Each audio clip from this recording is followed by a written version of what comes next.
It being 11 o'clock, the House will now proceed to the consideration of private members' business as listed on today's paper. Orders of the day.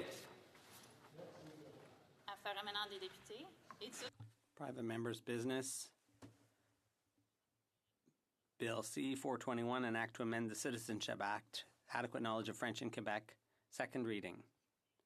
Mr. Beaulieu, seconded by Ms. Posey, moves that Bill C-421, an act to amend the Citizenship Act, adequate knowledge of French in Quebec, be now read a second time and referred to the Standing Committee on Citizenship and Immigration. Débat. Debate. The Honourable Member for Pointe-de-L'Île. Mr. Speaker, I have put forward a straightforward bill with a clear purpose, which is to enable new arrivals to Quebec wanting to become citizens to integrate into their host culture. In order to integrate, you have to be able to speak to one another. And in Quebec, the common language is French. That's the purpose of the Charter of the French Language, to make French the official and common language of Quebec. So the integration of new arrivals requires French. And that is something that there's a broad consensus around in Quebec. And that's one of the commitments of the current government in Quebec. According to a recent poll, 73% of Quebecers feel that minimal knowledge of French should be a requirement for remaining in Quebec. 80% felt that French courses for new arrivals should be mandatory. In 2017, the Auditor General published a report which found that immigrants to Quebec were failing to acquire French. The knowledge of one of the two official languages, English or French, is required to obtain citizenship. And that is why the Bloc Québécois tabled Bill C-421, so that in Quebec, knowledge of French is a requirement. It's no more coercive than what already exists, because you already have to have a knowledge of one of the two official languages in order to get citizenship.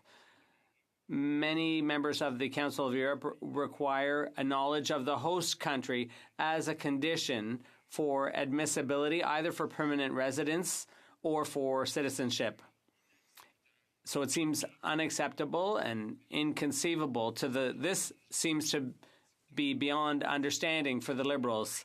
C-421 was tabled in the subcommittee and they declared it unconstitutional and so non-votable. And we appealed that decision, but because they have a majority, that position was upheld despite the contrary views of the law clerks and many other parties. In an extremely rare procedure, a secret ballot was held so that all MPs, to avoid having Parliament to vote publicly on this bill, and this is a misuse of democracy. I think that's worth pointing out. The Premier of Quebec declared, and I quote, "We would have liked new arrivals before they get permanent residency or citizenship to have passed a French test." That's what the Bloc wanted. I think it's unfortunate that this debate is not being allowed to go forward in the form of this bill. C-421 will not be voted on, and we've been given minimum time to debate it. So I will focus on the underlying debate rather than on the constitutionality of the bill. As I mentioned earlier, Quebec has the Charter of the French Language, which is also known as Bill 101, and its purpose is to make French the official common language in Quebec. That's based on collective rights. As the public common language, French in Quebec should not only be used by Francophones amongst themselves, but it should also be used for cross-cultural communication. The language, it should be the common language for allophones. It should be a requirement for the integration of new arrivals to Quebec society in order to ensure the survival of French in Quebec.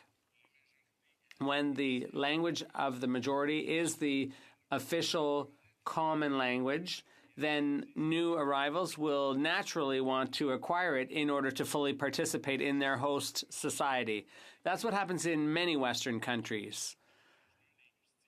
Studies all around the world show that this approach is the only approach that successfully combats assimilation of another language when there are many languages competing in the same territory. The only differences are this only works where countries like Belgium and Switzerland, for example, use this approach. In Belgium, there's the Flemish and the Francophones. The only official language is Dutch. For new arrivals to the Flemish region have to learn Dutch, and the same thing goes for French in the Wallonie. This doesn't prevent people from learning many other languages as well. For French to be the common language in Quebec, that seems to be something that's unacceptable to all the other nationwide parties here in this place. Member opposite, referring to this requirement, said it was dividing people. The Liberal member for Laurentides-Labelle,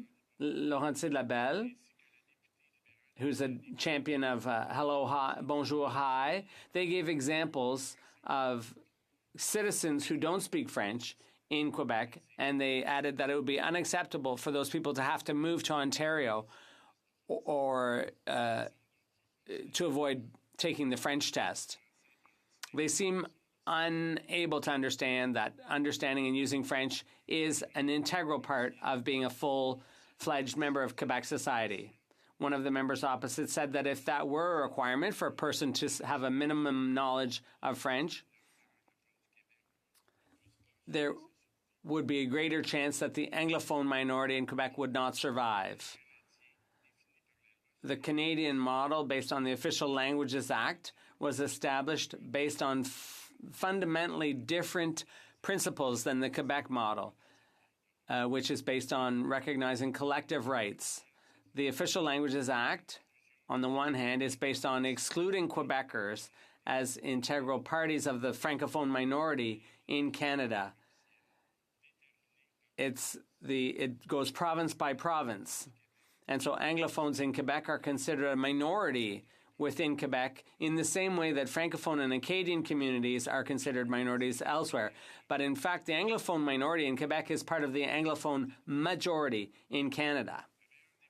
And the UN has recognized this. The best demonstration is that the federal legislation with the majority Anglophone provinces didn't hesitate to weaken the Quebec legislation by imposing the Constitution Act 1982 against the will of the government of Quebec, and that weakened the Quebec Charter of the French language and all its enforcement mechanisms. Province by province approaches mean that Anglophones in Quebec, who anglicize far more new arrivals than their demographic weight would justify, it means that they are strengthened as a community as well as all allophones. They're subsidized. They receive subsidies to support Anglophone communities, and pressure groups like the Quebec Community Groups Network, Alliance Québec, which with their legal guerrilla has been able to weaken French language protections. The basis of the Official Languages Act is official bilingualism in federal institutions, and it's based on individual language rights all throughout Canada. As soon as Bill C-4021 was tabled, the former Official Languages Commissioner Graham Fraser appeared and said that requiring a sufficient knowledge of French would go against the Official Languages Act. He claimed that it would prevent a person from communicating with the government in the language of their choice. Although some members spoke in favor of this being a votable bill, no member here openly supported the bill. Whether it's constitutional or not, The basis of the problem, the crux of the problem, is that most Federalist MPs here do not accept French as the official common language and the cross-cultural language in Quebec, the lingua franca, if you will. That means that you can communicate with the government in the language of your choice. English and French have equal status and privileges in Quebec in terms of dealings with federal institutions. That's the Official Languages Act in a nutshell. This also means that French cannot be the common official language in Quebec, the language of convergence, because there have to be two competing official languages in Quebec. Researchers have found that equal rights given to unequal groups inevitably lead to unequal results. It's as if there was no law to protect workers or the environment, and the market forces would be given free rein. Most countries recognize, when it comes to language rights, that the legislation should apply to the territory. In other words, in one territory, there should be one common language. But in some countries, Anglo-tradition countries like Canada, in many areas, human rights trump collective rights. Individual rights trump collective rights. And that does not mean that in an individual's choices, there could be external factors at play. For example, in Quebec, the sole Francophone minority in North America, living right next door to 300 million Anglophones, that is one of those extrinsic factors, external factors that needs to be taken into account. When you have a giant and a shrimp side by side, when you have a huge Anglo majority and a tiny Francophone minority, well, you can see what happens. And that explains the fact that almost everywhere in Canada outside Quebec, almost all newcomers learn English.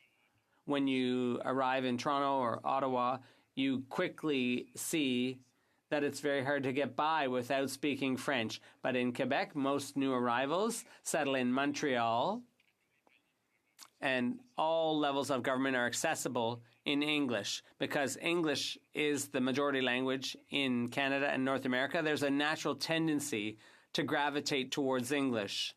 In addition to that fact, equal access to official languages in federal institutions is actually very unequal. By definition, access is given to French only where numbers warrant. And as we've seen again with the Official Languages Commissioner's report, services in French, even where numbers warrant, the services are not always available.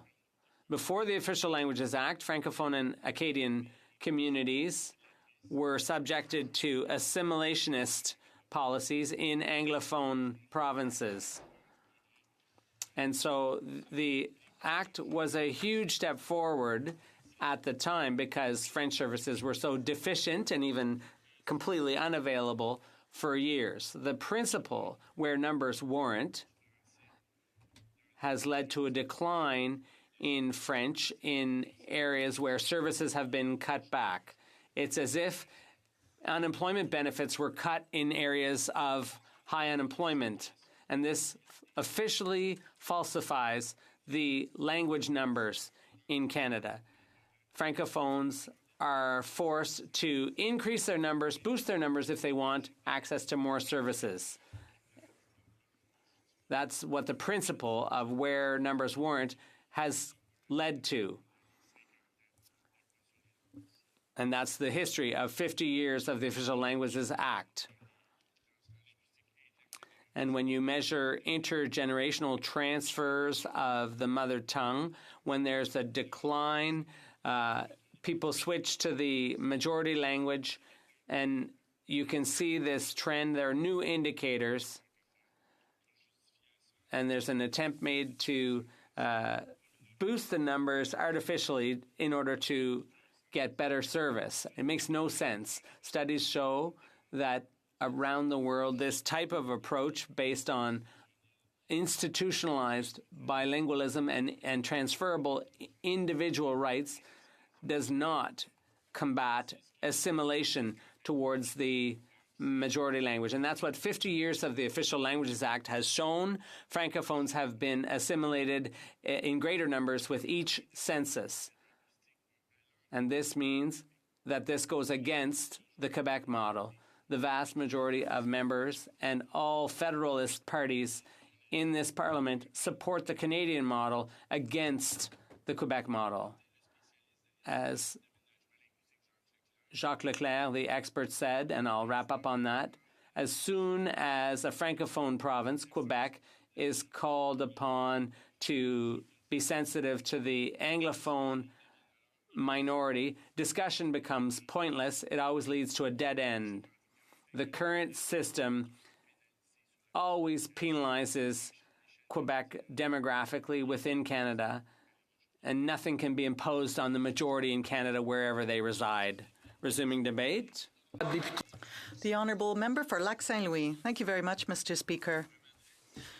Mr. Speaker, I'm rising today to speak to Bill C-421 that amends the Citizenship Act to require that permanent residents who ordinarily reside in Quebec from 14 to 16 years old must demonstrate 14 to 64 years old must demonstrate their knowledge of French. The bill would also require that citizenship applicants demonstrate their knowledge by successfully passing a French test. Mr. Speaker, the government attaches great importance to Canadian linguistic duality, and we oppose this bill for several reasons. However, it's worth highlighting the support that we provide specifically to Francophone immigration throughout Canada. The Government of Canada supports newcomers by providing a variety of services, whether it be information provided prior to arrival, support within communities, resettlement assistance, language training, or skills development. This investment is bearing fruit, Mr. Speaker. Given that language training is the settlement service with the highest demand, it is important that Canada's linguistic duality, or rather it is obvious that Canada's linguistic duality is an important factor, whether it be for Francophones or for Anglophones throughout the country. Over the past few months, the Minister of Immigration, Refugees and Citizenship met with individuals who truly want to assist French language newcomers to settle and integrate into Francophone communities outside Quebec. The Government of Canada knows that immigration contributes positively to the economy and to the country's society. Furthermore, we strongly believe that newcomers to Canada contribute to the vitality of Canadian communities, including minority Francophone communities outside Quebec. That is why we have taken several steps to increase Francophone immigration outside Quebec, support integration and retention of French language newcomers, and strengthen Francophone communities' capacity. The support that the government is providing is part of our 5-year action plan for official languages, and the impact of this priority is already being felt on immigration throughout the country. For example, we have seen, Mr. Speaker, that there are already positive outcomes with the express entry system that we introduced in 2017 when we started assigning additional points for French language skills. Last November, 4.5% of the invitations to apply through express entry were sent to Francophone candidates compared to 2.9% in 2017. Promising trends like this one support our goal to achieve 4.4% Francophone migration out in Canada outside Quebec by 2023. So we are on the right track. We have adopted a collaborative approach with communities in the for and by approach with Francophones that informs the design of policies and approaches by promoting and delivering settlement services. We're following up on stakeholders' wishes to support refugees as part of our action plan to strengthen our approach for resettlement and the integration of refugees. Furthermore, we are consolidating our Francophone integration pathway as announced in the Official Languages Action Plan. With additional funding of approximately $40 million over the next 5 years, the pathway will help French language newcomers establish ties with Francophone communities, settle and integrate. Now allow me, Mr. Speaker, a few moments to describe in greater detail certain details of the Francophone immigration pathway approach that the Minister of Immigration, Refugees and Citizenship announced last November during Francophone Immigration Week. First, we are investing up to $11 million over 5 years for settlement services prior to arrival for French language newcomers. This is being led by the Cité Collégiale in collaboration with 4 regional organizations in Canada. It helps establish first contacts between newcomers and local Francophone service providers throughout the country. Furthermore, we have been meeting needs with respect to welcome centers in French at Toronto Pearson International Airport. In the spring, the Centre Francophone de Toronto will provide reception services to French language newcomers arriving at that airport.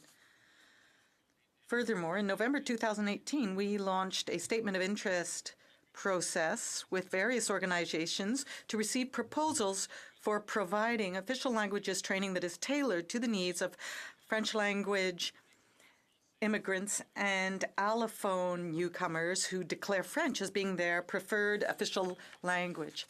Furthermore, in order to improve access to language tests for immigrants and Francophone candidates, we are designating a second organization, the Centre International d'Études Pédagogiques, in order to assess French language skills for candidates in the economic immigration stream. Finally, with the support of 13 Francophone immigration networks, under the Francophone Communities Federation and Acadian Communities Federation, we are establishing another approach called Welcoming Francophone Communities. The purpose of this initiative will be to create spaces where French language newcomers will feel welcome.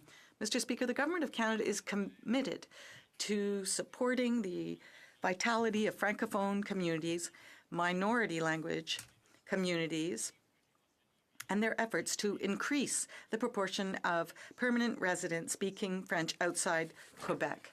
In order to succeed, we will continue to collaborate with various stakeholders in order to support linguistic duality in Canada and support dynamic Francophone communities throughout the country. This will assist in the settlement of French language newcomers in Canada and will also foster their integration into Francophone communities outside Quebec. Overall, these measures will help French language newcomers build a new life in Canada, and they testify to the government's support of linguistic duality in the country.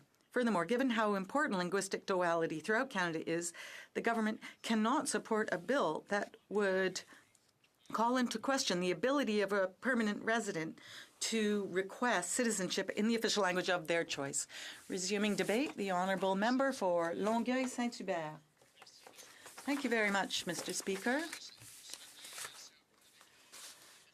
Mr. Speaker, I feel a little bitter about having to rise and speak about this bill, because it's all very well to boast about the merits of official languages in Quebec, and with all due respect, there are Francophone communities inside and outside Quebec. However, over the past few years, it strikes me that people are trying to, or rather the government is trying to deny the importance of nationalism in Quebec. And I find it unfortunate to have to note, and I find it unfortunate to have to point out, that French language is at the very heart of our culture. Last week we were talking about the Indigenous Languages Act, and we heard many witnesses and many people said that Indigenous languages were at the very heart of their culture and that has to be preserved.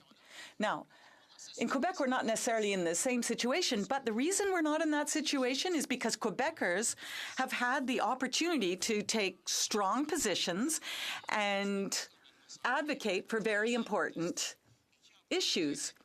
You know, our bill, our language bill, was truly at the heart of resilience in French and our French culture. And when I talk about, you know, turning this national issue into a sort of folkloric one, well, need I remind you that, for example, our parliament is called a National Assembly. It's not called a legislature, it's called the National Assembly. We use the civil code, as opposed to common law. So this is a whole different way of seeing society. It dates back to France, but it also uses a Westminster approach. So when I'm looking at defending Quebec's interests, what I see is that there are many Francophone members who don't want to talk about this quiet nationalism, who don't want to talk about the French language. You know, there are people like Alain Dubuc who have written in La Presse about this. We can speak about the quiet revolution. We can speak about our quiet, consensus-based nationalism. And I can understand that there are MPs who represent ridings where there are a large number of Anglophones and they don't necessarily subscribe to the same approach. I understand that they wouldn't necessarily want to stand up and talk about the quiet nationalism in Quebec. But for all the others, I find it very unfortunate. For 4 years now, I stand up here, along with other NDP members, I stand up to talk about our culture, about music, about our cultural industries in Quebec. They're flourishing. You know, people stand up and laud our film directors and our film producers, and we're proud of this. But these kinds of things are built. You know, for the Olympics, there were all kinds of programs. On the podium, they're called. Do you know, in Quebec, we've made sure that our culture can flourish, whether it be in television, film, music. And how did we do that? We did that by regulating. We didn't want to be colonized. We didn't want to be doormats. We didn't want to be taken over by other international or global cultures. We said we have to step back. We have a culture to protect. We want to be part of history. And so if there's going to be foreign content, there also has to be local content. And we have applied that everywhere. Now, everyone understands this perhaps in Canada, but in Quebec, Quebec content takes on a whole other meaning. You know, we have a huge number of listeners for Quebec content. It's very successful. And I will come back to my colleague's bill in a moment, but in Quebec, protecting culture means making sure that there are stories that reflect people's experiences. And I often talk about the series, Les Figueuses. They were a huge success. There were social workers and scriptwriters who were talking about this series. So here we have a series that has had a huge impact. We've invested in this way of telling stories, in this way of talking to each other about how we live together. And this series, Les Figueuses, has done that. There were about 20 people who talked to us about how they were able to leave prostitution because of this series, because of what this series showed them. Now, there are lots of people who say, "Oh, come on, you should just listen to Netflix." Let's take, for example, 13 Reasons on Netflix. I watched it first before my girls watched it. I wanted to make sure that it was okay. Do you know there are studies that show that during the first episodes, the suicide rate increased by 27% amongst young people? So what I'm saying is that we need to defend Quebec society in a constructive way. And in the NDP, we deplore the fact that this bill for being non-votable. Do you know, I applaud the member for encouraging people to make it votable. The bill could be improved through all our work together.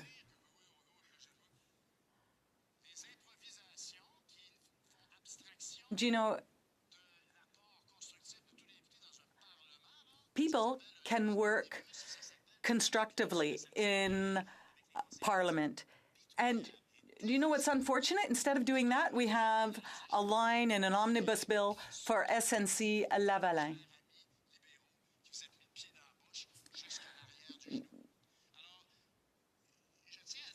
So what I want to say is that we in the NDP think this is important because we're perfectly aware of the importance of these new cultures that will help us build Quebec, that will bring new experiences, but making sure that these newcomers learn French is extremely important.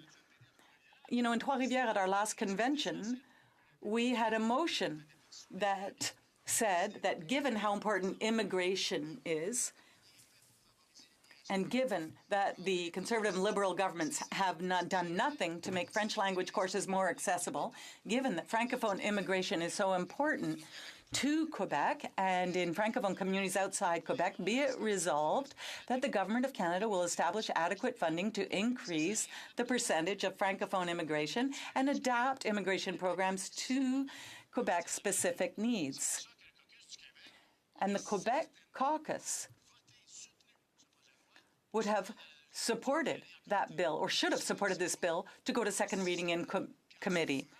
It's not by working in silos that we're going to be able to move forward. It has to be acknowledged that Quebecers are vulnerable, and it is irresponsible to deny this quiet nationalism. And it is unfortunate that French language MPs will not stand up for this quiet nationalism. I think it's so unfortunate that a bill like this one won't be voted on. Do you know, it's like talking to a brick wall. Nobody wants to talk about this, but I'm saying, wake up and smell the coffee. What's happening in Quebec is quiet nationalism, and it's high time it was given wings and that we stop preventing it to fly. Debate. Reprise du débat. The honourable member. Resuming debate. Député de Repentigny. The honourable member for Repentigny. Thank you very much, Mr. Speaker. Mr. Speaker, I'm going to speak about 3 points in my remarks: the situation of French in Quebec, the importance of French for social cohesion, and parliamentary democracy. What is the most important factor over the past few years on the language issue in Quebec? It is the drop in French as a daily language of use and the increase in the use of English. So English isn't threatened in Quebec, it's French. And we're not the ones saying it, it's Statistics Canada. And I don't think Statistics Canada has any particular feelings towards nationalism in Quebec. But let's see what it says. It showed that demographic studies in 2001 showed that if the trends continue, the relative weight of French compared to English will continue to weaken. And according to these same forecasts, the relative weight of French as a language of use will go down by 7 percentage points, and English will go up by 2 between 2011 and 2036. Guy Rocher, a well-known sociologist and professor, recalled at the 40th anniversary of Bill 101 other data provided by Statistics Canada. What was it? Well, they were based on the census. The census showed that French actually the use of French is going down in Quebec, whether it be as mother tongue, language of use, or as language spoken at home. So here we have numbers being put on the language crisis. The problem is there, and it is an important issue. And I don't think anyone could say that Statistics Canada is an organization that necessarily supports Quebec nationalism. French in Quebec is threatened. Now, I'm not being alarmist by saying this. I'm simply citing the facts. And everything necessary to protect this language should be done. The problem is there, and we have to do something to protect this language. The ability of immigrants to speak one of the official languages is considered as an important condition to their full participation in Canadian society. And this is said very strongly. So what's good for the one should be good for the other. But they're trying to hypnotize us by saying the struggle for French in Quebec is won. But it still remains, the fact remains that mastery of the French language just isn't as profitable for an immigrant as English. There are social reasons for this. There are unilingual brands. There is the web. Now, over the last couple of decades, information technologies have exploded. So have communications, especially to the advantage of English. The language of administration is often English, of signs. It's often English, and this is not in compliance with the legislation and Bill 101. Knowledge of French is fundamental to a successful integration and to employment mobility. It is fundamental to reinforce social cohesion. Studies have been done by Ms. Marina Doucerin, who is a researcher in psychology, the psychology of immigration, and she's shown that studies of immigrants in the Greater Montreal area, she's carried out this study, and the results are unequivocal. Most participants who come from the Maghreb, from Russia, or wherever, want Quebec friends. They want to integrate into the majority culture, and this means learning French. But the Francization and cultural integration of immigrants is still a problem. And let's look at what's going on here in the House of Commons. The exceptional procedure used for my colleague's PMB he was not allowed to have this as a bill to get it to a recorded vote. It is again an attempt to put the Quebec nation among the ranks of other minorities, other ethnic minorities. Canadians still admire Trudeau's charter, Pierre Trudeau's charter, and they still talk about linguistic free change. So what do we see? Is it French, which is the common language in Quebec? Does it have any chance against English, which is the common language in Canada, the United States, and globalization? Now, Jean Chrétien tabled in November 1955 and voted this: Given that the people of Quebec have expressed the desire to see their society recognized as distinct, the House should recognize that Quebec is a distinct society. The House recognizes that this distinct society includes a majority who are of French language. They have a unique culture and a tradition of civil law. The House commits to be guided by these facts. The House incites, or rather encourages, all organizations, legislative and executive, to take note of this fact and this recognition and to act accordingly. Now, the motion we are debating today is meant to recognize the fact that elected representatives of Canada acknowledge that Quebec is a society, a distinct society. Now, Mr. Chrétien was part of this distinct society, and he was saying, I understand that Quebecers want their difference, their unique character to be recognized. What we're asking for is that members of this House recognize that Quebec is, in Canada, a distinct society. Now, the quiet nationalism that the member for Longueuil-Hubert discussed is something that we should recognize. Wanting our nation to exist, wanting to express our pride in speaking French and providing what is necessary to allow this to continue. This is a language that unites Quebecers. Now, this bothers federalists. When Quebec wants to assert itself, federalists are scandalized.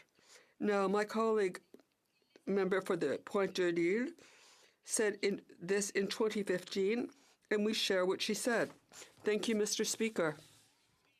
Resuming debate. Reprise du débat. Resuming debate. The honourable member for Winnipeg North.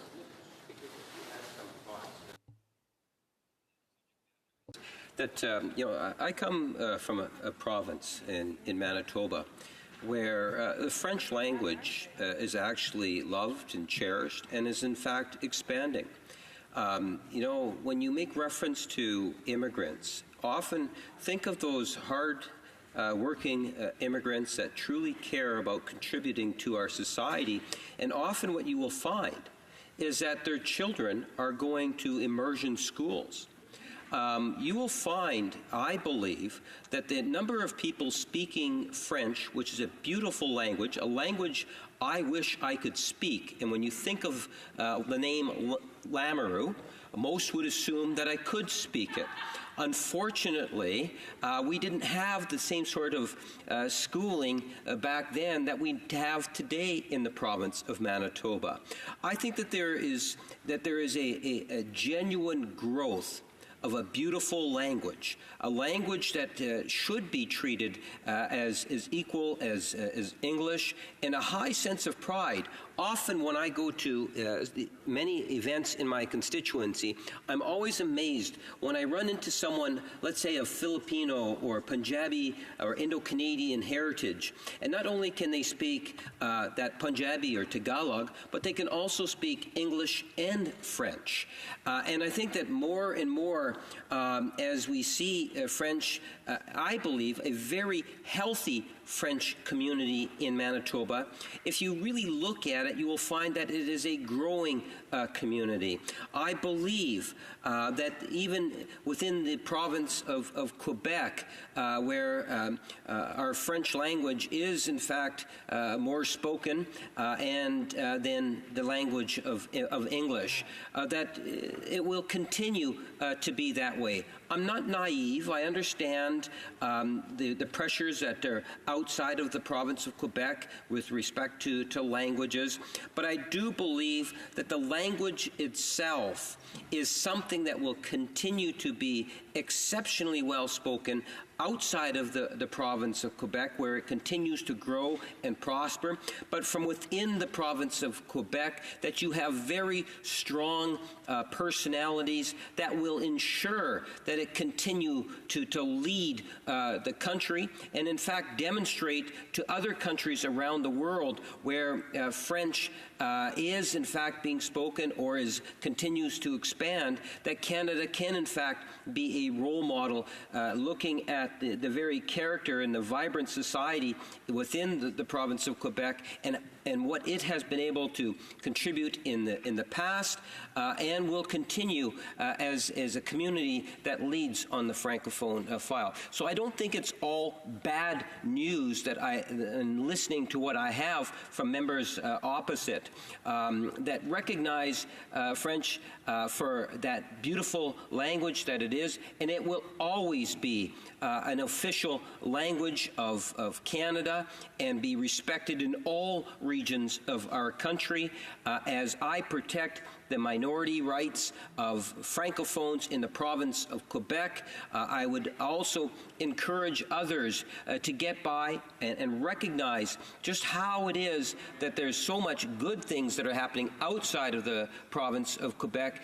in ensuring that the French language is in fact growing and becoming a larger part of Canadian society. And I see that as a good thing. With respect to citizenship issues, Mr. Speaker, the only thing I would say is, as a government, we have done exceptionally well in speeding up the process, and through immigration, in speeding up the process where it doesn't take nowhere near as long today to acquire citizenship because of the work of the current Minister of Immigration and Citizenship, and I see that as a positive thing.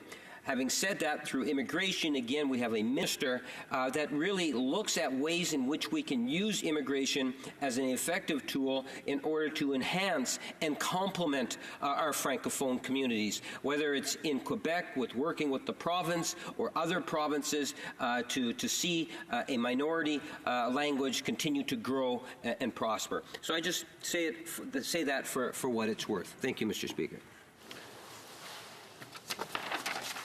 Reprise du débat. Resuming debate. The honourable member. Oh, I'm sorry. I think they're trying to decide who wants to speak. Does someone want to speak?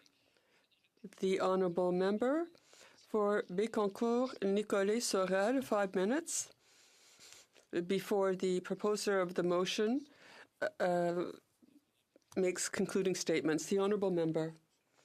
Mr. Speaker, I want to rise to defend the French fact in Quebec and propose means that will make sure this magnificent language continues to thrive.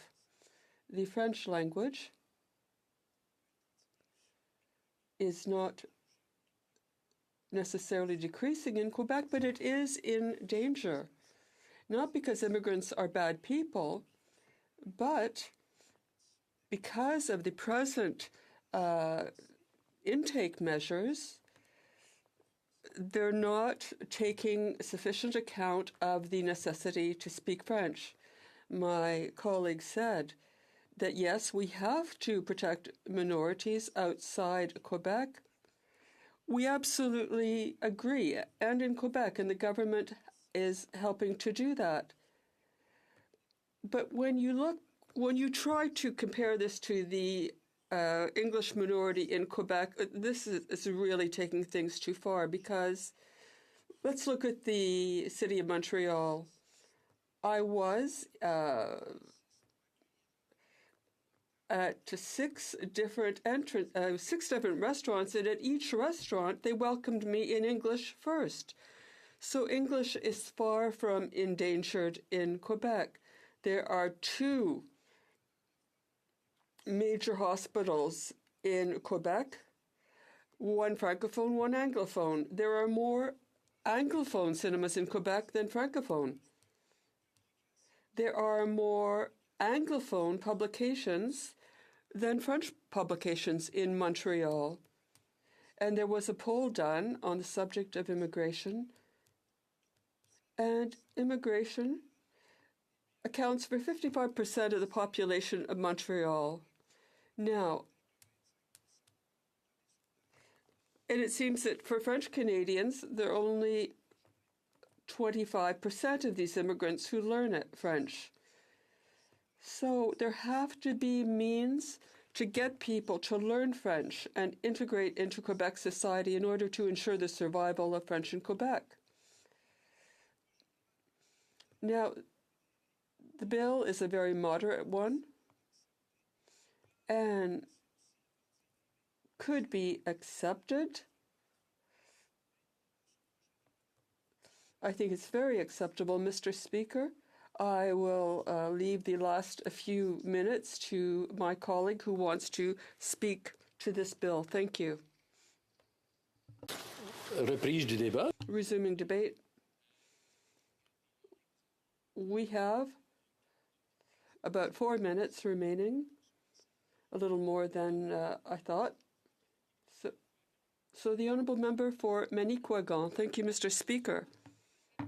I don't want to repeat what my colleagues in the Bloc Québécois have already said, but I would like to discuss some other angles, some other parts of this problem.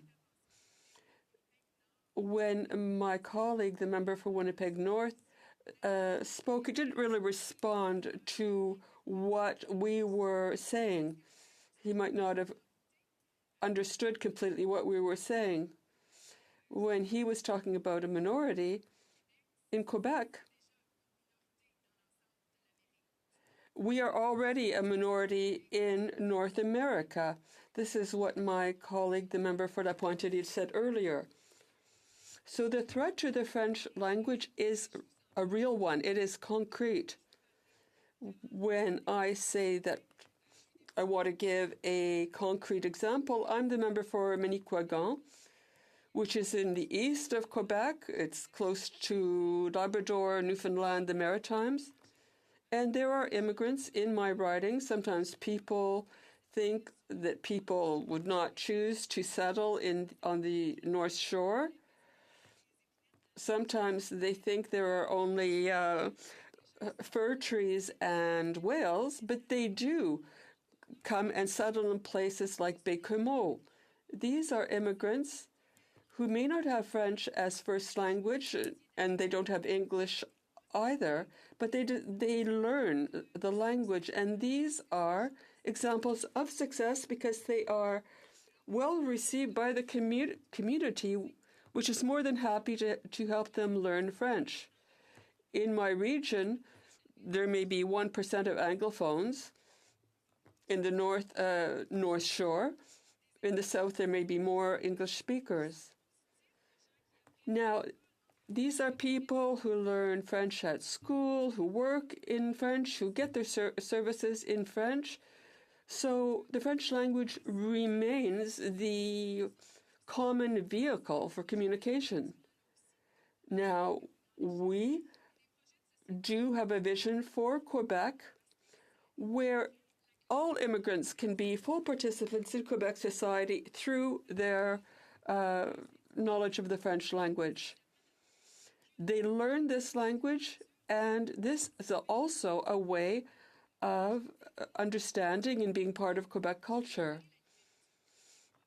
I'm a literature professor. I have taught in Cégeps, and I see through teaching how this is a way of being a pathway to literature, to history, to sociology, to the arts, to music.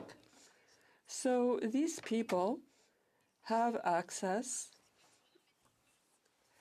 to all of this. They become participants, and they become participants in society very quickly. Now, if I were to immigrate to another country, this is what I would do. I would want to learn the language to have access to everything the country has to offer. And that is the objective of my colleague's bill. What I would have liked to see happen in this House is the possibility of debating this bill, because beyond the question of language, beyond the fact that we're defending this bill, is that this would be a democratic exercise that would show that French might be something that is held in contempt by some of my colleagues. Even by some of my colleagues from Quebec, I say held in contempt or not sufficiently respected. But I would like to hear them say, we are accountable to our constituents. So whether they could say whether they're in favor or not of this bill. I think this is a symptom of the problems we're experiencing in Montreal, for example, and why we have to defend the language. The honourable member for La Pointe de Lille with his right of reply. Mr. Speaker, I'd like to thank my colleague from Longueuil Saint-Hubert, because what happened today is another stain on this Parliament. On May 13th, 2019, the House of Commons of Canada conducted itself as the House of Commons of English Canada. They decided that taking steps to integrate immigrants into Quebec is unconstitutional. And yet we all know that if we want to continue to live and flourish in French, we have to be able to accommodate and integrate new arrivals. And unlike what other members have said, that making French the common language would divide people, it's quite the opposite. Making French the common language is inclusive. It makes it possible to bring everyone into the tent so that all people in Quebec can take their rightful place in Quebec society. The Canadian institutionalized bilingualism model doesn't work in Quebec. New arrivals in Quebec, over 80% of them or 90% of them settle in Montreal. And in Montreal, all services are available on demand in English from the federal government and all levels of government. And so new arrivals arriving in Quebec or in Canada or North America, where the majority language is overwhelmingly English. So there's a natural tendency to gravitate towards English. And that's why Bill 101 sought to make French the official language, with some exceptions, to enable Quebec Anglophones to continue to thrive and live in English. We didn't want what happened to Francophone and Acadian communities outside of Quebec, where historically French was banned and children couldn't be educated in French. So once the Official Languages Act was established, it's now time to move on to the next step. And what the House of Commons is doing here is demonstrating that that's impossible. It can't be done within Canada. I think my bill, it sets forward a course, not an easy course, a difficult course, but at least a possible course. But despite the advice of the parliamentary law clerk, members here decided that this bill was unconstitutional. Whether that's true or not, it was the majority imposing its will on the minority, as they did by forcing us, by imposing a constitution on Quebec in 1982. We have never subscribed. We've never signed on to that constitution. It's English Canada's constitution, and that's the constitution that Liberal members are hiding behind today. So we'll see. The Conservatives don't appear to be very interested in this issue, so who knows where they stand on this. But we've tried to create an original society in Quebec, but my proposal has been rejected. There's been no serious debate here. Members opposite are sending us a clear message and showing that French Quebec is unconstitutional. Stop going after this. It's unconstitutional. It's illegal. It's impossible. Move on to something else. What they're saying to us is that if we want Quebec to be truly French, we're going to have to do it by leaving Canada. I've got the message, and I hope that more and more Quebecers will get it too. The only option left to us for the future for French is Quebec's independence. Thank you. La période prévue. The time for private members' business is now up. Because the motion was designated non-votable, it is struck from the order paper. Orders of the day. Government House Leader. Mr. Speaker, I move, seconded by the Minister of Fisheries, Oceans and the Canadian Coast Guard, that in relation to the Senate amendments to Bill C-55, an act to amend the Oceans Act and the Canada Petroleum Resources Act, not more than one further sitting day shall be allotted to the consideration of the Senate amendment to the bill, and that 15 minutes before the expiry of the time provided for the government orders on the day allotted to the consideration of the Senate amendment of said bill, any proceedings before the House shall be interrupted if required for the purpose of this order, and in turn every question necessary for the disposal of the stage of the bill then under consideration shall be put forthwith and successively without further debate or amendment. Thank you, Mr. Speaker. Here. Okay.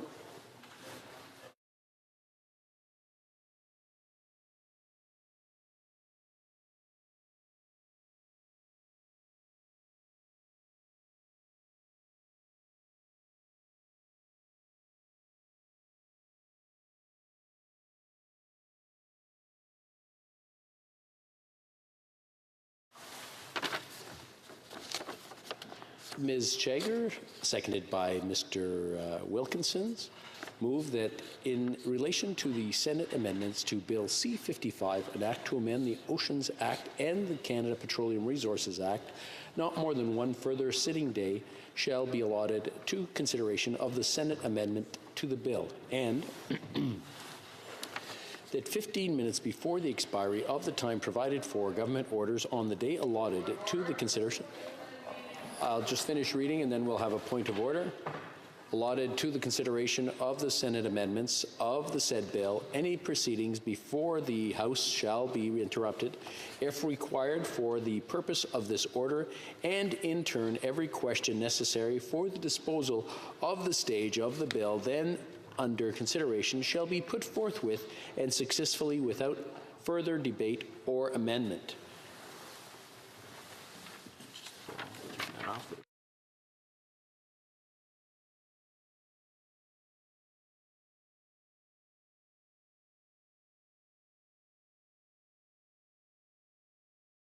Point of order, the Honourable Member for Saskatoon West. Thank you, Mr. Speaker. I'm wondering whether we actually have quorum in the House at this time. Thank you. I'll check that out right now. 1, 2, 3, 4, 6, 7, 8, 9, 10, 11, 12, 13, 14, 15, 16, 17, 18, 19. I think we're short one. 1, 2, 3, 4. We now have quorum. Thank you for pointing that out. We were very close. Yeah. Pursuant to Standing Order 67.1, there will be now a 30-minute question period. I invite the honourable members who wish to ask questions to rise in their places so the chair has some idea of the number of members who wish to participate in this question period. Okay, very good. The honourable... Whoops. Okay, questions. The honourable member for Saskatoon West. Speaker, and I'm disappointed to be rising in this House to discuss the fact that we are once again ending debate early on an important item. I think this will be almost the 70th time the government has had to use this tool in order to move their agenda forward.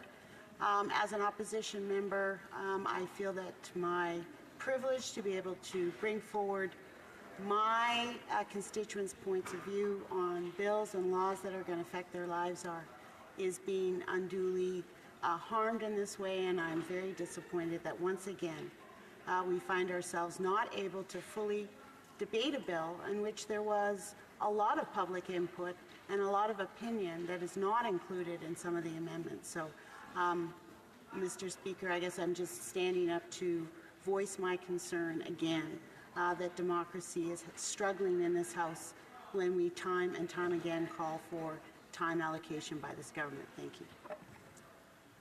Well, Minister of Fish, Oceans and Coast Guards.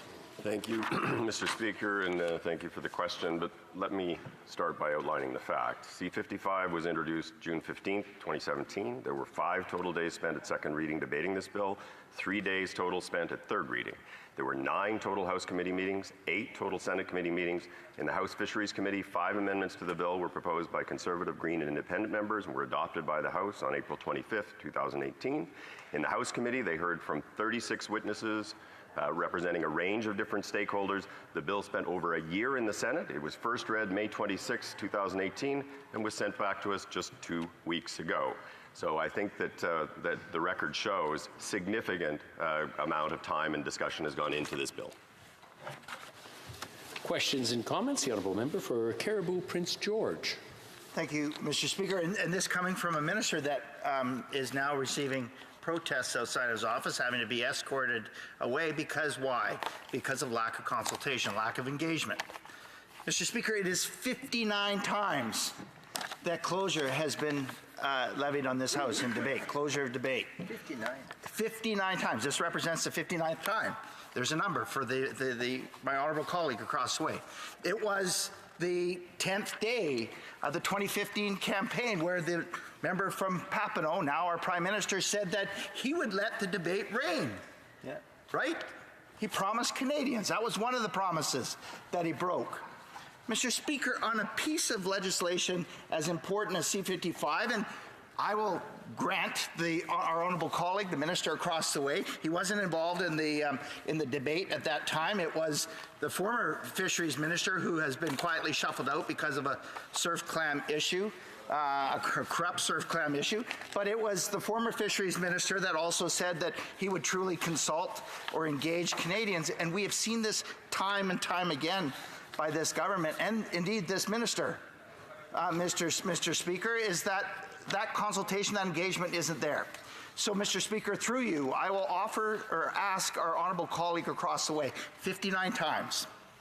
59 times that debate has not reigned free or supreme, it has been closed. Why do they feel the need on such an important piece of legislation where reasoned amendments have come back from the Senate not to engage the 338 members of Parliament who have been elected to be the voices of those who put them here in this House? Why, Mr. Speaker? Why is that the case with this government time and time again, that they continue to invoke closure?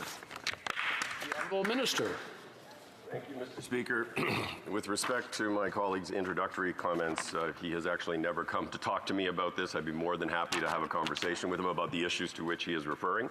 Mr. Speaker, this particular bill was introduced in June of 2017. It has now been almost 2 years, and Canadians are counting on this government to pass this bill so that we can better protect our marine environment.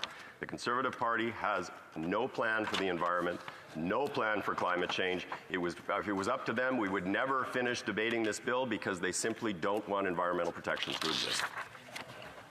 In comments, questions et commentaires, honorable député de Trois-Rivières. The honourable member for Trois-Rivières. Thank you, Mr. Speaker.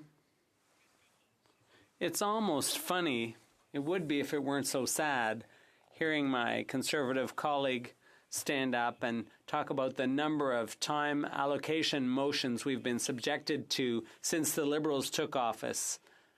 I think under the Conservatives, they set an unbeatable record, although in recent weeks, the Liberals have certainly been trying to catch up, if not overtake the Conservatives on that score. But my question's not about that. My Liberal colleague listed the various speeches that have been made on this bill, and apparently he would have us believe that that's extraordinary. But this bill is just following the normal course, and what's abnormal is for this to be interrupted now in order to steamroll this bill through, probably because the Liberals are realizing that the session is coming to an end and they've mismanaged. They haven't planned their time very well, and they're running out of time to keep even just a bare few promises with an election coming. So this time allocation motion in general, time allocation should be an exceptional measure. Only in cases of urgency. But what they're demonstrating here is that this is just an ordinary bill following the ordinary course, and perhaps the Liberals just planned their schedule poorly. So what's the emergency that justifies this latest time allocation motion? The Honourable Minister. Thank you, Mr. Speaker. As I say, there has been significant and sustained discussion of this bill both in this chamber, at committee, and in the other House. C-55 was introduced 2 years ago. As I said, there were 5 total days spent at second reading debating this bill, 3 total days at third reading, 9 total House committee meetings, 8 total Senate committee meetings. The House committee introduced amendments that were accepted in this House. In the House committee, they heard from over 36 different witnesses representing stakeholders across the piece. The bill was in the Senate for over a year, in part because of stalling on the part of the Conservative Party, and it was sent back to us 2 weeks ago. There has been fulsome debate and discussion of this bill, and now it is time to move forward. And comments, questions et commentaires. The honourable member for Dauphin, Swan River, Neepawa. Thank you very much, Mr. Speaker. I found the comments by the minister about our environmental track record to be ludicrous. This is clearly a government whose environmental and fisheries policy is show over substance, and I can prove that. When we were in government, we introduced a recreational fisheries conservation partnerships program funding 800 on-the-ground fisheries conservation projects by local communities. This minister, this government canceled that program. So fisheries conservation communities and organizations from across the country are denied the support from the government that they so desperately need, and the fish stocks are suffering. And I will prove that. Under this government, under this minister, Atlantic salmon fish stocks have collapsed. Pacific salmon stocks are in jeopardy, all because of the inaction of this government. This is a government that has denied local people the right to consult. He presides over the most arrogant government or arrogant department in the history of Canada. So when he says that marine protected areas and so on are something that local people want, given the track record of him and his department in terms of dealing with local communities and the dismal track record in conserving fish stocks across Canada, why should we believe him? Well, Minister. Thank you, Mr. Speaker. I am more than happy to talk about the environmental track record of this government relative to the Harper Conservatives. The Harper Conservatives gutted the protections in the Fisheries Act, gutted the environmental assessment process. They had no plan to address the most significant issue we are facing on an environmental basis, which is that of climate change. This government has developed a plan to address climate change. We have put in place measures to address the decline in biodiversity and to take care of species at risk. We have put in place a new Fisheries Act that will be coming back to this chamber, hopefully in the short term. We're putting in place a new environmental assessment process. This government has done enormous amounts to ensure that the environment and the economy on a go-forward basis will go hand in hand. That stands in stark contrast to the terrible environmental record of the Harper Conservatives. Questions and comments. The honourable member for Courtenay Alberni. Thank you, Mr. Before the honourable member for Courtenay Alberni starts, I want to remind the honourable members the procedure. It's not screaming across the question. You wait your turn, then you can ask a proper question. The honourable member for Courtenay Alberni. Thank you, Mr. Speaker. Mr. Speaker, I would like to also, maybe I'll correct my friend from Caribou Prince George, because this is actually the 71st time that the government has invoked time allocation and shut down debate. And Mr. Speaker, it's important that Canadians have an opportunity to have their voices heard, and this is a very important piece of legislation. This bill clearly fails to set minimum targets, standards that have been set out by the international community. We were hoping to bring forward some of the concerns raised by Canadians that are very important, that the government should be listening to. Again, I will share the concerns from my colleague from Caribou Prince George in terms of consultation that has been inadequate, especially on Vancouver Island regarding recent fishing closures. But I will share with the minister that that there's a lot of damage that was done under the Harper Conservatives. A decade of cuts to science, a decades of cut to fisheries, but this government dragged the puck in terms of fixing the damage that was done under the Conservative government. They haven't been getting money into our communities, and this is an opportunity for them to do something right to help protect our fish, especially at a time where our Chinook are in trouble, our sockeye are in trouble in certain areas, and we were hoping to be bringing these concerns forward, Mr. Speaker, and I hope the minister can address the concerns about 71 time allocations and closure of debate and shutting down voices of Canadians that should be respected and heard. The Minister of Fisheries and Oceans. Thank you, Mr. Speaker. This bill is about interim protection, allowing us to enable us to move forward with respect to protection of our marine environment. With respect to my honourable colleague's comments with respect to standards, about 2 weeks ago, I announced Canada's approach to marine protected areas and other effective area-based measures at a conference in Montreal. They are world-leading in the context of how we actually go about ensuring that standards exist. I am more than happy to review those with the honourable member if he has not yet seen them. This bill, C-55, was sent to the Senate last May. A year later, it has finally been sent back to us. Many senators in the other place have noted that we need to pass this bill now. We have put in an amendment to their message that captures the intent of their message, and it's time for us to finish debate so that we can start protecting more effectively our marine environment. Questions and comments? The Honourable Member for Winnipeg North. Yes, thank you, Mr. Speaker. I think it's important to recognize that including today, there's actually only 25 more sitting days that are scheduled inside the calendar.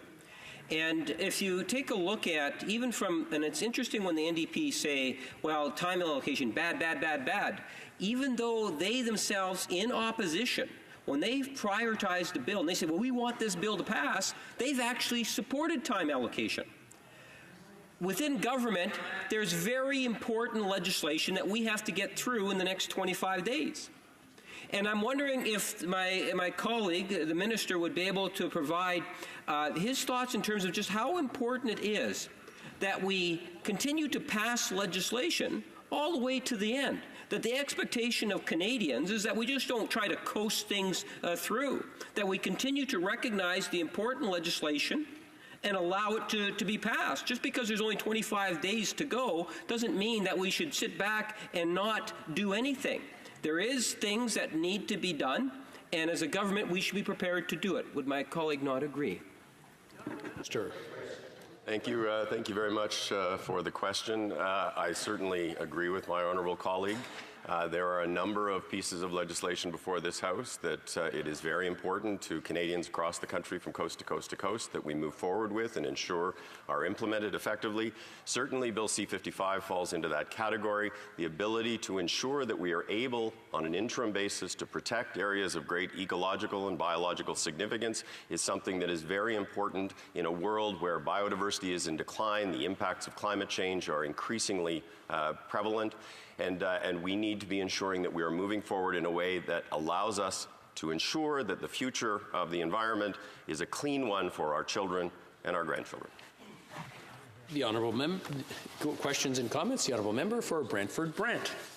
Thank you, Mr. Speaker, for recognizing me. Now, I can recall in the last Parliament when our government was using time allocation, the shouting and the disapproval of the members across the way, of which the member from Winnipeg was one of them. Their promise to Canadians in the last election was to do government differently. But that's proved false on many fronts. That being said, issues of 25 days left again only illustrate the fact that this government's legislative agenda has been so weak over their period in office as a majority government, a 4-year majority government, that now they've got to force legislation through in 25 days that should have been dealt with in the first 2 years or the first 3 years or within the last, certainly prior to the last 6 months.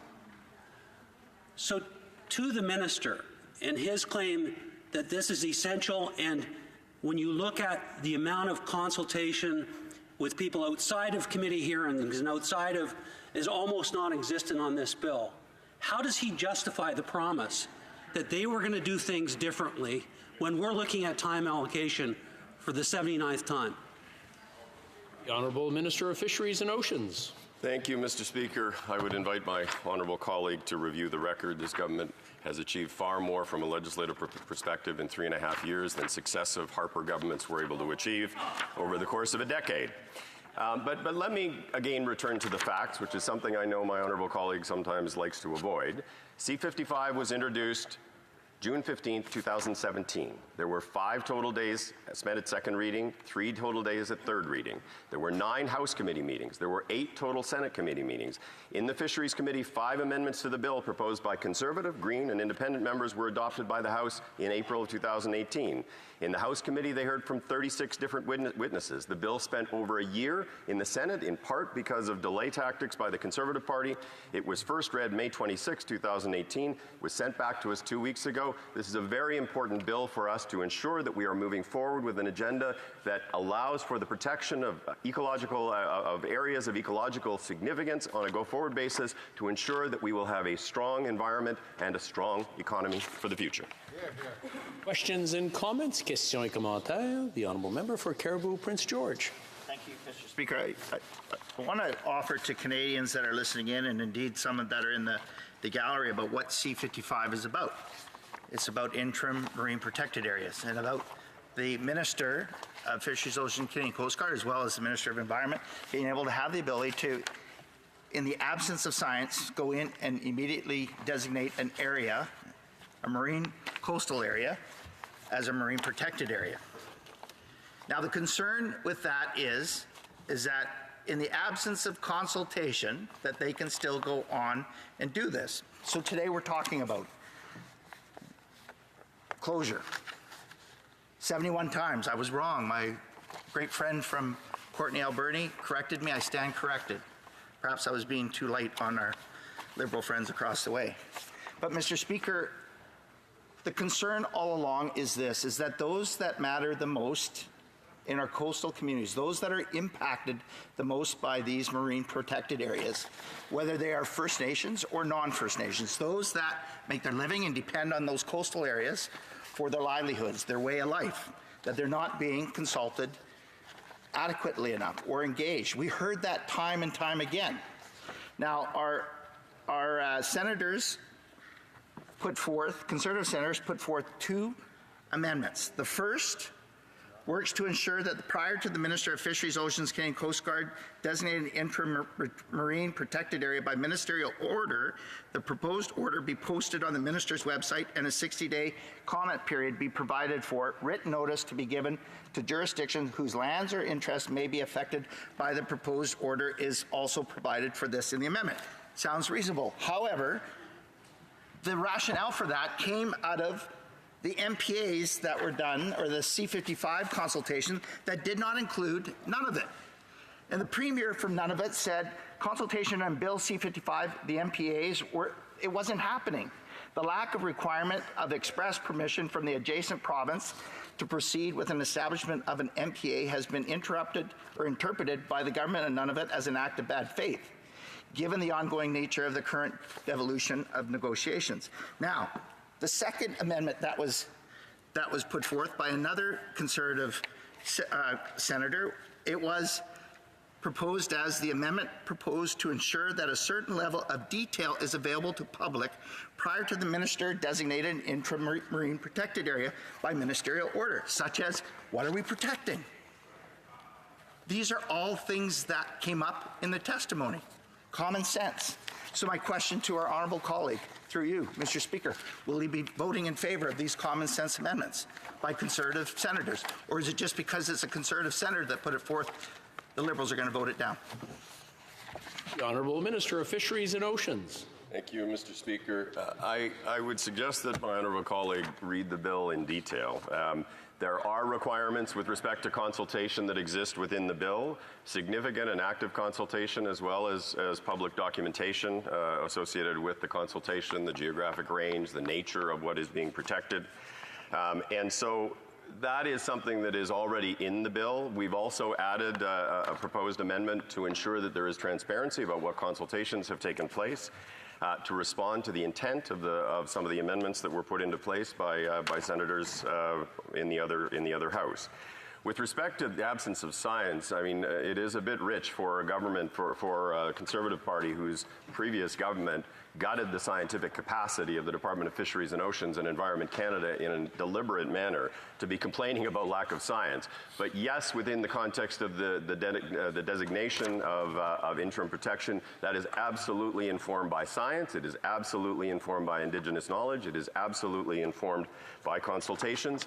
We are working to ensure that this important bill that will allow us to move forward with interim protection for areas of ecological significance moves forward. Thank you. Questions and comments? The honourable member for Dauphin, Swan River, Nipawin. Thank you very much, Mr. Speaker. I learned when I took my biology degree at university that a environmental statement without a number attached to it is completely useless. And all we heard from the minister was just basically a word salad. Quantitatively, under our government, the Stephen Harper government, sulfur dioxide went down, nitrous oxide went down, the amount of parkland preserved across Canada went up. Fish stocks were in great shape. The 2010-2014 sockeye salmon run under our government were records on the West Coast. So I will stand up, I will defend very easily the real and honest achievements and measurable achievements by the Conservative government. The difference between a conservative environmentalist, which I am, and a left-wing environmentalist like across the way, is that we actually believe in delivering real and honest results. So here's some measurable results. I know the minister doesn't want to hear numbers because he's not used to that.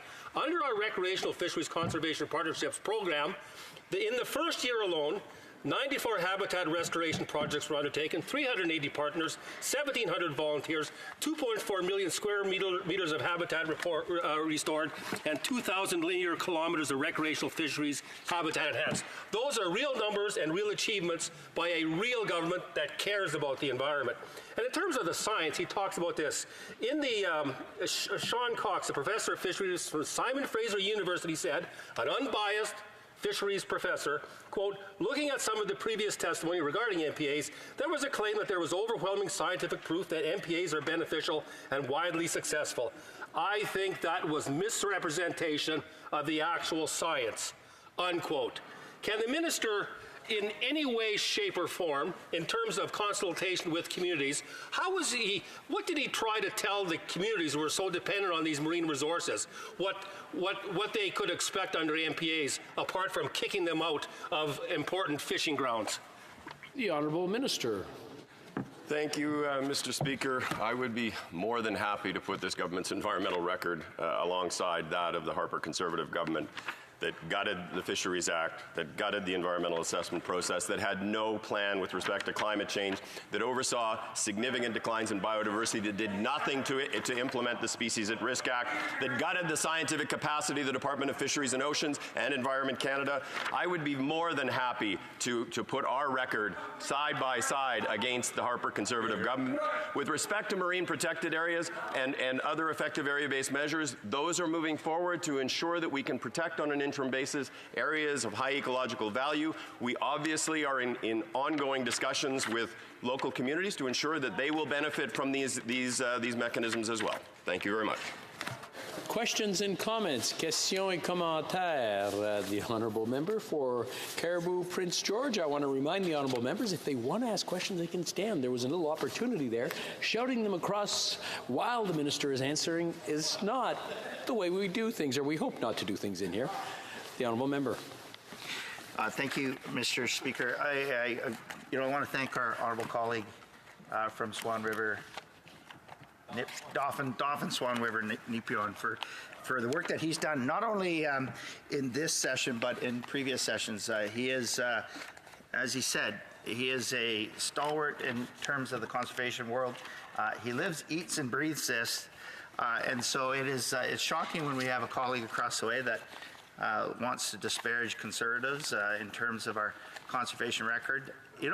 Interesting, Mr. Speaker, is when we did the studies on the Fisheries Act and any fisheries-related policy, because you would think that, well, we absolutely decimated all those protections.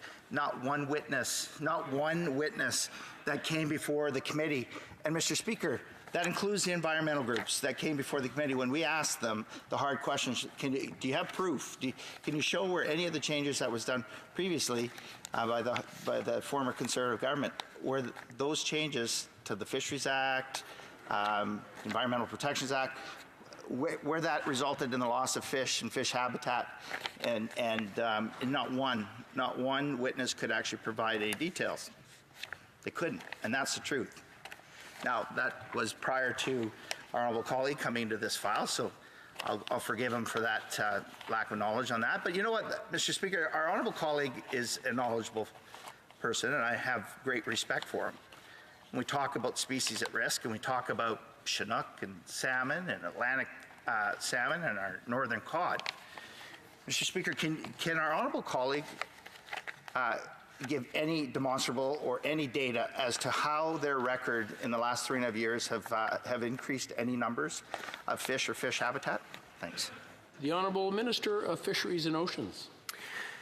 Thank you, Mr. Speaker. As I say, there has been an enormous amount of work spent on a range of environmental files, not the least of which being species at risk.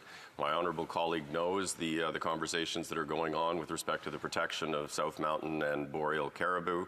Certainly with respect to Chinook salmon, we have fixed and upgraded the Fisheries Act to restore lost protections from what was done in 2012 under the Conservative government.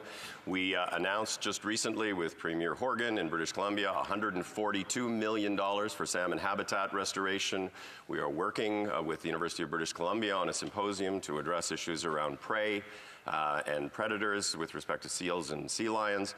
We have put in place fisheries measures that are aimed at protecting threatened Fraser Chinook salmon stocks. We have a comprehensive approach in this case and in every case for addressing the threats and for looking to rebuild stocks over time. Questions and comments? Questions et commentaires. The Honourable Member for Saanich Gulf Islands.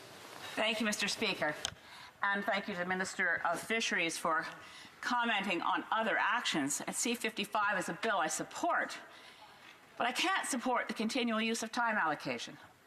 In this place, we have seen a steady increase. I mean, it was shocking when it happened under the previous government, and I have bemoaned this over and over again, but the reality is that a government with the majority of the seats can treat Parliament as if it's basically a nuisance. The debate in this place isn't about improving legislation or actually doing our work as members of Parliament, but just somehow wasting time. And I think that does a disservice to this place, and I know it probably wasn't the Honourable Minister's decision to place time allocation on this bill, but I beg of the Liberal majority to stop using time allocation over and over and over again. It has now become the normal procedure instead of the rare exception. Honourable Minister, in 45 seconds or less, please. All right. First of all, I'd like to thank the honourable member for her support on this important bill, which, as I say, is extremely important for Canada to start to ensure that we are protecting the environment on a go-forward basis. I certainly agree with her that it's important that we have time to debate and discuss issues in this chamber. I would simply reiterate that there has been a significant amount of time spent at second and third reading, at committee, at Senate over the course of the past 2 full years on this bill, and the issues, I would say, have been canvassed very broadly and very deeply, and we intend to be moving forward. Il est de mon devoir d'interrompre mes... It is my duty to interrupt the proceedings and to put the motion before the House. Follows Ms. Chager, seconded by Mr. Wilkinson. Moved. Then in relation to the Senate amendment to Bill C-55, an act to amend the Oceans Act and the Canada Petroleum Resources Act, not more than one further sitting shall be allotted for the consideration of the Senate amendments to the bill, and que 15 minutes avant la fin de la... That 15 minutes before the expiry of the time provided for government orders on the day allotted to the consideration of the Senate amendment of said bill, any proceedings before the House shall be interrupted, if required for the purpose of this order, and in turn, every question necessary for the disposal of the stage of the bill then under consideration shall be put forthwith and successively without further debate or amendment. Is it the pleasure of the House to adopt the motion? Yes. All those in favor of the motion, please say yea. Yay. All those opposed, please say nay. Nay. In my opinion, the yeas have it. Call in the members.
La question est la... The question is the following one.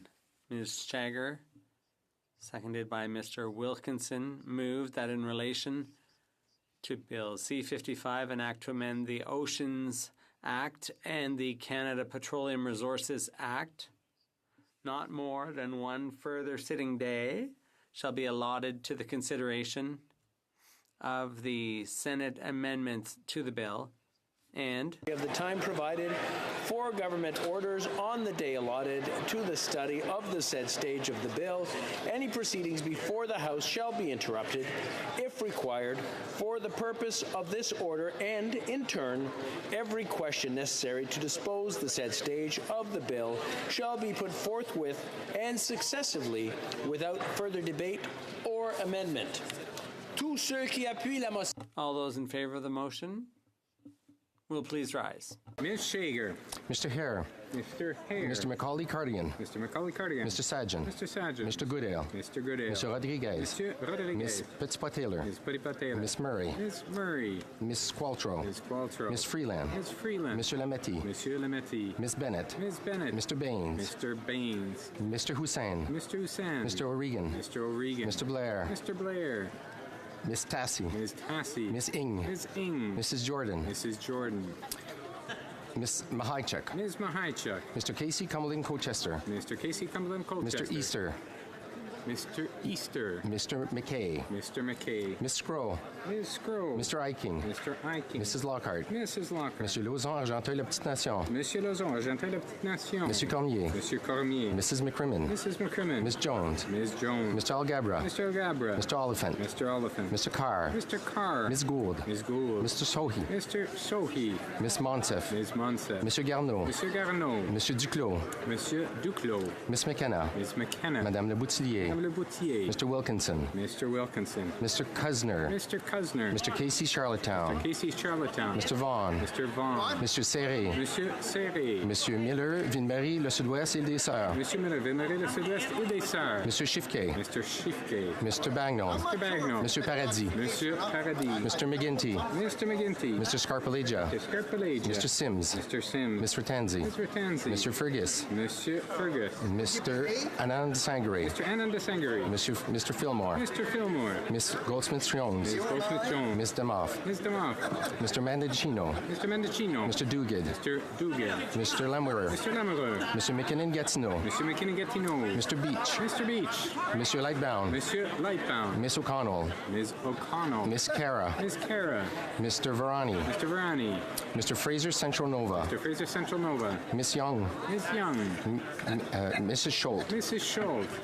Monsieur Vandal. Monsieur Vandal. Mr. DeCourcy. Mr. DeCourcy. Mrs. Romanado. Mrs. Romanado. Monsieur Massy Avignon, La Métis Matane Matapédia. Monsieur Massy Avignon, La Métis Matane Matapédia. Monsieur Hébert. Monsieur Hébert. Mr. Javnevski. Mr. Jasnevski. Mr. Pescasalido. Mr. Pescasalido. Madame Mendez. Madame Mendez. Monsieur Dubois. Monsieur Dubois. Mr. Leslie. Mr. Leslie. Mr. Aldeg. Mr. Aldeg. Mr. Amos. Mr. Amos. Mr. Arsenault. Mr. Arsenault. Mr. Badaway. Mr. Badaway. Mr. Bayliss. Monsieur Bayliss. Madame Lapointe. Madame Lapointe. Mr. Biddle. Mr. Biddle. Mr. Boissonneau. Mr. Boissonneau. Mr. Bossio. Mr. Bossio. Mr. Bertina. Mr. Bertina. Mr. Breton. Monsieur Breton. Mr. Chan. Mr. Chen. Mr. Bruson. Mr. Bruson. Miss Dillon. Miss Dillon. Monsieur Drouin. Monsieur Drouin. Ms. Zerowitz. Ms. Zerowitz. Mr. Isassi. Mr. Osassi. Monsieur Elkoury. Monsieur Elkoury. Mr. Ellis. Mr. Ellis. Mr. Erskine Smith. Mr. Erskine Smith. Mr. Elvson. Mr. Elvson. Mr. Finnegan. Mr. Finnegan. Mr. Fisher. Mr. Fisher. Mr. Fonseca. Mr. Fonseca. Mr. Fragiscados. Mr. Fragiscados. Mr. Fraser Westnova. Mr. Fraser Westnova. Mr. Fuhr. Mr. Fuhrer. Mr. Gerritsen. Mr. Gerritsen. Mr. Graham. Mr. Graham. Mr. Hardy. Mr. Hardy. Mr. Housefather. Mr. Housefather. Mrs. Hutchins. Ms. Hutchins. Mr. Johari. Mr. Johari. Miss Khalid. Ms. Khalid. Mr. Levitt. Mr. Levitt. Mr. Long. Mr. Long. Mr. Longfield. Mr. Longfield. Miss Ludwig. Ms. Ludwig. Mr. May Cambridge. Mr. May Cambridge. Mr. McDonald. Mr. McDonald. Mr. McKinnon Coquitlam Port Coquitlam. Mr. McKinnon Coquitlam Port Coquitlam. Mr. McLeod Northwest Territories. McLeod Northwest Territories. Mr. Morrissey. Mr. Morrissey. Madame Nassif. Madame Nassif. Mr. Oliver. Mr. Oliver. Monsieur Ouellet. Monsieur Ouellet. Mr. Peterson. Mr. Peterson. Monsieur Picard. Monsieur Picard. Monsieur Rioux. Monsieur Rioux. Miss Rudd. Ms. Rudd. Mr. Rumi. Mr. Rumi. Mr. Rusnak. Mr. Rusnak. Miss Sahota. Ms. Sahota. Mr. Sani. Mr. Saini. Monsieur Sanson. Monsieur Sanson. Mr. Sangha. Mr. Sangha. Mr. Sarai. Mr. Sarai. Madame Shanahan. Madam Shanahan. Mr. Sheehan. Mr. Sheehan. Mr. Sidhu Mission Masqui Fraser Canyon. Mr. Cedar Mission Masquerade Fraser Canyon. Mr. Sobera. Mr. Cervera. Mr. Spengeman. Mr. Spengeman. Mr. Tabera. Mr. Tavera. Mr. Tan. Mr. Tan. Mr. Whalen. Mr. Whalen. Mrs. Zaid. Mrs. Zaid. Madame Fortier. Madame Fortier. Mrs. Lambropoulos. Madame Labropoulos. Mr. Hogue. Mr. Hogue. Mr. Rogers. Mr. Rogers. Miss Yip. Ms. Yip. Mrs. Caesar Chavan. Mrs. Caesar Chavan. Mr. Kong. Mr. Kong. Que tous ceux qui s'opposent à la motion. All those opposed to the motion will please rise. Ms. Gledoux. Mr. Allison. Mr. Allison. Mr. Bazan. Mr. Bazan. Mr. McColeman. Mr. McColeman. Mr. Kent. Mr. Kent. Mr. O'Toole. Mr. O'Toole. Mr. Reyes. Mr. Reyes. Mr. Poiliev. Mr. Poliev. Mr. Deltel. Mr. Deltel. Mr. Fass. Mr. Fass. Miss Rempel. Ms. Rempel. Monsieur Blaney, Bellechasse, Légichemin, Lévis. Monsieur Blaney, Bellechasse, Légichemin, Lévis. Miss McLeod, Kamloops, Thompson, Caribou. Mrs. McLeod, Kamloops, Thompson, Caribou. Mr. Doherty. Mr. Doherty. Mr. Barlow. Mr. Barlow. Monsieur Berthold. Monsieur Berthold. Monsieur Martel. Monsieur Martel. Monsieur Paulus. Monsieur Paulus. Mr. Albus. Mr. Albus. Mr. Chong. Mr. Chong. Mr. Richards. Mr. Richards. Mr. Walkington. Mr. Workington. Mr. Straw. Mr. Straw. Mrs. Stubbs. Mrs. Stubbs. Miss Harder. Miss Harder. Mrs. Wong. Mrs. Wong. Mr. Abouteif. Mr. Abouteif. Mrs. Kuzi. Mrs. Kuzi. Mr. Kelly. Mr. Kelly. Mr. Lobb. Mr. Lobb. Mr. Sorensen. Mr. Sorensen. Mr. Godin. Monsieur Godin. Monsieur Clark. Monsieur Clark. Mr. Likivsky. Mr. Likiski. Mrs. Wagenthal. Mrs. Wagenthal. Mr. Brassard. Mr. Brassard. Mr. Sweet. Mr. Sweet. Mr. Anderson. Mr. Anderson. Mr. Generou. Mr. Generou. Mrs. Alislev. Miss Alislev. Mr. Soroya. Mr. Soroya. Madame Boucher. Madame Boucher. Mr. Carey. Mr. Carey.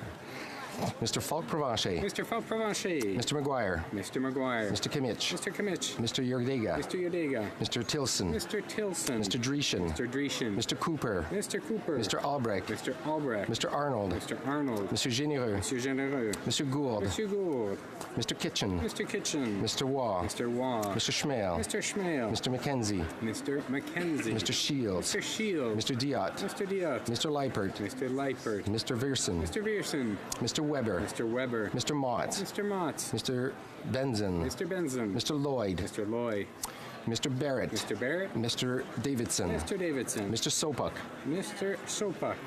Mr. Van Kesteren. Mr. Van Kesteren. Mr. Shipley. Mr. Shipley. Mr. Iglinski. Mr. Iglinski. Mr. Trost. Mr. Trost. Mr. Julian. Mr. Julian. Mr. Massey Windsor West. Mr. Massey Windsor West. Miss Benson. Miss Benson. Miss Kwan. Miss Kwan. Mr. Angus. Mr. Angus. Mr. Davies. Mr. Davies. Monsieur Caron. Monsieur Caron. Mr. Garrison. Mr. Garrison. Madame Brosseau. Madame Brosseau. Madame Trudel. Madame Trudel. Monsieur Dussault. Monsieur Dussault. Monsieur Dubé. Monsieur Dubé. Ouais. Et Monsieur Aubin. Monsieur Aubin. Monsieur Nantel. Monsieur Nantel. Monsieur Choquette. Monsieur Choquette. Mr. Duval. Mr. Duval. Mr. Johns. Mr. Johns. Mr. McGregor. Mr. McGregor. Mr. Rankin. Mr. Rankin. Mr. Stetsky. Mr. Stetsky. Madame Boutin-Sweet. Madame Boutin-Sweet. Madame Laverdière. Madame Laverdière. Miss Duncan Edmonton Strathcona. Miss Duncan Edmonton Strathcona. Miss Matheson. Miss Matheson. Madame Hughes. Madame Hughes. Monsieur Beaulieu. Monsieur Beaulieu. Monsieur Plamondon. Monsieur Plamondon. Monsieur Thériault. Monsieur Thériault. Madame Posé. Madame Posé. Madame Gill. Madame Gill. Miss May Sanish Gulf Islands. Miss May Sanish Gulf Islands. Mr. Weir. Mr. Weir.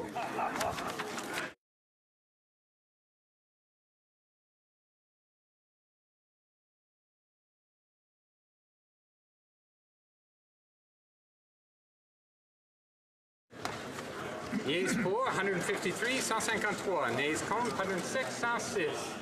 Je déclare la motion. I declare the motion carried. Orders of the day. Sir, point of order.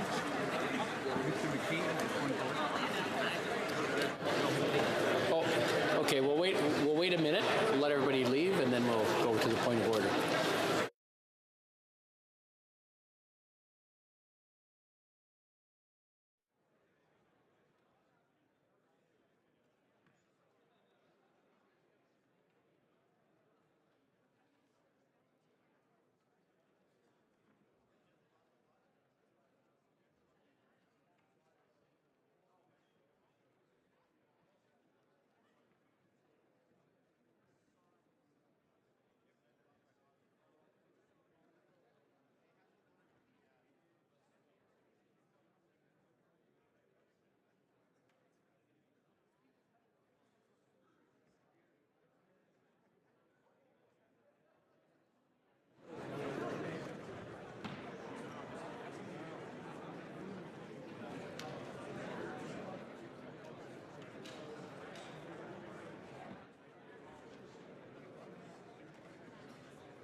want to remind the honourable members that the House is in session.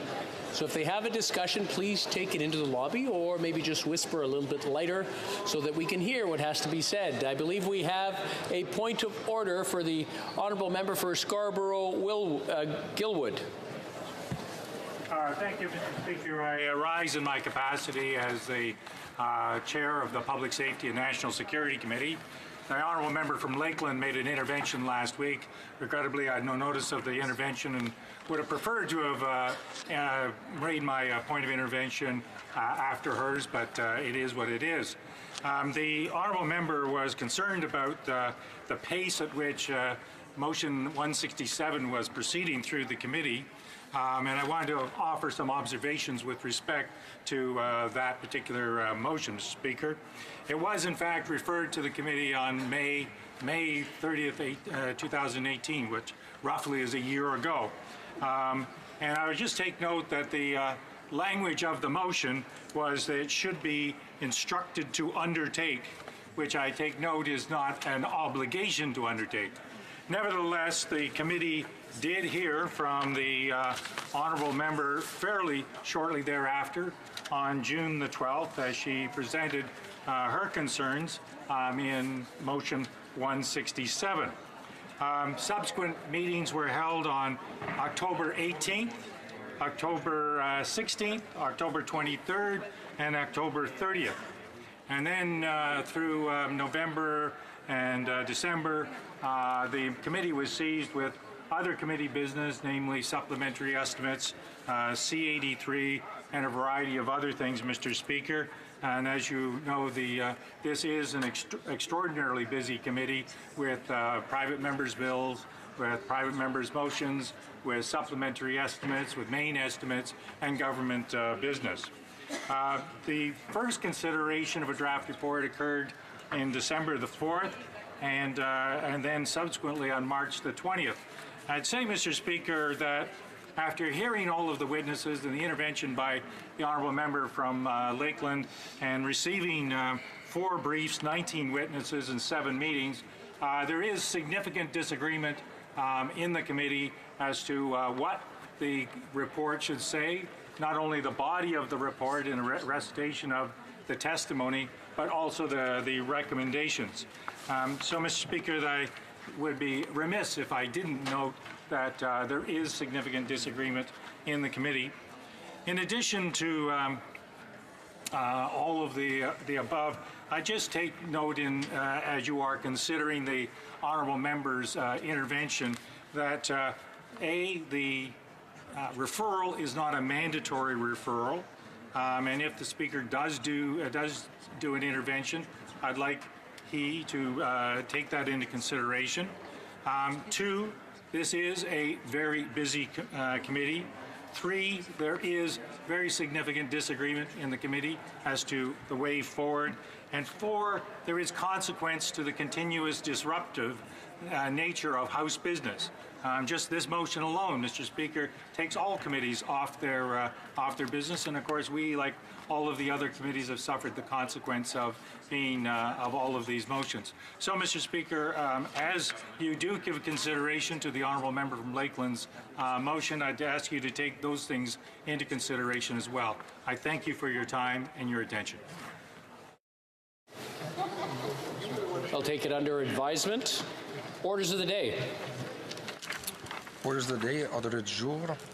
Resuming debate on a motion respecting Senate amendments in relation to Bill C-55, an act to amend the Oceans Act and the Canada Petroleum Resources Act. I wish to inform the House that because of the proceedings on the time allocation motion, government orders will be extended by 30 minutes. Resuming debates, the Honourable Minister of Fisheries, Oceans and the Canadian Coast Guard. Thank you, Mr. Speaker and honourable colleagues. I'm very pleased to be here today to talk about the message to the Senate on Bill C-55, a bill that will amend the Oceans Act and the Canadian Petroleum Resources Act. I want to first thank the Parliamentary Secretary, the member for Charlottetown, for starting the debate off last Friday and for his work on this file. I would also like to thank the member for Saanich Gulf Islands for supporting this bill. and for echoing the need to have this type of legislation so that we can move forward with protecting our marine spaces.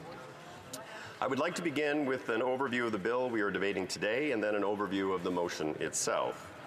Le projet de Bill C-55 seeks a new ministerial order instrument to establish interim protection marine protected areas to protect ecologically sensitive and important marine areas in cases where initial science and consultations tell us it is urgently needed. The process to establish interim protection will not be a shortcut to any science and consultation processes that are integral to how we establish marine protected areas today. The fundamental principle underlying interim protection is the application of the precautionary principle. This principle is not new under Bill C-55. It's already found in many pieces of modern environmental legislation. It is also consistent with the Privy Council Office Framework on Precaution, elaborated in 2013. This framework outlines guiding principles for the application of precaution to science-based decision-making in areas of federal regulatory activity for the protection of health and safety, the environment, and the conservation of natural resources. Indeed, we have received the bill with an amendment, and while we respectfully reject the amendment, we are adding an amendment that we feel respects the intent of the amendment from the other place. As indicated by government officials during Senate committee deliberation, and as well as expressed by members in the other place during third reading, the amendment proposed is duplicative and would also make the interim protection marine protected area process more complex than the designation of a permanent marine protected area. Therefore, the amendment would go against the very objective of the bill to provide faster protection and to freeze the footprint of activities in areas where we are proposing a permanent designation, all while ensuring that we continue our high standard of consultations. Let me explain. The first part of the amendment from the other place requires that the approximate geographical location and a preliminary assessment of any habitat or species in the area be published prior to an order for interim protection being made. This is already covered under the Cabinet Directive on Regulations, which requires all regulatory process to be open and transparent. This is the reason why today you can go online to look at an area of interest, which is the first step in the current process of developing a permanent MPA, and see a description of the area, a map of the area, and all other relevant information such as the key objectives. The second part of the amendment, which was added by Senator Patterson, would require for an additional consultation period to take place outside what is already required under the Oceans Act and the Gazette process. This amendment would add another consultation period that is at minimum 60 days and would require the government to respond to all comments within 30 days. That brings the added consultation period to a possible 90 days before an order can be made. Indeed, this only applies to the interim process and would therefore make the interim designation process more complex than the process for a permanent designation. As I have mentioned, these amendments were also duplicative. The current Oceans Act already explicitly outlines consultation requirements under sections 29 through 33. As mentioned on Friday by the Parliamentary Secretary, Section 33 under Oceans Management Strategy states, in exercising the powers and performing the duties and functions assigned to the Minister by this Act, the Minister, A, shall cooperate with other ministers, boards, and agencies of the Government of Canada, with provincial and territorial governments, and with affected Aboriginal organizations, coastal communities, and other persons and bodies, including those bodies established under land claims agreements. B, may enter into agreements with any person or body or with any other minister, board, or agency of the Government of Canada. And C, shall gather, compile, analyze, coordinate, and disseminate information. For these reasons, our government is rejecting these changes and proposing an amendment that we believe captures the intent of the message from the other place. This amendment will require the geographical location and all other relevant information to be published, along with the consultations that were undertaken when an order is made. This will ensure that the information that communities need will be provided and that the process for interim protection is streamlined to ensure that protection is provided in a manner consistent with the objective of this bill. That is, to provide faster protection on an interim basis to marine areas until a decision, after comprehensive consultations are undertaken, is made on whether to designate the interim area as a permanent MPA. This bill was first introduced in the House of Commons on June 15, 2017. Since then, it has had the benefit of many hours of debate, discussion, and review. The House of Commons Standing Committee on Fisheries and Oceans spent a great deal of time carefully reviewing its proposals. From October to December 2017, that committee heard views and opinions from many orders of government, partners, stakeholders, and experts on the bill. Following this in-depth review, the committee made 5 amendments to the bill that were proposed by Conservative, Green, and Independent members, and which were adopted by the House on April 25, 2018. The House of Commons Committee's amendments add new and important elements to the bill without undermining its spirit and its intent. Mr. Speaker, this bill is truly one of those rare bills that has had cooperation and agreement at the committee stage by all parties, and I urge all members to put their partisanship aside to support a non-partisan issue protecting our oceans. Since February 2019, the committee in the other place has further reviewed Bill C-55 and has heard from more witnesses and experts. I'm grateful for the effort and the attention paid by the other place to this important legislative proposal. However, their additional amendments do not align with the spirit of Bill C-55 to apply interim protection in a timely manner. Consultation is the cornerstone of effective oceans protection in Canada. The transparency we will exercise for interim protection will be no less than for establishing more permanent marine protected areas. So what is our current practice? We consult and collaborate with provinces, territories, and Indigenous groups. We include marine resource users such as fisheries groups, aquaculture groups, the oil and gas sector, mining, shipping, tourism, and other stakeholders. We reach out to other experts, such as environmental groups, academics, and various community members. Finally, we also, of course, consult the public.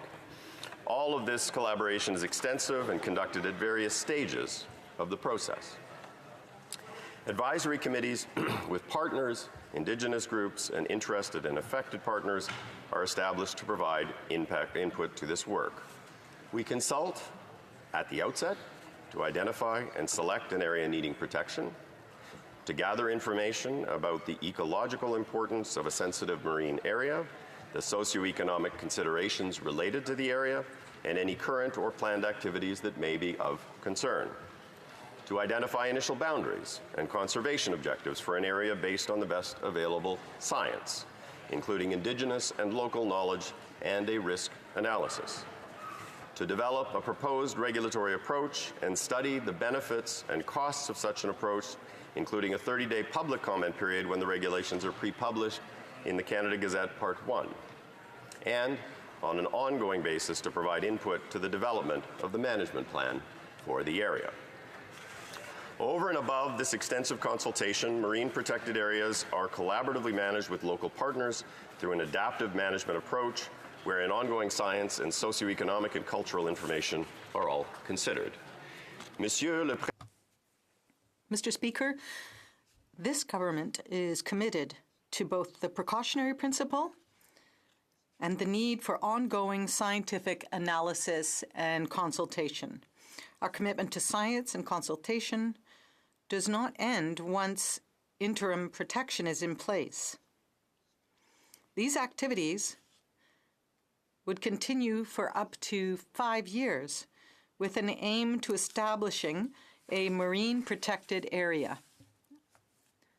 And we continue to consult and improve our scientific understanding of the area following its establishment as part of ongoing management efforts. Bill C-55 reflects the government's commitment to Indigenous rights and the requirement to respect the duty to consult and accommodate.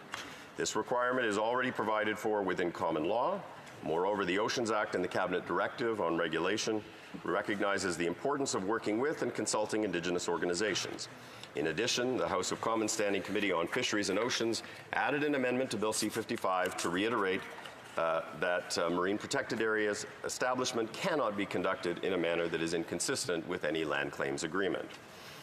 Mr. Speaker and colleagues, Bill C-55 will go a long way to ensuring that as Canadians we protect our marine ecosystems.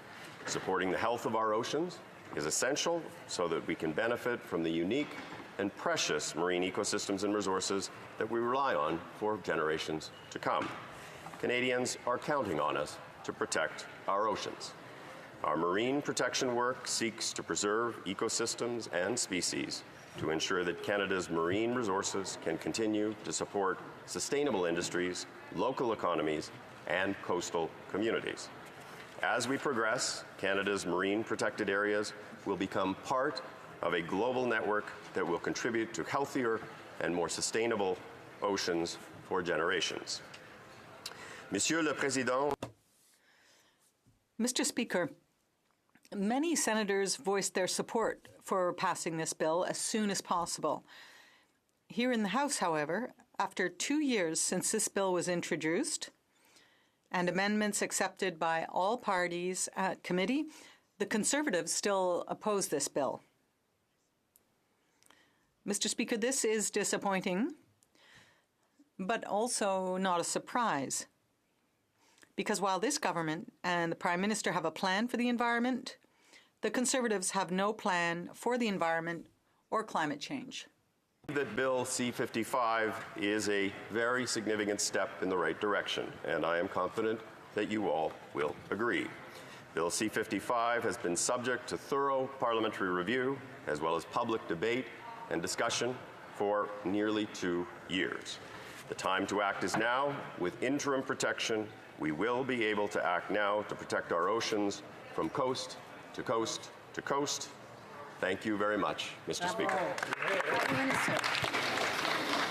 Questions and comments? Questions et commentaires. The honourable member for Prince George Caribou. Thank you, Mr. Speaker. I thank our honourable colleague for his speech on C-55. And yes, there's been considerable amount of debate, but not enough, again, in this side of the House with the amendment that's come forth. Time and time again, what the committee heard was that the consultation was not thorough. Mr. Speaker, not thorough. As a matter of fact, we had groups that said, well, and indeed it was the Premier from Nunavut that said they weren't consulted at all. So, Mr. Speaker, I want to ask the honourable colleague across the way that indeed 3 territorial premiers issued a statement indicating that the proposed amendments to the Oceans Act and the Canadian Petroleum Resources Act included Bill C-55 allow for creation of interim marine protected areas by a federal minister without prior consultation. So, Mr. Speaker, through you, how long does our honourable colleague feel initial consultations would be conducted before interim protection would be provided for a marine protected area? The Honourable Minister of Fisheries and Oceans. Thank you, Mr. Speaker. As I noted in my speech, the Act through sections 29 to 33 spell out the requirement for consultation. We believe that the intent of the amendment that was made in the Senate, in the other House, was reflected already in the existing bill. However, when the bill was sent back to us after nearly a year in the Senate, we have suggested an amendment to capture the intent of the message that the other chamber had sent to us, such that it is very clear that the requirement for consultation not only exists, but the requirement for transparency in terms of what consultations have taken place. Questions and comments? Questions et commentaires. The honourable member for Edmonton Strathcona. Thank you, Mr. Speaker. I'd like to thank the minister for moving forward and imposing some stricter measures to protect marine protected areas. But my question through you, Mr. Speaker, to the minister is this. I note that the new standards provide to the marine protected areas, but not to the refuges. I also note that the minister, as I understand, has recently announced that there will be longer boundaries, set distances, where ships and so forth can't come near threatened species, such as the orca. But I wonder if he could speak to the issue of where threatened species are flowing through areas that are not marine protected areas. What kind of new measures and expenditures is the minister going to put in place, for example, through the Coast Guard, to ensure that, in fact, those species are not impacted, not just by drilling, but also shipping? Before we go to the minister, I'd like to instruct the Sergeant at Arms to maybe just step outside, and it sounds like there's some noise going on in the hallway, and it's getting a little bit out of hand, and it's making it difficult inside the chamber to hear what's going on. So if you can just check out and make sure everything's fine and working. The Honourable Minister for Fisheries and Oceans. Thank you, Mr. Speaker, and thank you for the two questions. With respect to standards for conservation areas, which we announced a couple of weeks ago, there are two categories: marine protected areas and other effective area-based measures. We have put in place guidelines with respect to what is and what is not allowed in both of those. With respect to other effective area-based measures, including marine refuges, the focus is on ensuring that activities that are not inconsistent with the conservation objectives can continue. This is compliant with international guidance by the IUCN, and to be honest, sets a standard, I think, for the global community in terms of what kinds of standards need to be put in place for conservation areas, marine conservation areas around the world. With respect to protection, most specifically, I think the honourable member is referring to the South Resident killer whale announcement. The focus is on expanding the zones to ensure that vessels do not come within a 400-meter radius of the South Resident killer whales. And that is something that will apply generally to all vessel traffic, whether you're in a marine protected area or you're not. In terms of enforcement, we have created a separate enforcement group in the Department of Fisheries and Oceans. We're hiring, I believe it's 13 or 14 different enforcement officers who will focus 100% of their time on ensuring that those regulations are respected. Questions and comments? Questions et commentaires. The Honourable Member for Whitby. Thank you, Mr. Speaker. I'd like to thank my honourable colleague for his speech. The government has put in place a number of different initiatives that not only help to preserve and conserve life on land, but in particular with this bill, life underwater. And I'm wondering if the minister could expand on Canada's leadership with this bill in particular. And I voted in favour of going to time allocation because it is an important piece of legislation. I wonder if the minister could expand on this legislation and how it demonstrates Canada's leadership as we look to meeting the Sustainable Development Goals, life underwater, and Agenda 2030. The Honourable Minister of Fisheries and Oceans. Thank you very much for that important question. This bill is important. It is important in the broader context of the commitment to nature that this government has demonstrated through significant amounts of funding that have been put into the nature agenda. In terms of this particular bill, what it does is enable us to more rapidly protect on an interim basis areas of high ecological significance so that we can ensure that during the process of assessing permanent status that we are not in a position where ecologically significant attributes and biodiversity are being affected. It is important for us in terms of meeting our international commitments, which is 10% of protected areas by 2020. We are now at 8.27%, which is well beyond where we were in 2015, which was less than 1%, and we are absolutely committed to achieving the 2020 target. We will then be engaging the conversation about what the target beyond that needs to be and how we will go about reaching that. We have set standards in terms of what can take place within these conservation areas, which I believe will set a standard for the international community to ensure that there is integrity to these concepts. And so I think Canada is more than punching above its weight in the context of this conversation. Bravo.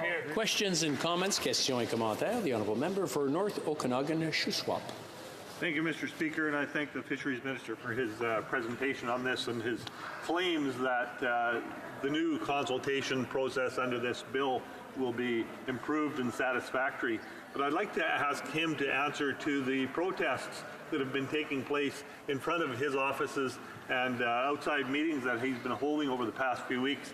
I believe he was in Nova Scotia over the past week or so and had a large protest outside of the meeting he was holding there because consultation hadn't taken place. Fishermen were extremely upset by what was taking place, the decisions that were being made under this fisheries minister, and again in front of his office in BC over the past couple of weeks. Again, fishermen totally out of line with the direction that this fisheries minister is claiming about adequate consultation. That consultation is not there, and I'd like him to answer to that, why he thinks it is.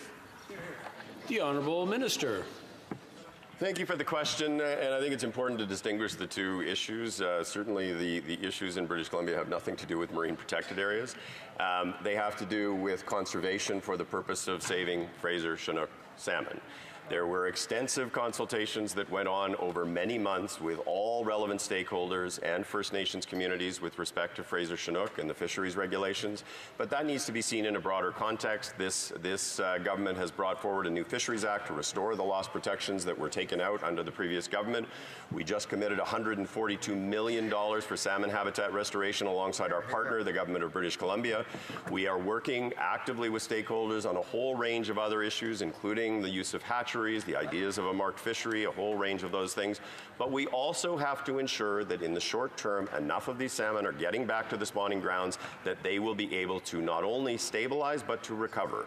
And I have said very clearly in the press, I will not be the minister that makes the easy political decision and allows these stocks knowingly to go to extinction.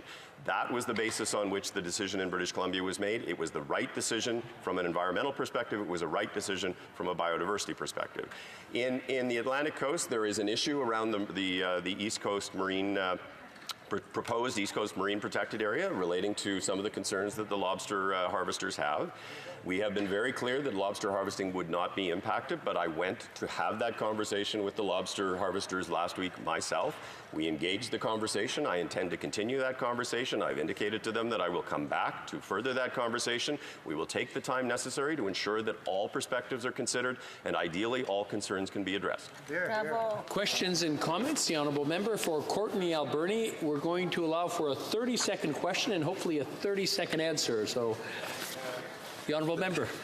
Thanks, Mr. Speaker. I'll be really quick. And before I ask the question, I just want to give a shout out to everyone at home that is participating in the first ever Olympic qualifying for surfing to participate in Tokyo, and hoping they have a safe competition, Mr. Speaker. I'm sure everyone here at home, here in the House, wishes them the best. Mr. Speaker, my question to the Minister is just if he can clarify with this piece of legislation and the amendments, will oil and gas still be permissible in these MPAs, or can he clarify whether they'll be outlined, completely banned in all of these MPAs? The Honourable Minister of Fisheries in 30 seconds or less, please. Sure, thank you. In the regulations, in the guidelines that we have established with respect to conservation areas, as I say, there are two categories. One are marine protected areas. The other are other effective area-based measures. In marine protected areas, oil and gas extraction, bottom trawling, dumping will not be allowed. There you go. Resuming debate, reprise du débat, the Honourable Member for Caribou Prince George. I just want to remind the Honourable Member that he will have approximately 12 minutes before we hit question period. Right. Upon return, he will have another 8 minutes coming to him. Awesome. The Honourable Member for Caribou Prince George. Thank you, Mr. Speaker, and thank you to our honourable colleague, the Minister for Fisheries, Oceans, Canadian Coast Guard. Before we start, Mr. Speaker, well, I guess we've already started. So, but I do want to say thank you to my colleague, the Member of Parliament from North Okanagan, Shuswap, that actually spoke on this topic for over an hour on Friday. It was Fish Friday all day. Even served in the back, I would imagine, in the lobby. It was fish, and then spoke eloquently for over an hour on C-55, and then also S-203, the ending whales in captivity. So, Mr. Speaker, through you, I just want to say a heartfelt thanks to my honourable colleague, as I was back in the riding, talking about species at risk, and in particular, the southern mountain caribou issue that we have. And the reason why I bring this up, Mr. Speaker, I know you're probably wondering why I'm bringing this up. Because the colleague across the way wants to talk about consultation and how it has been, it's been thorough. And, you know, he would probably stand up and say that the consultation on the southern mountain caribou issue in the province of British Columbia has been thorough as well, too. Well, Mr. Speaker, I can tell you what's been thorough. What's been very thorough and robust is the attendance at these town halls done by the province of British Columbia. And the reason being it's been robust is because there has been no consultation. And here's an issue that is going to have detrimental impacts on our province in terms of industry, in terms of our way of life. I want to also say right at the very beginning is that nobody wants to see a species such as the southern mountain caribou become extinct, or our Chinook, or our Atlantic salmon, or our northern cod. It's one of the challenges that we have with this government, Mr. Speaker, is that they stand up and they say that they've consulted Canadians from coast to coast to coast to coast on this thoroughly, and indeed they haven't. Why would the minister be getting protests outside his door by angry fishermen, angry groups? He's having to be spirited away under the protection of security. Mr. Speaker, when we stand up and we say, and we're talking about consultation, even the NDP are even in agreement with us on this side that that consultation isn't there. Now, Mr. Speaker, I'll bring you back to where we are earlier today. Some of those that are in the gallery and those that are tuning in, Canadians that are tuning into the debate, 71 times. We just voted on time allocation. That's closure of debate. 71 times that has happened to this point under this government. I will bring you back to day 15 of the member from Papineau's campaign to be our Prime Minister. Day 15 in the October, or the 2015 election. It was day 15 when he stood up and he said, under my government, we will be the most open and transparent government in the history of our country. Well, we've seen where that has gone. All right. He also said that he would run small deficits and then all of a sudden balance the budget in 2019. Well, where are we now? Right? Huge, huge, huge debt. But one of the other things he said was that under his government, they wouldn't resort to parliamentary tricks and tactics such as omnibus bills or closure, evoking closure, time allocation. He would let the debate reign. Because after all, Mr. Speaker, it was not about us as parliamentarians, it was about the people that voted us in and got us here. And with that, Mr. Speaker, I have to bring us all back and always remind those that are in this House that are checking their iPads, checking their messages, and not really paying attention to the debate. Well, those on the other side, let me remind those that this is not about them. It's not about them. It's not about this Prime Minister. This is about the electors that voted the 338 members of Parliament here to be their voice. And when they evoke time allocation and closure on debate, what he's saying is that really those that elected the opposition and many others, those voices don't really matter. And we've seen that time and time again. And it's usually when they don't like what they're hearing. It's usually when there are pretty valid points that are being brought up. And here we see it again. We're sitting at 71. I said 59 earlier on, but my great colleague from Port Alberni reminded us that it was 71 times. 71 times. 71 times, Mr. Speaker. I don't think that's letting the debate reign. Now, Mr. Speaker, I also want to talk about consultation, because they stand up and they talk about consultation.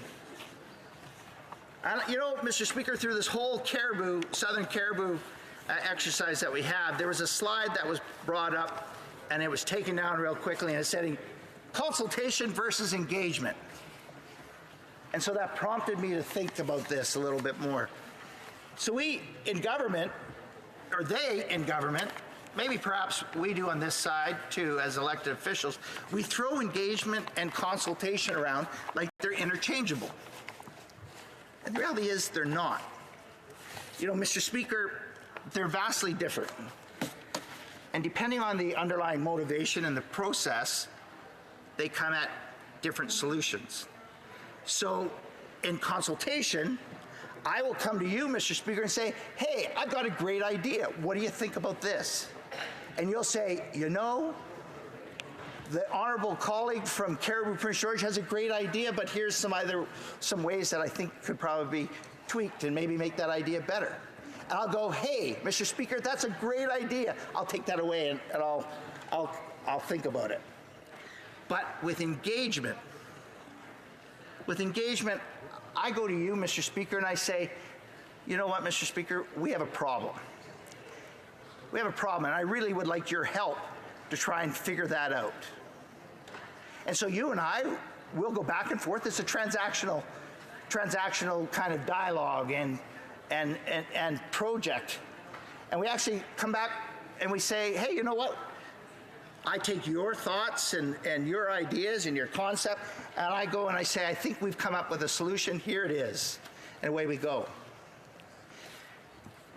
And you know, Mr. Speaker, I'm probably going to elicit some boos from this side of the House. Oh, no, never. Because if we are going off of what I just said in terms of consultation and engagement, it's engagement with what Canadians truly want, especially those in our fishing communities, our coastal communities, especially our First Nations that depend on the fisheries for their sustenance. So when you are levying a piece of policy such as C-55, it's not consulting what we should be doing. It's engaging Canadians from the grassroots as to here's the issue. Here's what we have problems with. But the core problem to that, Mr. Speaker, is they can't tell you. At times, they can't tell you what they want to protect. And C-55 is one of those, Mr. Speaker, you just gave me a 3-minute warning. I think I have 11 minutes, actually. 3 minutes too. Okay, I get it. Sorry. So now it's just going to ruin the video. It's just going to ruin the video. Yes, you did, Mr. Speaker. I'm splitting. Let the record show. I'm splitting my time with question period. I'm splitting my time with 338 members of Parliament. Unlike what our colleagues across the way will do, they would not allow that. Actually, Mr. Speaker. Engagement is really what Canadians, whether it's C-55 or the Fisheries Act or our Northern Cod study or our Atlantic Salmon study or our Aquatic Invasive Species study, which we will never get to because our friends in the Fisheries Committee continue to kind of delay it down the way. But Canadians are looking for that when we're engaging on policy that's going to impact them. I myself have tried to change my vocabulary and my use of that now since that southern resident or southern mountain caribou fiasco we're dealing with back in the province of British Columbia. It's engagement. And Mr. Speaker, I wonder if our colleagues across the way, the reason why it's not a consultation or it's not an engagement, it's really just a checkbox or a check in a box to say that, hey, we've talked about it. I wonder if it's because they don't believe that Canadians are smart enough to come up with an idea. You know, after all, we live in coastal areas, or we depend on the water. Maybe we're not smart enough to come up with a solution to the problem, or maybe it's that they're worried that the problem that Canadians are too smart and they'll figure it out. Mr. Speaker, I've listened to a number of fishers and fishing organizations on C-55 who are concerned, and First Nations, who are concerned about the lack of consultation. And the amendment that came back from the Senate, while our honourable colleague across the way is saying that it's redundant and it's way too much, Mr. Speaker, it would be, after all, listening to Canadians that and time again, we heard it, that they weren't being consulted enough or they weren't being engaged enough. There I go, see? Consult, engage. They weren't being engaged. Mr. Speaker, we should always strive to be better. And C-55 is one of those pieces of legislation that is a core piece of legislation under this government. Now, they say that time has been dithered away, and I think their honourable colleague mentioned that there's only 25 sitting days left. So that's why the urgency to push it through, because there's 25 days. But there are serious concerns with C-55. It's why that amendment came forward. So essentially what they're saying, and no different than time allocation, is that because it's a conservative amendment, doesn't really matter. Mr. Speaker, that's wrong. And with that, I'll cede the floor and I'll pick it up after QP. As was discussed prior, the honourable member for Caribou Prince George will have 8 minutes coming to him to complete his discussion after question period, or his presentation after question period, and have another 10 minutes of questions coming to him. Statement by members. Déclaration de député. L'honorable député. The honourable member for Glengarry Prescott Russell. Mr. Speaker, in recent weeks, flooding on the Ottawa River has affected my constituents in Cumberland, Clarence, Rockland, Alfred, Plantagenet, and Champlain.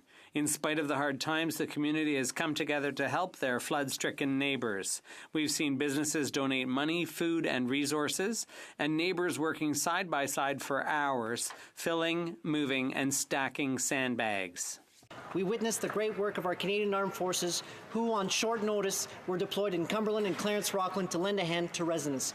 Mr. Speaker, there is nothing more powerful for affected residents than seeing our men and women in uniform.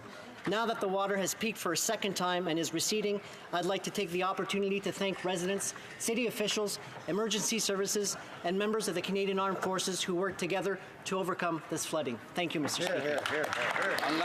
The honourable member for Lévis-Lotbinière. Mr. Speaker, it took about as long for the good weather to return this year as it took for the Liberals in 2015 to plunge us into debt and ridicule for all to see. This torture is drawing to an end. Conservatives are the only ones who've ever been a credible option capable of governing in an accountable and ethical manner. This summer in Lévis-Lotbinière, I'll have the privilege of sharing and celebrating the values that bring and hold us together with young and old alike on Canada Day and at the Expo Lotbinière site and at performances of our regional cultural theatrical play Comme dans le Temps in Saint-Gilles. Mr. Speaker, there's still time to choose initiatives to improve our community, more so than ever with the election coming in the fall. Quebec deserves better. Thank you, Mr. Speaker. Honourable member for King Vaughan. Mr. Speaker, last year Bill S-232, sponsored by the member from York Centre, passed unanimously in this House and designated May as the Canadian Jewish Heritage Month. By enacting this law, Parliament has provided Canada's Jewish community much needed and much deserved recognition. My riding of King Vaughan is home to a vibrant and diverse Jewish community, and like Jews throughout Canada, the Jewish community in my riding has contributed immensely to growing a dynamic, successful, and inclusive society. In this disturbing period of rising anti-Semitism, it is right and just that all of us, whatever our faith, both recognize and celebrate the contributions Jews have made to Canada, but also work to support and defend our Jewish neighbours, friends, and institutions, not only this month, but every month. During Jewish Heritage Month, I want to pay particular attention to the good work undertaken by the Centre for Israel and Jewish Affairs and the Canadian Jewish Political Affairs Committee, both of whom work hard to educate politicians, students, and community leaders on the issues of importance to Israel, Canada, and the Jewish people. Let me conclude by wishing everyone Chodesh Tov. Member for Vancouver East. Today, I would like to show parliamentarians what leaderships look like. Under the guidance of Ms. Gina, the grade 6 and 7 students at Hastings School organized an amazing assembly to celebrate Earth Day. This project included a beautiful art piece of the Earth with a handprint of each student delivering their message on how to save the Earth. The students are gripped with the most important issue of their generation: climate catastrophe, species at risk, forced migration. These young, engaged citizens want action and solutions. They want us to, quote, keep fossil fuels in the ground, coal, oil, and gas. Like the students at Hastings, thousands of students took part in the climate strike on May 3rd. Their demands are clear: 65% emissions reductions by 2030, separation of oil and state, a just transition, right to a safe environment, Indigenous rights, conserve biodiversity, protection of vulnerable groups. It's time to put, quote, planet before profit. To stop pollution, we are the solution. In other words, Green New Deal now. Member for Scarborough Rouge Park. Mr. Speaker, this May 18th, we mark the 10th anniversary of the genocide in Mulivaikal. Over 70,000 Tamils were killed, 300,000 detained, and countless disappeared. I want to remember and honor those who died, their families, and survivors. Within the designated no-fire zone, the makeshift hospital was repeatedly bombed by the Sri Lankan military. The last remaining medical team became the lifeline for many. They saved thousands of lives working in treacherous conditions and put their own lives at risk, all the while reporting on the atrocities to the world through whomever would listen. They became the face of humanity at a moment when humanity forgot those in the small sliver of land called Mullivaikkal. I'm honored to welcome to Parliament Hill today Dr. T. Varadaraja and Mrs. K. Kandasamy, members of the medical team whose courage, valor, and heroism have left their Tamil nation and all of humanity forever in their debt. Thank you, Mr. Speaker.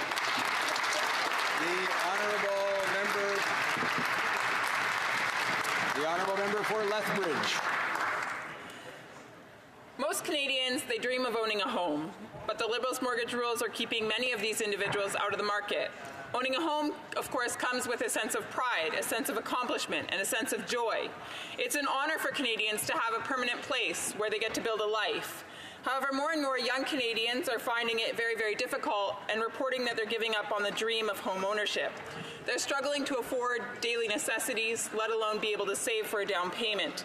To make matters worse, the current government has implemented a mortgage stress test that makes it extremely difficult for first-time home buyers to be able to get into the market. Canadians build wealth by owning a home. It's very key. By blocking millennials from this opportunity, the Liberals are actually keeping them from being able to build equity and create a life for themselves, enjoying the stability of a home. Conservatives are committed to ensuring that Canadians in all regions of this country are able to afford a home, to realize their dream. We will continue to implement policies that will serve Canadians well and help regular Canadians get ahead. Honourable member for Cumberland Colchester. Thank you, Mr. Speaker. In 2006, I was asked for help by the families of two young boys who each had been diagnosed with a brain tumor. Working with the Canadian Alliance of Brain Tumor Organizations, we developed the Private Members Motion 235, which called on the government to help develop a national brain tumor registry. Tomorrow, the brand new Brain Tumor Registry of Canada will be launched for the first time to make sure that every brain tumor in Canada is counted and studied. When the motion was passed by this House in 2007, young Brandon Dempsey and his mother Jennifer were in the gallery. Sadly, Brandon passed away in 2012, but I'm very pleased that his mother is back in the gallery today. I want to recognize Matthew McDonald from Truro and Brandon Dempsey of Amherst, two young Canadians who did not survive their brain tumors. Without their courage and without their courageous fight and their determined support of their parents, the Brain Tumor Registry might not have been created. I also want to recognize my assistant, Lauren Byrne, for his tireless efforts and all of the brain tumor community which helped develop the National Brain Tumor Registry. Thank you. Scarborough Centre. Mr. Speaker, every year Muslims across the world take part in Ramadan. As we fast from dawn to sunset for the next month, we take the time to reflect on ourselves, our actions, and our values. The month of Ramadan is a time of patience, empathy, and compassion. It's a time when we grow closer to our families, friends, and community. We open our hearts and strive to give back to our community through charity and volunteering. We share these values as Muslims and Canadians who work every day to make our country a better place. In my riding of Scarborough Centre, Ramadan brings people together.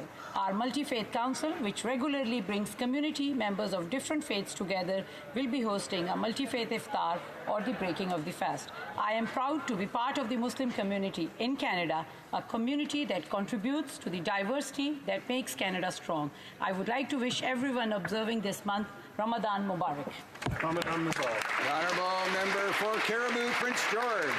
Mr. Speaker, it's 3.5 years in, and Canadians now realize this Prime Minister's just not as advertised. With his hand on his heart, he promised reconciliation. Instead, he pitted First Nation against First Nation. On soft foot in the economy, he said, just trust me. Yet investment in companies continue to flee. There's no savings left for those rainy days, as a bank account has been drained by his sunny ways. He jets off to exotic locations on vacations, offending our neighbors in many foreign nations. He bought Loblaws their fridges and freezers and such, and even though he promised to be there after the fires, aside from photos and selfies, he really hasn't given us much. Our fire-damaged fridges and freezers replacement, we paid. His fake environmental plan, just a carbon tax raid. Let the debate reign, said the Papineau PM. After all, it's about them, not about us. Mr. Speaker, 71 times he has shut down debate, another Liberal promise broken by this debate. All was forgotten after the ballots were cast, but all is not lost. This October, Canadians can ensure it's his last. Honourable member for Hamilton East, Stony Creek. Mr. Speaker, the diversity of our great country creates historic events.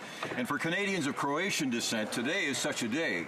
Today, our Governor General will host Her Excellency Kolinda Grabar-Kitarović, President of the Republic of Croatia, at Rideau Hall.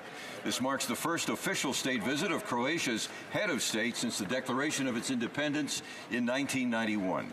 It is a tribute to the thousands of Croatian immigrants, such as my father and grandparents, who have contributed to the success of Canada at every level, from common labor to arts, science, politics, professions, sports, and perhaps most importantly, great neighbors and citizens. President Grabar-Kitarović has made a remarkable impact on the world scene since her election and currently holds the chair of the Council of Women World Leaders. So many Canadians have received a warm welcome visiting our beautiful homeland we call Lijepa Naša Domovino that we can now say to Her Excellency, Dobrodošli u Kanadu. Welcome to Canada. Thank you, Mr. Speaker. The Honourable member for Brampton West. Mr. Speaker, Vancouver will soon host Women Deliver 2019 conference, the world's largest gathering on gender equality and the health rights and well-being of women and girls. Women Deliver is more than just a conference, Mr. Speaker. It is a movement to take action and make our voices heard. During the month of May, we're calling on all Canadians to mobilize to advance gender equality in their communities in Canada and around the world. The yellow arrow pointed towards ourselves is a reminder that each of us are allies for change. Mr. Speaker, in May, we call on to drive progress and leave the lasting legacy of a fairer and equal society where Canada continues to be a leader on the international stage, because we know when we empower women and girls, we not only empower their communities or their countries, but we empower the entire world. Thank you, Mr. Speaker. The Honourable member for Thornhill. Mr. Speaker, on March 31st, one of the Prime Minister's lawyers sent a letter threatening a lawsuit if the leader of the official opposition didn't withdraw the following statements regarding the PM's involvement in the SNC-Lavalin corruption scandal. That documents and recordings are concrete evidence that prove the PM led a campaign to politically interfere with SNC-Lavalin's criminal prosecution. That the PM personally gave the order, and when the former Attorney General refused to follow them and break the law, she was fired. That the PM looked Canadians in the eye and told them that no one had raised concerns with him. That was false. And that the entire SNC-Lavalin scandal is corruption on top of corruption on top of corruption. Mr. Speaker, the official opposition leader responded saying, if the PM intends to commence a lawsuit, he should proceed immediately. Mr. Speaker, that was more than a month and a half ago. Is the Prime Minister's threatened lawsuit, like the PM, simply not as advertised? Honourable member for Kingston and the Islands. Well, Mr. Speaker, it turns out someone ended up being better than advertised. The number of the day, Mr. Speaker, is 107,000. 107,000 is the number of jobs Canada added in April alone. Undeniable proof from Statistics Canada that our economy is booming. The most jobs added in 1 month since 1976. As stated by one senior economist at TD Bank, this is a solid message that employers have faith in the Canadian economy.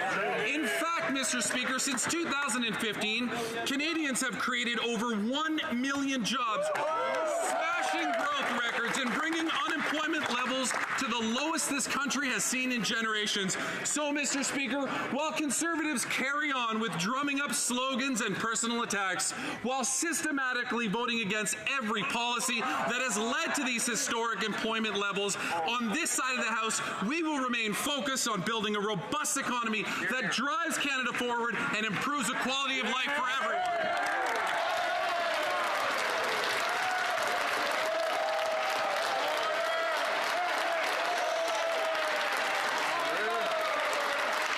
The Honourable member for Essex. What if I told you we could produce plastic zinc-like products made from natural agricultural waste fibers that are 100% compostable. I'm proud to say that this exact innovation has been created by two of my constituents from Kingsville. Last week, Mike and Victor Thiessen received the 2019 National Sciences and Engineering Research Council of Canada Synergy Award for Innovation.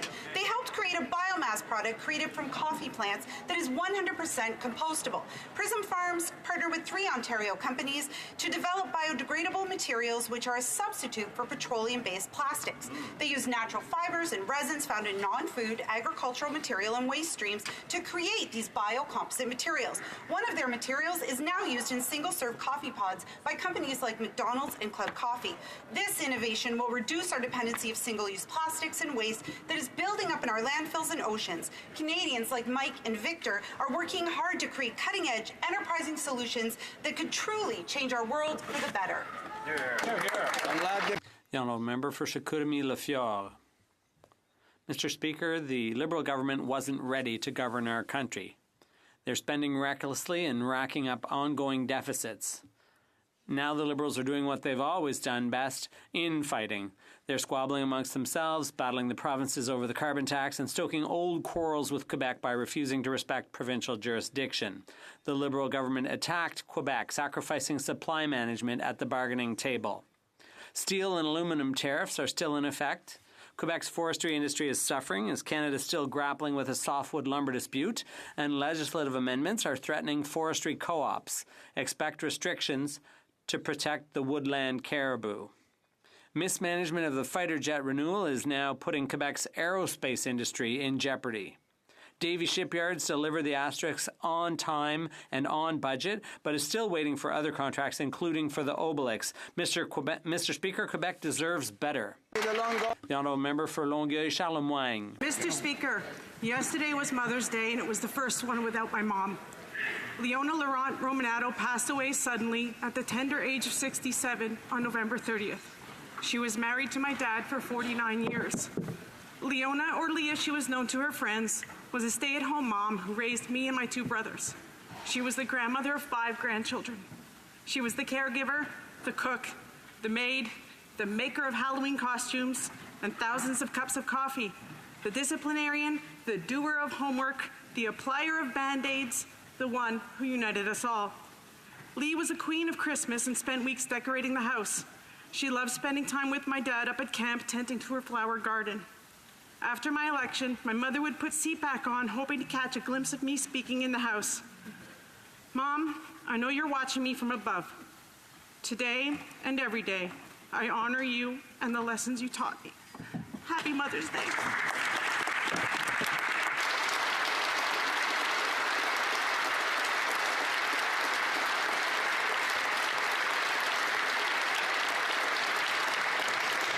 Oral questions. Questions orales. The Honourable Opposition House Leader. Mr. Speaker, Vice Admiral Mark Norman and his defense team have been clear. The Prime Minister and his office tried to interfere in the case against the Vice Admiral, both prior to the charges being laid and during the proceedings. In fact, Marie Heinen said this. She said, "You don't put your finger and try to weigh in on the scales of justice. That is not what should be happening." She was talking about these Liberals. So, Mr. Speaker, just exactly why did the Prime Minister try to weigh in on the scales of justice and interfere in the Vice Admiral's court case? Honourable Minister of Justice. Mr. Speaker, nothing could be further from the truth. As we have said a number of times on this side of the House, we have full faith in our institutions in Canada. The charges in question were laid by the prosecution service, by the Director of Public Prosecutions. The process was managed by the Prosecution Service of Canada, and the stay was decided by the Prosecution Service in Canada. The evidence was gathered by the RCMP, Mr. Speaker, was turned over to the Prosecution Service of Canada. Mr. Speaker, the Director of Public Prosecutions, as well as the prosecutor in this case, have both stated that there was no government interference or contact. That's right. Honourable Opposition House Leader. Mr. Speaker, we are not questioning the independence of the public prosecutor. We know that the decision to stay the trial was theirs, but As Norman's lawyer said very directly, the decision to stay the charges was made independently despite the attempts of the Liberals to interfere. Not because of, but despite their attempts. So, Mr. Speaker, here we are, 5 days later, still no answers from the Prime Minister. Will he get up today and answer this question, or will he appear before the Defence Committee, start answering some questions on this? Good question. The Honourable Minister of National Revenue. Mr. Speaker, the charges against Vice Admiral Norman were stayed, and as the PPSC confirmed, every decision is made independently of government. There was no external influence involved in the decision to lay or stay those charges. All the charges being made by the opposition are absurd. The Honourable Leader of the Government, Leader of the Opposition. In this case from the beginning. Yes. Vice Admiral Norman's defense counsel said this. She said no person in this country should walk into a courtroom and feel that they are fighting their elected government or any sort of political interference. She was talking about the Liberal government, Mr. Speaker. So, Mr. Speaker, will the Liberals on the Defense Committee block the truth from coming out, or will they allow this to come before the committee, allow us to call witnesses, and get to the bottom of this? Yes or no? The Honourable Minister of National Revenue. Mr. Speaker, the PPSC works independently from government, as do committees, and we await the outcome of their deliberations. With respect to Vice Admiral Norman, the Public Prosecution Service of Canada has stayed the prosecution. No factors outside were taken in that decision-making. There was no external influence on the PPSC, including any sort of political influence, or in the decision to suspend or stay the prosecution. And any statement to the contrary is absurd. The Honourable Member for Mitchell-Athabasca. Mr. Speaker, the Liberals are the only one thinking there was no political interference. Now, Mr. Speaker, today the Federal Minister of Infrastructure was on Montreal's North Shore to make announcements on an infrastructure project in Quebec. But here's the problem, Mr. Speaker. No one was representing the government of Quebec. This is an infrastructure project in Quebec with no members of the Quebec government there, and yet this is a partnership. So my question to the Prime Minister is simple. Why was the government of Quebec not in an attendance at a federal provincial project attendance? The Honourable Minister of Family, Children and Skills Development. Thank you very much. Mr. Speaker, I am so pleased to be able to speak about our infrastructure plan. Millions of dollars over 10 years, an historic plan that is changing not only the way our country is working and will work over the coming years, but a plan that invests in families, in the middle class, and that contributes to allowing the environment and the economy to go hand in hand and make a difference in regions like in Quebec. The Honourable Member for Richmond-Athabasca. Mr. Speaker, the Liberal government is dealing with conflict on several files with Ontario, Saskatchewan, Manitoba, New Brunswick, Alberta, British Columbia, and Quebec. Over the weekend, this same minister, the Minister for Families and Liberal member from Quebec and from Louis Hébert, publicly and directly attacked the government of Quebec. This attitude is disrespectful of the government of Quebec. So I repeat my question. Why is it that for a federal provincial project, the government of Quebec, no member of that government, was in attendance? The Honourable Minister of Families and Children. Thank you, Mr. Speaker. Once again, I am more than happy to speak about our government's investments in Quebec. We have worked with important stakeholders in Quebec City, a structural transportation program for the city of Quebec City that will reduce congestion, that will save time for families by reducing the amount of time they have to spend in their cars. It will reduce pollution. It will increase the quality of lives for families, and it will contribute to economic growth. And we're very proud of that. For Burnaby South, order. Thank you. Mr. Speaker, across Canada, we're hearing a powerful sense of urgency around fighting climate change. And while Liberals and Conservatives use the issue to beat each other up, a closer look shows they actually have the same emission targets, the same love of pipelines, and both will exempt the biggest polluters from paying a price. New Democrats, though, are bringing people together with concrete action, ambitious targets, and making sure no worker or no community is left behind. Will Liberals join us in declaring a climate emergency? Hear, hear. The Honourable Minister of Health. Mr. Speaker, we're working very hard every day to reduce pollution, create good middle-class jobs, keep life affordable, and build a clean and prosperous future for our kids and grandkids. We have a serious plan that was built with Canadians to tackle climate change and to make the clean economy affordable for everyone, with over 50 measures. That includes investing in renewables to get 90% cleaner electricity, supporting 1,000 projects across the country when it comes to transportation, and also phasing out coal. Mr. Speaker, we'll work tirelessly to make sure that we reduce pollution. Thank you. For Burnaby South. Les gens paient les prix. Mr. Speaker, people are paying the price of climate change. If we do not act now, the costs will be huge. But the Liberal policies are sending our country in the wrong direction. They bought a pipeline. They continue to subsidize the oil sector, and they're letting the big polluters get off scot-free. We have to make different choices to get better results. Will the Liberals have the courage to support our motion to declare a climate emergency? The Honourable Minister of Health. Mr. Speaker, we are working very hard to decrease pollution, help the middle class, keep life affordable, and build a prosperous future for our children and grandchildren. We have a plan to tackle climate change and make a green economy more affordable with 50 steps, including increasing in renewable energy, getting 90% cleaner electricity, supporting more than 1,000 transit projects across the country, and phasing out coal. Mr. Speaker, we will continue to work hard so that we can reduce pollution in Canada. South. Mr. Speaker, people from one ocean to another are paying the price for the Liberals' inaction in money laundering. This has led to an increase in the cost of housing, a loss in public funds, and an increase in organized crime. Rather than lead the way, the Liberals are refusing to act and are leaving it all up to British Columbia.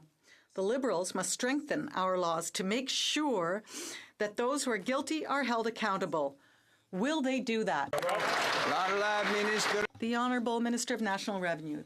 Thank you very much, Mr. Speaker. And we recognize the importance of having a fair real estate market. And that's why the agency has ramped up its verification and monitoring in British Columbia and Ontario. Since October 2015, these audits have led to several $1,000s being collected. Investments were made in 2019 to continue this and will allow the agency to increase its work by creating 4 new teams dedicated to real estate auditing. Allow me to be clear, Mr. Speaker. Fraudsters, tax fraudsters will not get away. Mr. Speaker, across this country, Canadians are struggling to buy a home. But it turns out that money laundering has directly increased the cost of housing. In fact, last year alone, there was $47 billion money laundered in Canada. Now, Conservative inaction got us into this mess. Liberals have done little to fix it. Now, will Liberals now commit to creating a registry for real owners, making sure the money laundering unit actually does its work, and ensure that there's meaningful penalties imposed on criminals who break the law? Good plan. Hear, hear. The Honourable Minister for Border Security. Mr. Speaker, I'm very pleased to have the opportunity to direct the member opposite to take a look at Budget 2019, where our government has made significant new investments in increasing law enforcement capacity and brought forward new regulatory changes in the the Budget Implementation Act, which I urge them to support. These new regulations will provide for greater transparency and for federal organizations in determining beneficial ownership. They also have create a new offense of recklessness, which will facilitate both investigations and successful prosecutions, and as well as making significant investments in enhancing the capability of FinTrack and the RCMP to work collaboratively with our provincial and territorial partners. Member for Selkirk Interlake Eastman. Mr. Speaker, the Minister of Defense said he regrets the process Vice Admiral Norman had to go through, but he seems to have forgotten that it was the Prime Minister who hung the Vice Admiral out to dry in the first place. Now that Admiral Norman has been declared innocent, it's time for this corrupt Liberal government to explain why they obstructed justice, used code words to hide their actions, and refused to turn over evidence. Will the Prime Minister allow the National Defense Committee to examine the politically motivated attack against Vice Admiral Norman? Yes or no? Parliamentary Secretary to the Minister of National Defense. Thank you, Mr. Speaker. And as my colleague knows, the committee... Order.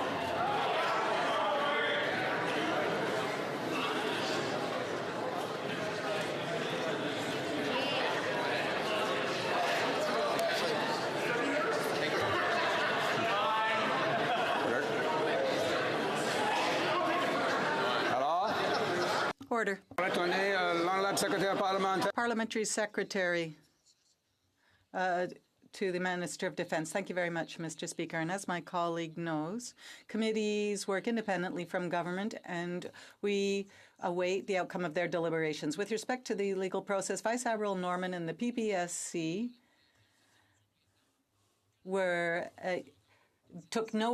did not take into account any external factors, and there was no outside influence on the PPSC, including political interference on the initial decision to lay the charges nor to stay the prosecution. Any statement to the contrary is absurd. Interlake Eastman. What's absurd, Mr. Speaker, is the Prime Minister's own actions. While the Prime Minister claims the process was free from interference, Vice Admiral Norman was vindicated in spite of the Liberals' attempt to obstruct justice and politically interfere in his case. The miscarriage of justice is yet another example of someone standing up to the Prime Minister and getting crushed for getting in his way. Will the Prime Minister apologize to Admiral Mark Norman? Show Canadians what they've been hiding and give Vice Admiral Norman his old job back. The Honourable Parliamentary Secretary to the Minister of National Defence. Thank you, Mr. Speaker. Once again, I'll repeat it. The PPSC has stated that no external factors were taken into account. There was no contact or influence from the outside, including any political interference in the initial decision to prosecute or to stay the prosecution. Once again, any statements to the contrary are absurd. And, Mr. Speaker, as we have said, General Vance will sit down and have a discussion with the Vice Admiral Norman at the appropriate time to discuss next stages. The Honourable Member for Charlebourg-Saint-Charles. Mr. Speaker, do the words Kraken, C-34, the boss remind you of anything? Well, those were code words used to secretly refer to Admiral Norman in order to avoid access to information requests. Furthermore, the Privy Council office has confirmed that at least 73 people were aware of the Liberal cabinet discussion over denying the Asterix contract to the Davie shipyard. Yet the Prime Minister only sent the name of Vice Admiral Norman to the RCMP for investigation. And no political interference. When will they admit that there was and apologize? The Honourable the Honourable Minister of Justice. Mr. Speaker, the investigation was led by the RCMP. We're very proud of this organization. The RCMP handed their investigation over the PPSC, another very respectful institution that we are proud of. This is a prosecution that was decided on by the Director of Public Prosecutions, and the decision to stay the proceedings was their decision and their decision alone. There was no interference. The Honourable Member for Charlebourg-Saint-Charles. Mr. Speaker, if the Prime Minister didn't have something against Vice Admiral Norman, and if he really wanted to find out the truth, he would have submitted all those names to the RCMP, and he would have prevented he would have not have prevented the handing over of all the documents. He ruined the reputation of the Vice Admiral Norman. Will the Prime Minister allow the committee to shed light on this matter, or will he once again engage in political... The Honourable Parliamentary Secretary, thank you very much. I'll repeat it again, Mr. Speaker. The committee works independently of the government. We await the outcome of their discussions. Once again, in terms of the judicial process, the PPSC stayed the proceedings and said that there were no other factors taken into account in that decision, and there was no contact or interference from the outside, including political interference, in the decision to have the prosecution or stay the prosecution. Any statements to the contrary are absolutely absurd on the part of the official opposition. Oak Ridges, Richmond Hill. But, Mr. Speaker, the Minister of Public Services and Procurement says the government can't be apologizing for the public prosecution doing its job in the Admiral Norman case. But let's be clear, the public prosecution protected the rule of law and requires no apology. It's this Prime Minister and the Liberals who politically interfered to tip the scales of justice and punish Admiral Norman. When will the Prime Minister admit to Canadians what he did was wrong and apologize to Vice Admiral? Honourable Minister of Public Services. The process... Sorry, let me be very clear. The process that unfolded did so with complete independence of our government. The investigation, the decision, delay, and stay proceedings, and in fact the prosecution itself was handled by the Public Prosecution Service of Canada. Canadians can be very confident in the independence of our judicial system, Mr. Speaker. Honourable Member for Aurora, Oak Ridges, Richmond Hill. Canadians are confident in the Director of Public Prosecutions, but the Minister of Public Service and Procurement stated that the Prime Minister saying Admiral Norman would be in court before he was even charged was not the best framing of words. It was also not the best framing when the Prime Minister refused to provide court-ordered documents and tampered with witnesses, or when the Minister of National Defence refused to pay Norman's legal fees, stating he was guilty. Clearly, the only one being framed was Admiral Norman. When will the Prime Minister apologize for what his government has done to Mark Norman? Honourable Minister of Justice. Order. Mr. Speaker, there were requests for the court, and we provided the court with over 8,000 documents from 7 different government agencies, Mr. Speaker.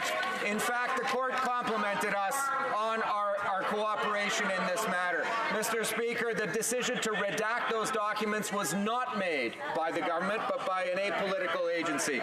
Mr. Speaker, Canadians can be assured that our judicial system, our prosecution system, operates completely independent of government, and we can be proud of it.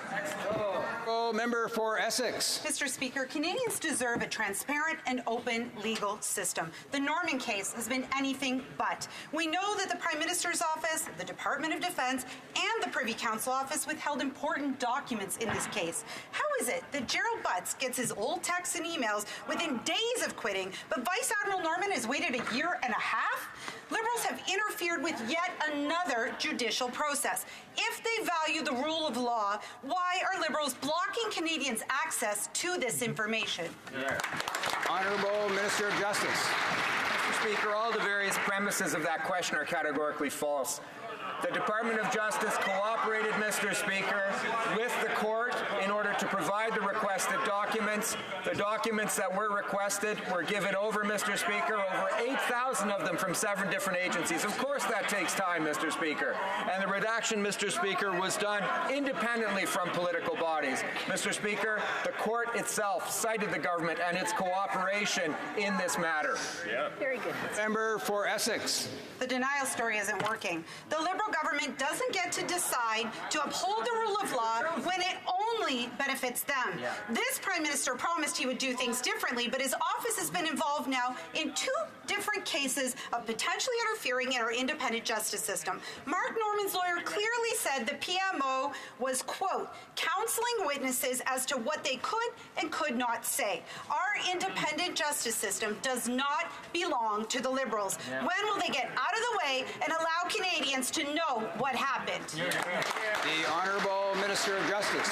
Mr. Speaker, it's a curious question with an accusation which is baseless. In fact, Mr. Speaker, in this particular case, the PPSC was acting independently of the federal government because the supervisory role in this case under the Criminal Code was actually held by the Attorney General for Ontario, Mr. Speaker. The Director of Public Prosecutions has said, and the prosecutor in question has said, that there was no contact or government interference in this case. The Honourable Megan Teclairab. Mr. Speaker, after 2 months of inaction on the canola file, the Prime Minister has just realized that this is a political crisis. His response? Rather surprising. He's going to continue to do nothing and just wait. No complaint filed with the WTO, no new ambassador, nothing, Mr. Speaker. The Minister of Agriculture has just returned from Japan, where all the agricultural ministers of the G20 were in attendance. Did she stand up and demand a firm date for a technical delegation to go to China, yes or no? Minister of International Trade. It's very good the Honourable Member hasn't been paying closer attention to the file. If he would have been paying closer attention to the file, he would know that there has been a continuous engagement and that we seek to be invited to China to talk to the scientists about the accusation that there is impurity in canola. Secondly, has he been paying attention to the generous support for producers that has been called a very important... I'll ask the Honourable Minister to just finish up for the last 10 seconds or so, and then we're going to go to the next question. There's too much noise in the House. The Honourable Minister. Speaker, the member is not paying attention to what the Premier of Saskatchewan has said, nor is he paying attention to the expansion of export markets, nor is he paying attention to the very interesting meeting that the Minister of Agriculture has had in Japan with her counterparts, and we'll know more about that in a matter of days. Honourable Member for Red Deer, Mountain View. Order. But, Mr. Speaker, a loan guarantee is no substitute for weak trade policy. Right. The Conservative leader has outlined 3 concrete steps to stand up for our canola farmers. Appoint an ambassador to China, launch a WTO trade complaint against China, and to pull funds from the Chinese-run Asian Infrastructure Investment Bank. Instead of taking our advice, the Prime Minister sent the Agriculture Minister to the G20 where she couldn't even be bothered to raise this issue once with the Chinese. Will the Liberals ever stand up to China and take action? Honourable Minister of International Trade Diversification. Order. We're signing trade agreements. That means 1.5 billion customers in Canada's free trade zone, the only G7 nation to have a free trade agreement with the other 6. That sounds like a strong trade policy to me.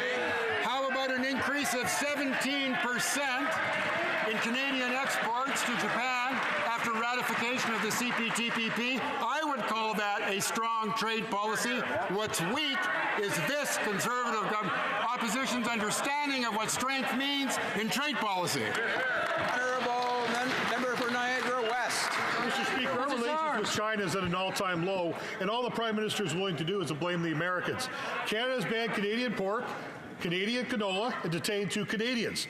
While China is bullying Canada, the Prime Minister is giving over $250 million to China's Asian Infrastructure Investment Bank. Shame. Will the Prime Minister quit blaming others for his failures, pull all the funding to the Asian Infrastructure Bank, file a trade challenge with the WTO, and immediately appoint a new ambassador? Honourable Parliamentary Secretary to the Minister of Finance. Order.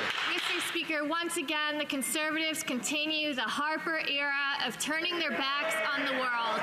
But they shouldn't be cheering, Mr. Speaker, because of those types of policies that the Conservatives had. They had some of the lowest growth since the Great Depression. We on this side, and with Canadians, have created over 1 million jobs. And that's because we know a strong global economy is good for Canada and good for Canadians. Honourable Member for Durham.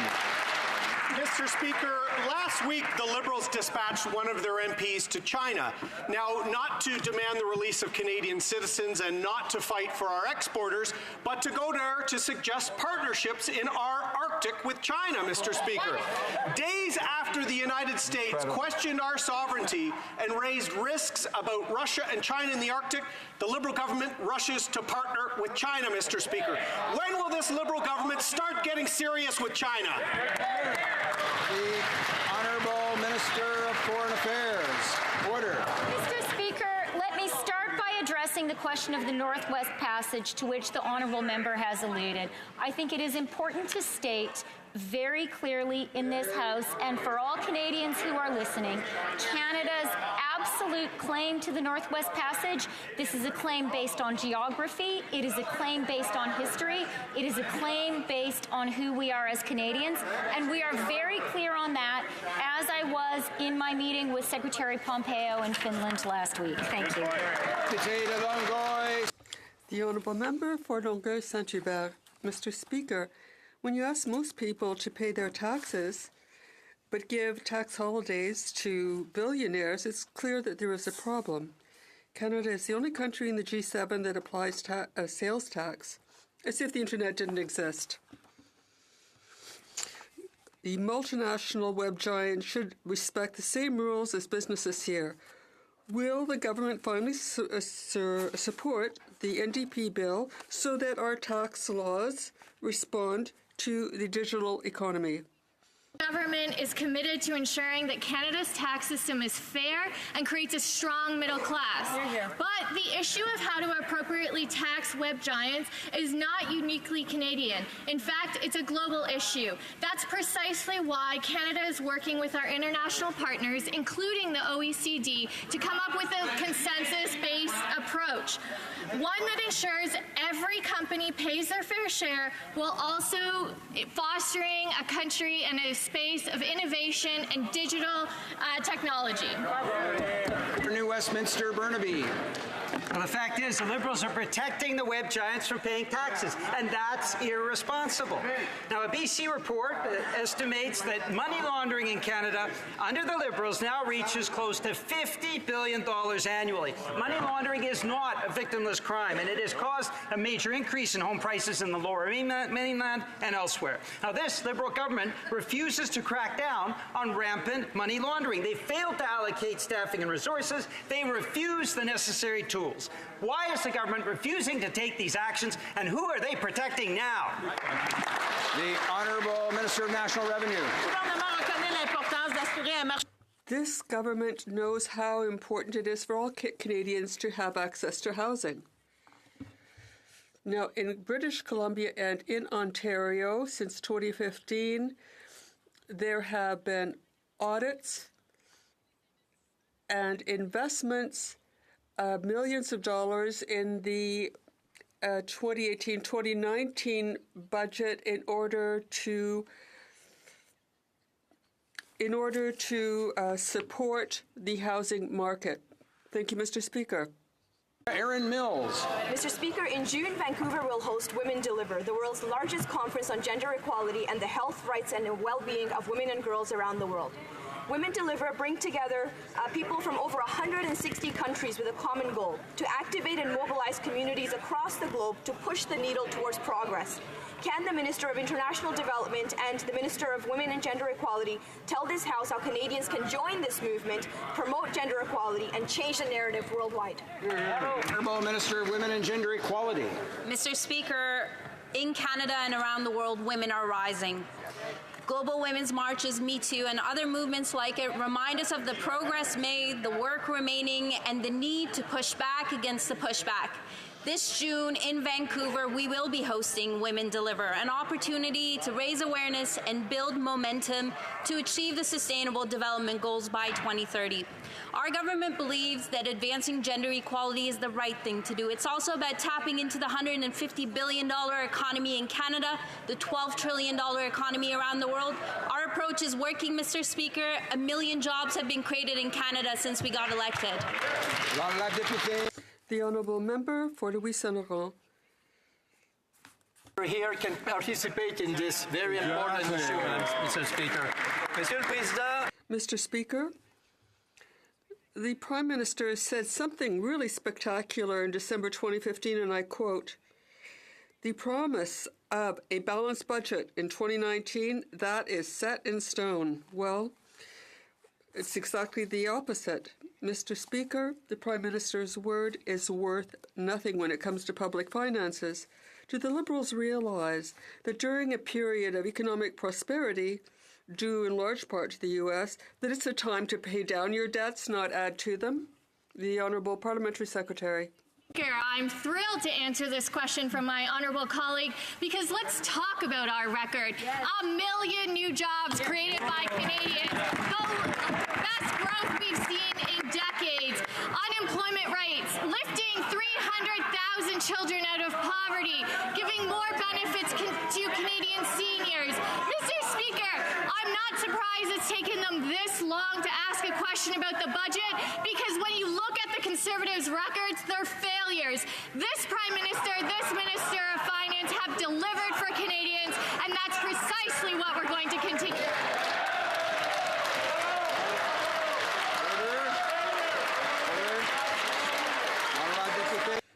The Honourable Member for Louis Saint Laurent. Well, under the Conservative government, created 1 million jobs and with a balanced budget. Now, the Liberal Party got elected committing to 3 small deficits and 0 deficit in 2019. Do the Liberals know that they can't just go across Canada saying to Canadians, this is how we've managed our finances? There's been no accountability for what they said in 2015.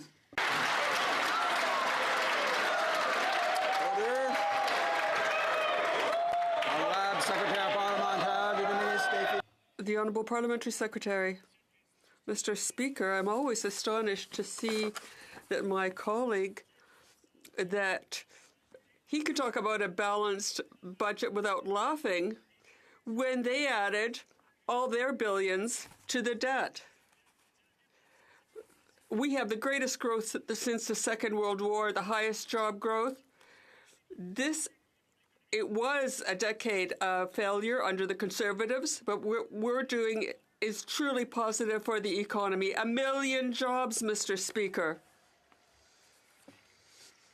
All these children lifted out of poverty. That's our record. The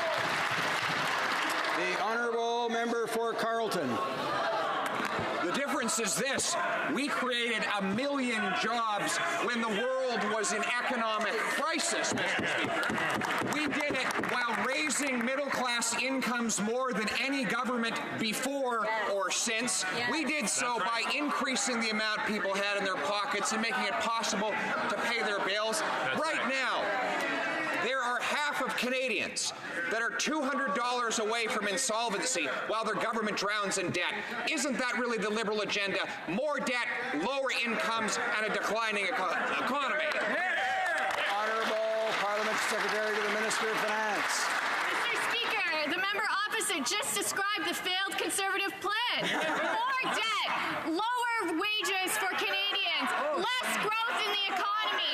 They didn't lift more people, or they didn't increase unemployment rates. Mr. Speaker, we cannot take any lessons from the Conservatives. They just simply can't stand it. Their plan doesn't work, and now they don't know what to do. But on this side of the House, our plan is working. We've invested in the middle class, and as a result, we've created over 1 million new jobs.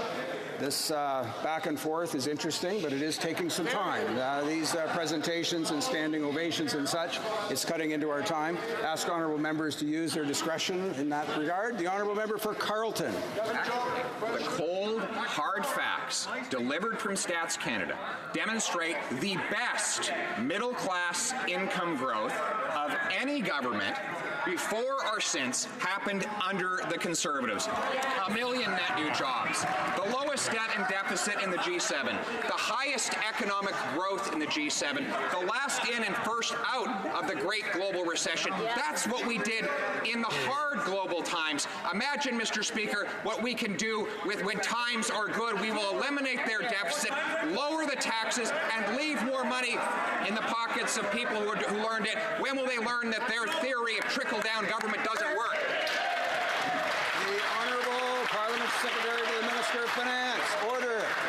Mr. Speaker, I don't have the stomach to imagine what the Conservatives would continue to do with our economy after the disastrous 10 years they did. I'm glad that they also recognize now the importance.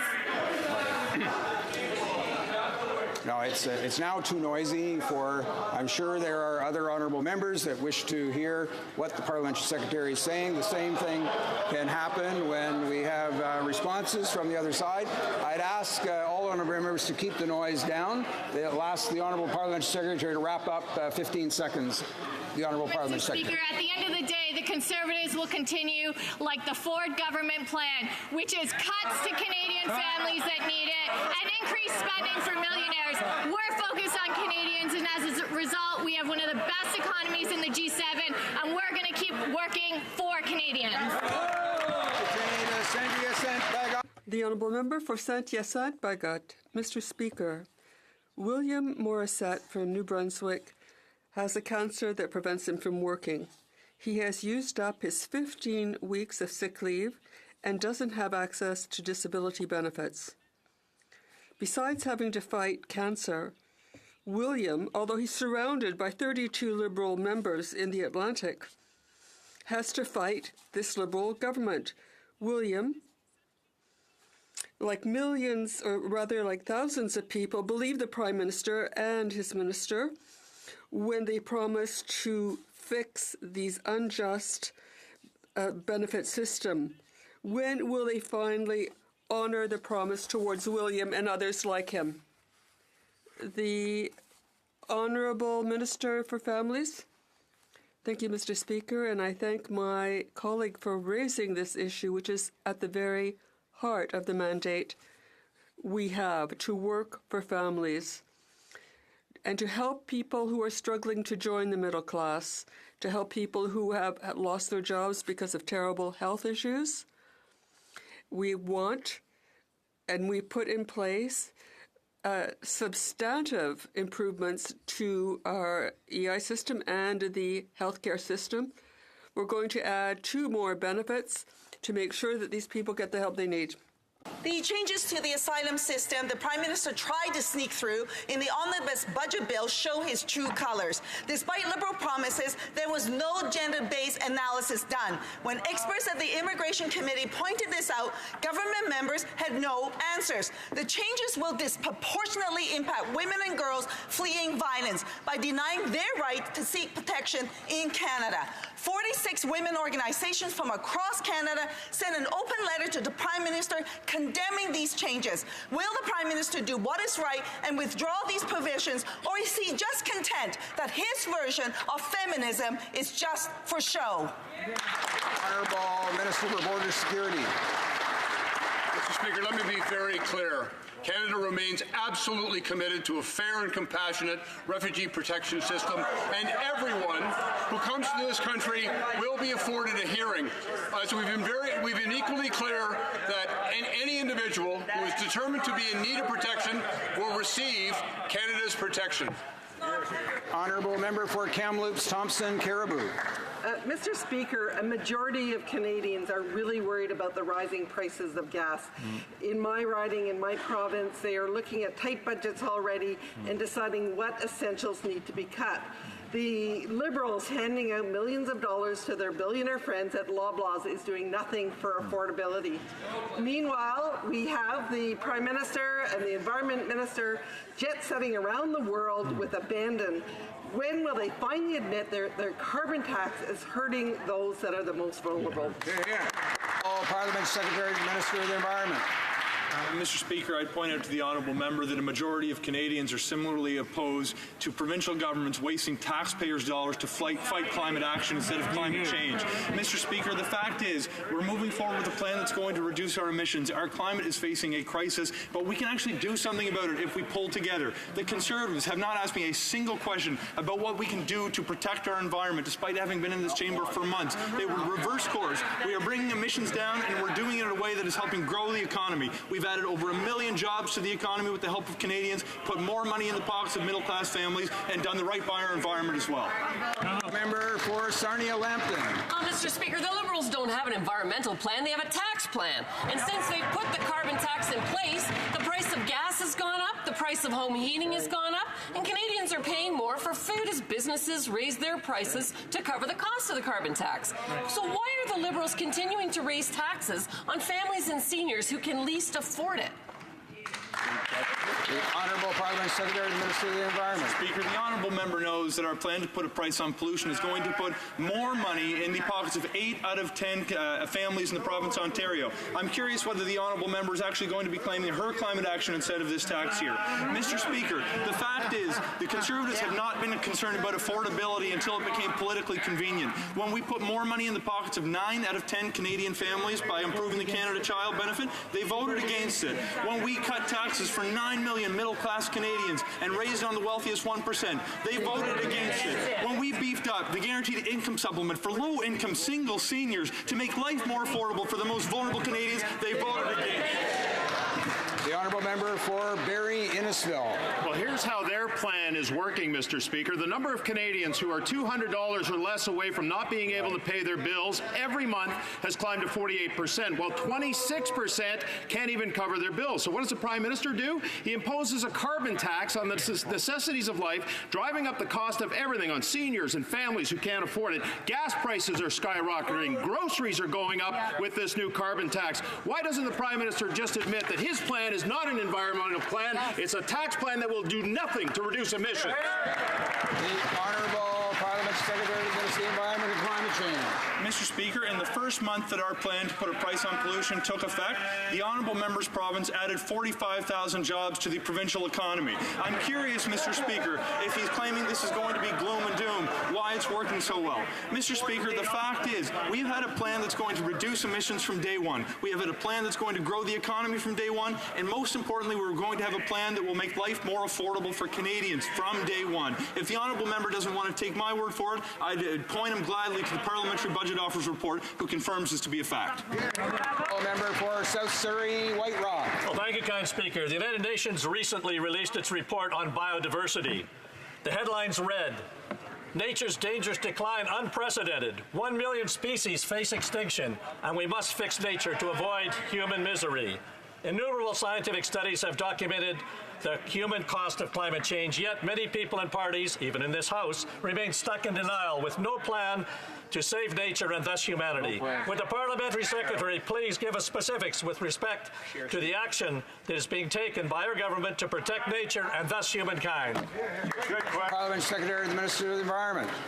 Mr. Speaker, the UN report to which the honourable member refers paints a very stark picture of the challenge facing nature today.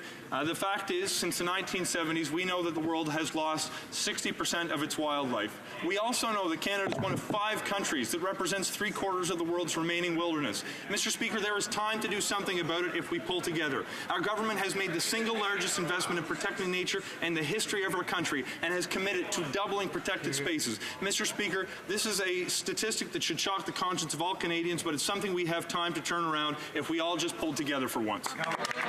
Member for Banff Airdrie. A tax system that is fair, efficient, and modern. That's one of 7 requests of over 200,000 Canadian businesses who just want the government to stop throwing up barriers and allow them to thrive and succeed. Instead, what the Liberals have given Canadian businesses is tax increases like a job-killing carbon tax, higher payroll taxes, and complicated red tape that will hurt many small businesses. Will the Liberals accept the recommendations of the Canadian Chamber of Commerce, or are they just going to keep calling Canadian small business owners tax cheats? Honourable Minister for Small Business and Export Promotion. Mr. Speaker, our government works hard for our small businesses. We've cut over 400 regulatory irritants for small businesses. We have cut more red tape in the last 3.5 years than you did in the last 10 years. That is working hard for small businesses in this country. Honourable Member for Esquimalt, Saanich-Sooke. Mr. Speaker, the southern resident killer whales are under immediate threat of extinction, yet the Liberal government's recovery plan lacks urgency and fails to take on the major threat to these orcas, oil tankers and freighters. While the government has banned local small craft from the Swiftsure Bank, the most critical piece of habitat for the orcas, it will continue to allow more than 13,000 freighters and oil tankers to transit the bank each year. That makes no sense. In order to protect these endangered orcas, will the government act immediately to realign the commercial shipping lanes and move the major noise and pollution threats away from the Swiftsure Bank? Hear, hear. The Honourable Minister of Transport. We are taking unprecedented steps with respect to transportation, with respect to ships passing through not only the Strait of Juan de Fuca, where they displace themselves, but also where they slow down when they're going through Boundary Pass and the Harrow Strait. We have also put in place minimum distances from southern resident killer whales that are unprecedented, that make us leaders in the world. We take this issue extremely seriously, and we're very proud of what we have done. Honourable Member for Newmarket, Aurora. Mr. Speaker, small businesses in both Newmarket and Aurora have told me how important it is for them to export to new markets. Reaching global markets not only helps their businesses find new clients, it also means better paying jobs right here at home. How is the Minister of Small Business and Export Promotion helping our best and most promising small businesses prepare to export to these new markets? Good question. Minister of Small Business and Export Promotion. I want to thank the honourable member from Newmarket and Aurora for that great question. And he's right. He's right. When small businesses export, they are more productive, they create more jobs, they grow and they scale at higher rates. Recently, I announced an investment of $6.7 million to help 1,000 Canadian SMEs grow their businesses. This includes SMEs in the northern communities in Ontario as well, so that they can successfully put a plan together and successfully export. Canada's trade agreements gives our businesses access to 1.5 billion customers in the global marketplace. Mr. Speaker, our government is going to work hard for small businesses today and every day. Honourable Member for Abbotsford. Loblaws is one of the richest companies in Canada. Canadians were outraged when they found out that these Liberals gave the company $12 million to buy new fridges, even though Loblaws didn't need or deserve that money. This is the same company that ripped off Canadians by rigging bread prices for over a decade. Is this the Liberals' idea of a climate change plan? Which other well-connected companies are getting handouts from the government's low-carbon economy fund? Honourable Parliament Secretary to the Minister of the Environment. Mr. Speaker, the Low Carbon Economy Fund had an open application process, and we tasked officials to identify the most effective projects that we could fund in terms of dollars spent to have emissions come down, Mr. Speaker. This was one of 54 projects. But, Mr. Speaker, I'd like to point out that this is just one of over 50 measures we've implemented. We're putting a price on pollution that is making life more affordable. We're investing in public transit. And, yes, we're investing in energy efficiency. The fact is, we're able to do this at the same time that the Canadian economy has added over 1 million jobs. The Conservatives have no plan for the environment and no plan for the economy. They seem content on just turning back the clock to the days of Stephen Harper. The Honourable Member for Mirabel. Thank you, Mr. Speaker. They haven't budgeted 1 cent to compensate producers, supply-managed producers before the election. The Parliamentary Budget Officer confirmed this. The Liberals committed $3.9 billion, but now this commitment has been transformed into an election promise. Producers have said, we want concrete action before the election. That includes a check. When are they going to get their checks? The member knows that the Minister and the Department have been in a constant conversation with the producers, that the commitment was made a very long time ago, and the commitment will be delivered, that there will be full and fair compensation to an industry that is so important to the Canadian economy. The Honourable Member for Mirabel. I think it's time to stop talking and get the checks out. We're asking the Minister not to reassure farmers, but to compensate them. The PBO said as much, that he would be worried as well. Producers are told, vote Liberal and you'll get your money. Instead of blackmailing farmers before the election, will the government send them a check before the end of the session? International Trade Diversification knows that throughout our conversations internationally, we have steadfastly supported the supply management system in Canada. We believe how important it is not only for those regions where it has been important for a long time, but for the Canadian agricultural economy. The promise was made that there would be full and fair compensation, and that is a promise that will be delivered. The Honourable Member for Calgary Skyview. Thank you, Mr. Speaker. It is great to have foreign students come to Canada to learn from our world-class education institutions. It's good for the world and it's good for Canada. While these students are learning in schools, they are also working and contributing to our economy. I did an article today about a student named Jobandeep Sandhu. Mr. Sandhu is facing deportation for working too much. This is sad, Mr. Speaker, and this is not right. Will the Minister of Immigration consider raising the amount of hours that an international student can legally work in Canada? The Honourable Minister of Immigration and Refugees. Mr. Speaker, our government knows that students, international students, contribute a great deal to our economy, our culture, and our society. $50 billion in spin-offs for the Canadian economy, Mr. Speaker.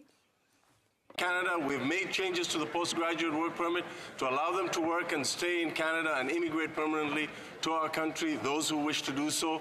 It is important for all the applicants to live up to the requirements of the immigration system in the stream. We are contributing and attracting the best and the brightest from around the world to contribute to our economic growth, Mr. Speaker. That will conclude oral questions for today. Tabling of documents. Dépôt de documents. The Honourable Parliamentary Secretary to the Government House Leader. So thank you, Mr. Speaker. Pursuant to Standing Order 36, Bracket 8, I have the honour to table in both official languages the government's response to one petition. Tabling of documents. Introduction of government bills. Dépôt de projet de loi émanant du gouvernement. Statements by ministers. Déclaration des ministres.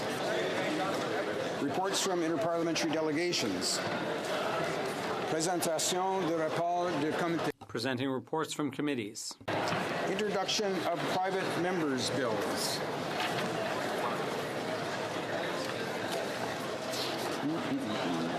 Mr. Albus, seconded by Mr. Clark, moves for leave to introduce a bill entitled An Act to Amend the Criminal Code, Aggravating Circumstance, Evacuation Order, or Emergency. This motion is deemed adopted. The Honourable Member for Central Okanagan, Similkameen Nicola. Thank you, Mr. Speaker. It's a pleasure to rise on behalf of the good people of Central Okanagan, Similkameen Nicola. Over the past few weeks in the Ottawa-Gatineau region, we've seen the very best of Canadians as people volunteer to help their neighbours struggling with terrible flooding. In my home province of British Columbia, I've seen the same thing when people fleeing high water or wildfires are welcomed with open arms into the homes and communities of their fellow Canadians. However, some people use disasters as an opportunity to abuse the trust and prey on the vulnerable through theft and looting. This bill I'm introducing today would help give peace of mind to those fleeing natural disasters or emergencies by including an aggravating factor for sentencing when people commit crimes when an evacuation order is in place. When experiencing the most vulnerable time in your life, people need to be concerned about their family's health and safety, not worried about their home being looted when they are away. This bill will help Canadians experiencing natural disasters feel that the criminal justice system has their back. Mr. Speaker, this is a common sense change I hope that every party will support so we can give the crucial peace of mind to Canadians in their time of need. Thank you, Mr. Speaker. Mr. Albus, seconded by Mr. Clark, moves that the bill be now read a first time and be printed. This motion is deemed adopted. First reading of this bill, première lecture de ce projet de loi. And when shall the bill be read a second time?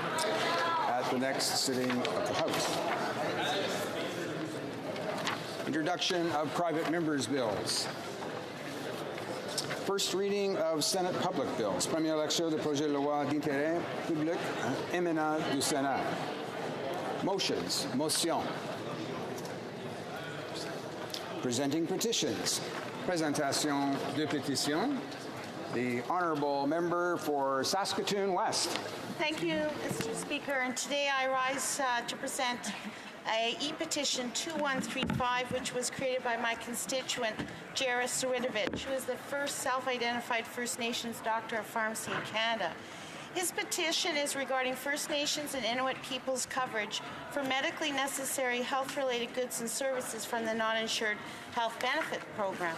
In most provinces, medication assessment and medication counseling services by a registered pharmacist are not eligible as a reimbursement benefit under this program. The petitioners are calling on the Minister for Indigenous Services to ensure that publicly funded pharmaceutical services will become a reimbursable benefit under the non-insured health benefits program in provinces and territories where this service is publicly funded to all other citizens. The petition was signed by over 900 Canadians, and I'm proud today to table it. Thank you, Mr. Speaker. Présentation de pétition. The Honourable Member for Wellington Halton Hills. Thank you, Mr. Speaker. I'm presenting a petition from my constituents in the riding of Wellington Halton Hills, which calls upon the House of Commons to support Bill S-214, which would ban the sale or manufacture of animal-tested cosmetics and their ingredients. Tabling of petitions, the Honorable Député de Brome. The Honourable Member for Brome-Missisquoi. Thank you very much, Madam Speaker. First of all, let's just say that there's a landfill in Vermont that's very close to Lake Memphremagog, and that lake is a source of drinking water to some 75,000 Canadians. The petitioners call on the Minister of Global Affairs to mandate the Joint International Council to quickly deal with the issue of the proposed expansion of that landfill in Vermont. The second petition, Madam Speaker, that I will be tabling says that Canada and the U.S. share a lot of waterways along the border. We're talking about 82 lakes and rivers that straddle the border between Canada and the U.S., and it's essential to modify the 1909 Treaty on Boundary Waters to deal with climate change. And that's why the petitioners and constituents from Brome-Missisquoi call on the Minister of Global Affairs to take the steps necessary to amend the Boundary Waters Treaty to include environmental considerations. Thank you, Madam Speaker. Of petitions, the Honourable Member for Richmond Centre. Mr. Speaker, I'm here to present a petition to the House of Commons as a call to withdraw Bill C-27, an act to amend the Pension Benefit Standards Act 1985. Whereas Bill C-27, tabled by the Minister of Finance, precisely permits the change for defined benefits, therefore jeopardizing the retirement income security of Canadians who have negotiated defined benefit plans as form of deferred wages. Therefore, the petitioners call on the Government of Canada to withdraw Bill C-27, an act to amend the Pension Benefit Standards Act 1985. Presenting petitions, the Honourable Member for Trois-Rivières. Thank you, Madam Speaker. Week after week, dozens of my constituents call on me to table a petition in their name calling on the government to tackle the issue of the high-frequency train. They think that's a great way to fight greenhouse gas emissions, to boost the local economy, to promote tourism, and also to develop a smooth intercity transportation. So it's a pleasure for me to table this petition. Member for Kitchener-Conestoga. Speaker, I have a petition signed by a number of citizens and residents of Canada drawing attention to the House of Commons that the Liberal government has established a prison needle exchange program and that the Union of Canadian Correctional Officers was not consulted on this plan, which puts their members and the Canadian public at risk. And the previous Conservative government passed the Drug-Free Prisons Act, which revokes parole for those who are caught using drugs behind bars. Therefore, these petitioners are calling on the Prime Minister and the Minister of Public Safety to end the prison needle exchange program and implement measures that would increase the safety of our correctional officers and our surrounding communities. Thank you, Madam Speaker. Pour de pétition. Presenting petition. Priest.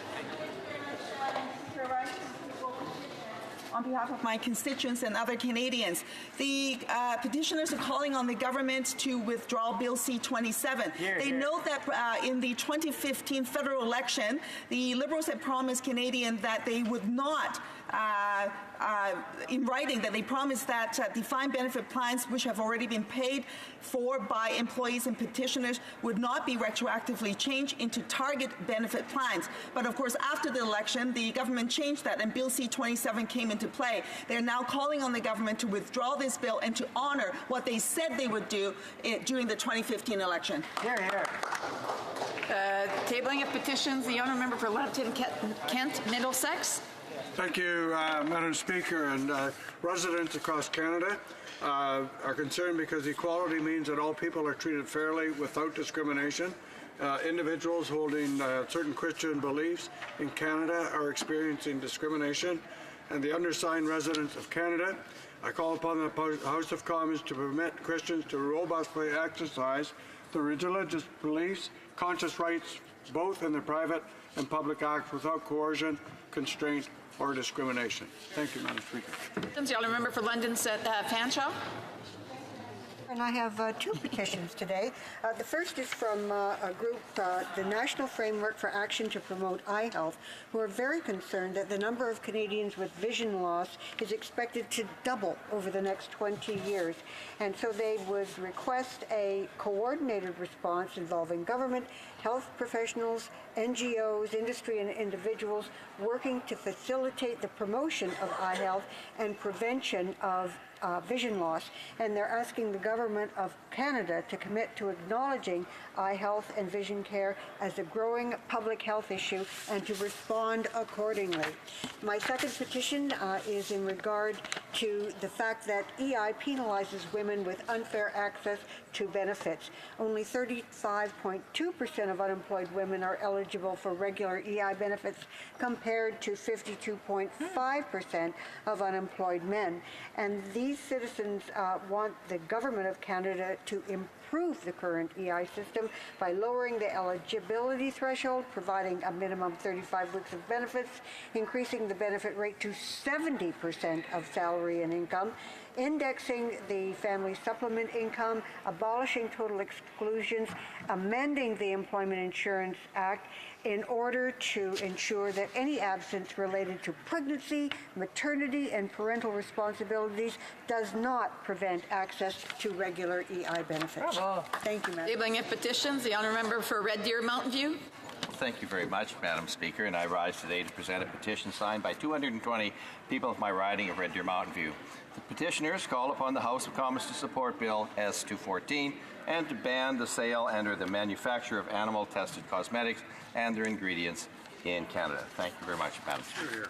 Tabling of petitions, we may have saved the best for last. The honourable member for New Westminster, Burnaby. Merci beaucoup, Madame. Thank you, Madam Speaker.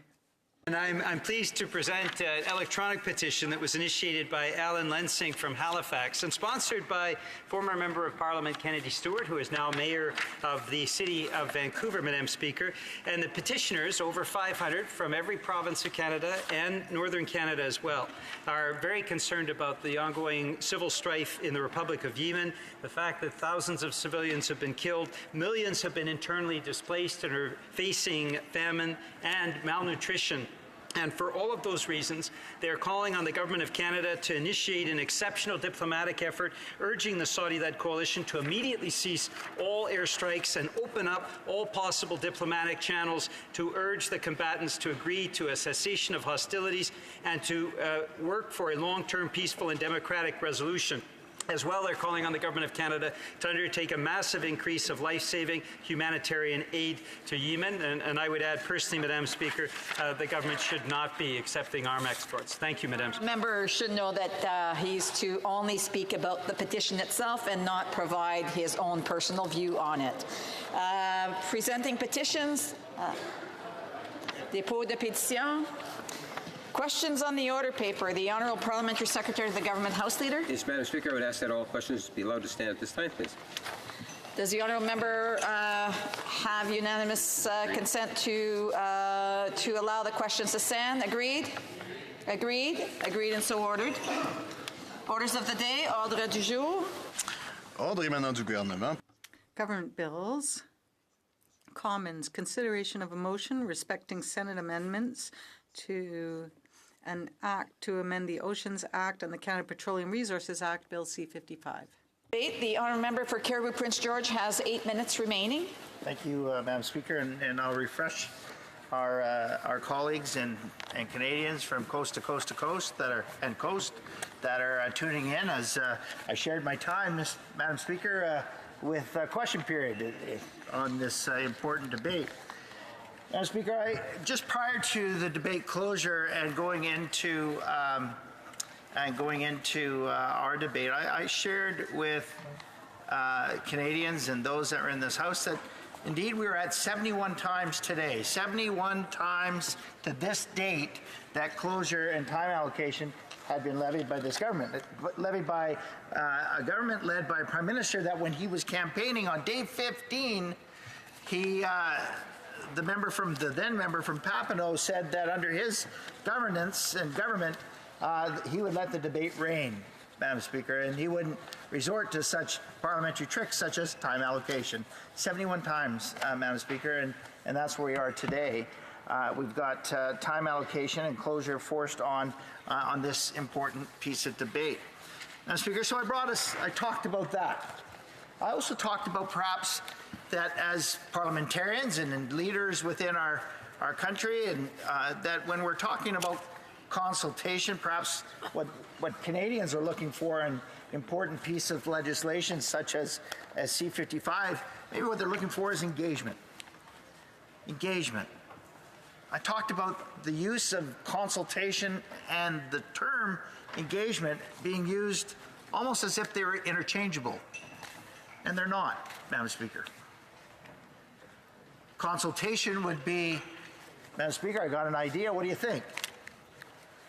You would tell me whether that idea is good or bad, and then I would go, okay, well, thanks, Madam Speaker, and I'll go along my way. There's no onus on me to come back to you or to take your suggestion. Engagement would be, well, here's a problem, Madam Speaker. I think I would love to be able to sit down with you and fix this problem. What kind of ideas do you have? That's engagement. And when we're talking about policies such as C-55, and the feedback that we heard from Canadians from coast to coast to coast to coast, the fishers, the First Nations, even scientists, even environmental groups, Madam Speaker, on C-55 in the Marine Protected Area process, particularly as it pertains to C-55. What we were hearing was that there was no consultation, not even, here's an idea, what do you think? No engagement. That lack of engagement we've seen time and time again from this government is there. So much so is that the minister himself is getting protests at his office. So when they stand up and they talk about, well, this is good for everybody and this is good for Canadians and that they've consulted broadly, well, they haven't. I'll offer this is that C-55 is more about a mechanism or a vehicle affording this government the ability to reach their international targets, the Aichi targets, where they said 5% marine coastal areas would be protected by 2017 and by 10% marine coastal areas will be, by 2020, there'll be 10% marine coastal areas that will be protected. As a matter of fact, their biodiversity goals and targets for Canada was their 2020 program It says 17% of terrestrial areas and inland water and 10% of marine and coastal areas of Canada will be conserved through a network of protected areas and other effective area-based measures. Madam Speaker, I will bring you to a comment that we had from a gentleman from Simon Fraser University that brought this up. And he said, looking at some of the previous testimony, there was a claim that there was overwhelming scientific proof that MPAs are beneficial and widely successful. I think that was misrepresentation of the actual science.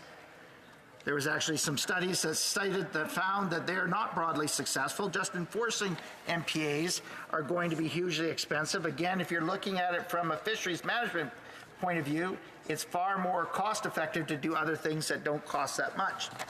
And so I bring this up into this debate because C-55 indeed invoked a lot of questions. One being under Section 35-2 that certain activities such as fisheries and fishing may be prohibited, yet activities from foreign entities and other companies and countries will not be. You know, some of the things that were asked for and commented on in the committee was that, look, we all want to, the groups that came before said, we all want to be part of the process. What we're asking for is that the minister and the department meet with those stakeholder communities, engage and develop a plan with and in concert with those communities that will be impacted by. Now, the Senate amendments that came back, actually, I believe, in my opinion, Madam Speaker, actually were fairly thorough. They didn't tie the government, this government, or any future government to doing anything but further engaging, like thorough engagement of communities that could be impacted by marine protected areas or the interim marine protected area. I will offer this again, that C-55 is about the designation or creating an order in council, order for that the Minister of Environment and the Minister of Fisheries and Oceans that can immediately designate an area as an interim marine protected areas for up to 5 years while study is going on. Use of precautionary principle was also mentioned in that. So in the absence of science, that can't be used as an excuse for not designating that area. Madam Speaker, you know, I think our biggest concern is this, and that is what was addressed with the Senate amendments, which were very thorough, that came down. I also looked at the government side, their response to the Senate amendments. I would have to say that those are fairly watered down. The biggest issue is this, and I'll go back to my comment about consultation versus engagement. When we are, as government or as parliamentarians, considering policy that is so impactful on communities, whether it's First Nations or coastal communities or industry, we should be engaging, not consulting. We should be engaging and bringing them to the table to develop thorough solutions to the issue at hand. With that, Madam Speaker, I'll cede the floor. Questions and comments? Questions et commentaires. The Honourable Parliamentary Secretary to the Minister of Fisheries, Oceans and the Canadian Coast Guard. Thank you very much, Madam Speaker. A couple of questions for my honourable colleague, who indicates that there's some sort of a distinction between consultation and engagement, and that somehow this statute falls short. I'm wondering if he's read the statute, and in particular Section 33 sub 1, that says that in exercising the powers and performing the duties and functions assigned by the Minister by this Act, the Minister shall, not may, shall, mandatory, 33(1)(a), shall cooperate with other ministers, boards and agencies of the Government of Canada, with provincial and territorial governments, and with affected Aboriginal organizations, coastal communities, and other persons and bodies including those bodies established under land claims agreements. Madam Speaker, the statute mandates engagement. There has been no amendment put forward to alter Section 33 sub 1 sub A. It addresses the very problem, the very perceived problem that the honourable member spent much of his speech talking about. Has he read that provision of the statute? Honourable member for Caribou Prince George. Madam Speaker, I'll offer this. Yes, I have read the legislation in its entirety, and I'll offer this, that there was also pieces of or protections in the Oceans Act as well, too. Madam Speaker, it may be mandated in C-55 or it may be mandated in the Oceans Act. The reality is they're not following that, Madam Speaker, and from coast to coast to coast to coast, time and again, we've got organizations, First Nations included, that are saying they're not being consulted or engaged. Comments, questions et commentaires. The honourable member for Oshawa. Thank you very much, Madam Speaker, and I want to thank my colleague. I'm really impressed with his knowledge on this topic, and I wanted to see if he would engage with me, because the Liberals are always saying they'd like to consult, but obviously in this situation they're not taking that as a priority. Even as the Liberals brag about being the party of science, as the member pointed out, I believe with this movement that the Liberals want to move forward, the ministerial power, the minister could actually just kind of draw a circle in the middle of the water and say, okay, basically nothing can happen here. Could he discuss the whole idea of this hypocrisy, but also the uncertainty it creates and the frustration that it's causing in different communities? The honourable member for Caribou Prince George. Well, thank you, Madam Speaker. I want to thank my honourable colleague for that comment. As a matter of fact, Madam Speaker, we heard such testimony from organizations and groups that under this Liberal government, that the people that have the seat at the table are not the stakeholders in the communities. And indeed, it's environmental groups that have the stakeholders. They even said at one point, they said, well, at least with the Conservatives, we knew we could get in to actually have a conversation with a minister. Here, we actually have to go through different groups to get to a minister or a parliamentary secretary. Now, Speaker, they even said this, is that the marine protected areas and the process to which C-55 was followed through, it has shaken the fishing industry. It has shaken coastal communities, and has shaken the confidence in this Liberal government. Questions and comments? The honourable member, the honourable parliamentary secretary of the Government House Leader. Yes, thank you, Madam Speaker. And it's interesting, in a good part of the member opposite's comments, he talked about in regards to why it is we're into this process of allocation. And I wanted to just remind the member, when you think of C-55, it was introduced back in June of 2017. There were 5 total days spent at second reading debating this bill, and 3 days total spent at third reading. There were 9 total House committee meetings, 8 total Senate committee meetings. In the House Fisheries and Committee, 5 amendments to the bill proposed by Conservative, Green and Independent members and were adopted by the House on April the 25th, 2018. In the House Committee, there were heard from a total of 36 witnesses representing a variety of groups, including industry, Indigenous groups, NGOs, and academics. Madam Speaker, my question is that I'm sure my colleague would recognize that from a Conservative Party agenda, it seems to do whatever it can just to stop. Whether it's good legislation, bad legislation, it doesn't not really matter. For the Conservatives, all they want to do is play an obstructive role and not allowing legislation. And the Government House Leader is right. It's because they really don't have a plan. And that's demonstrated in regards to this so-called plan, phantom plan on the environment, where we've been waiting for well over a year, Madam Speaker. It's nowhere to be seen. And I'm wondering if my friend would agree that the opposition party has more than just a role to criticize. It should also be bringing forward ideas and thoughts and plans. The honourable member for Caribou Prince George.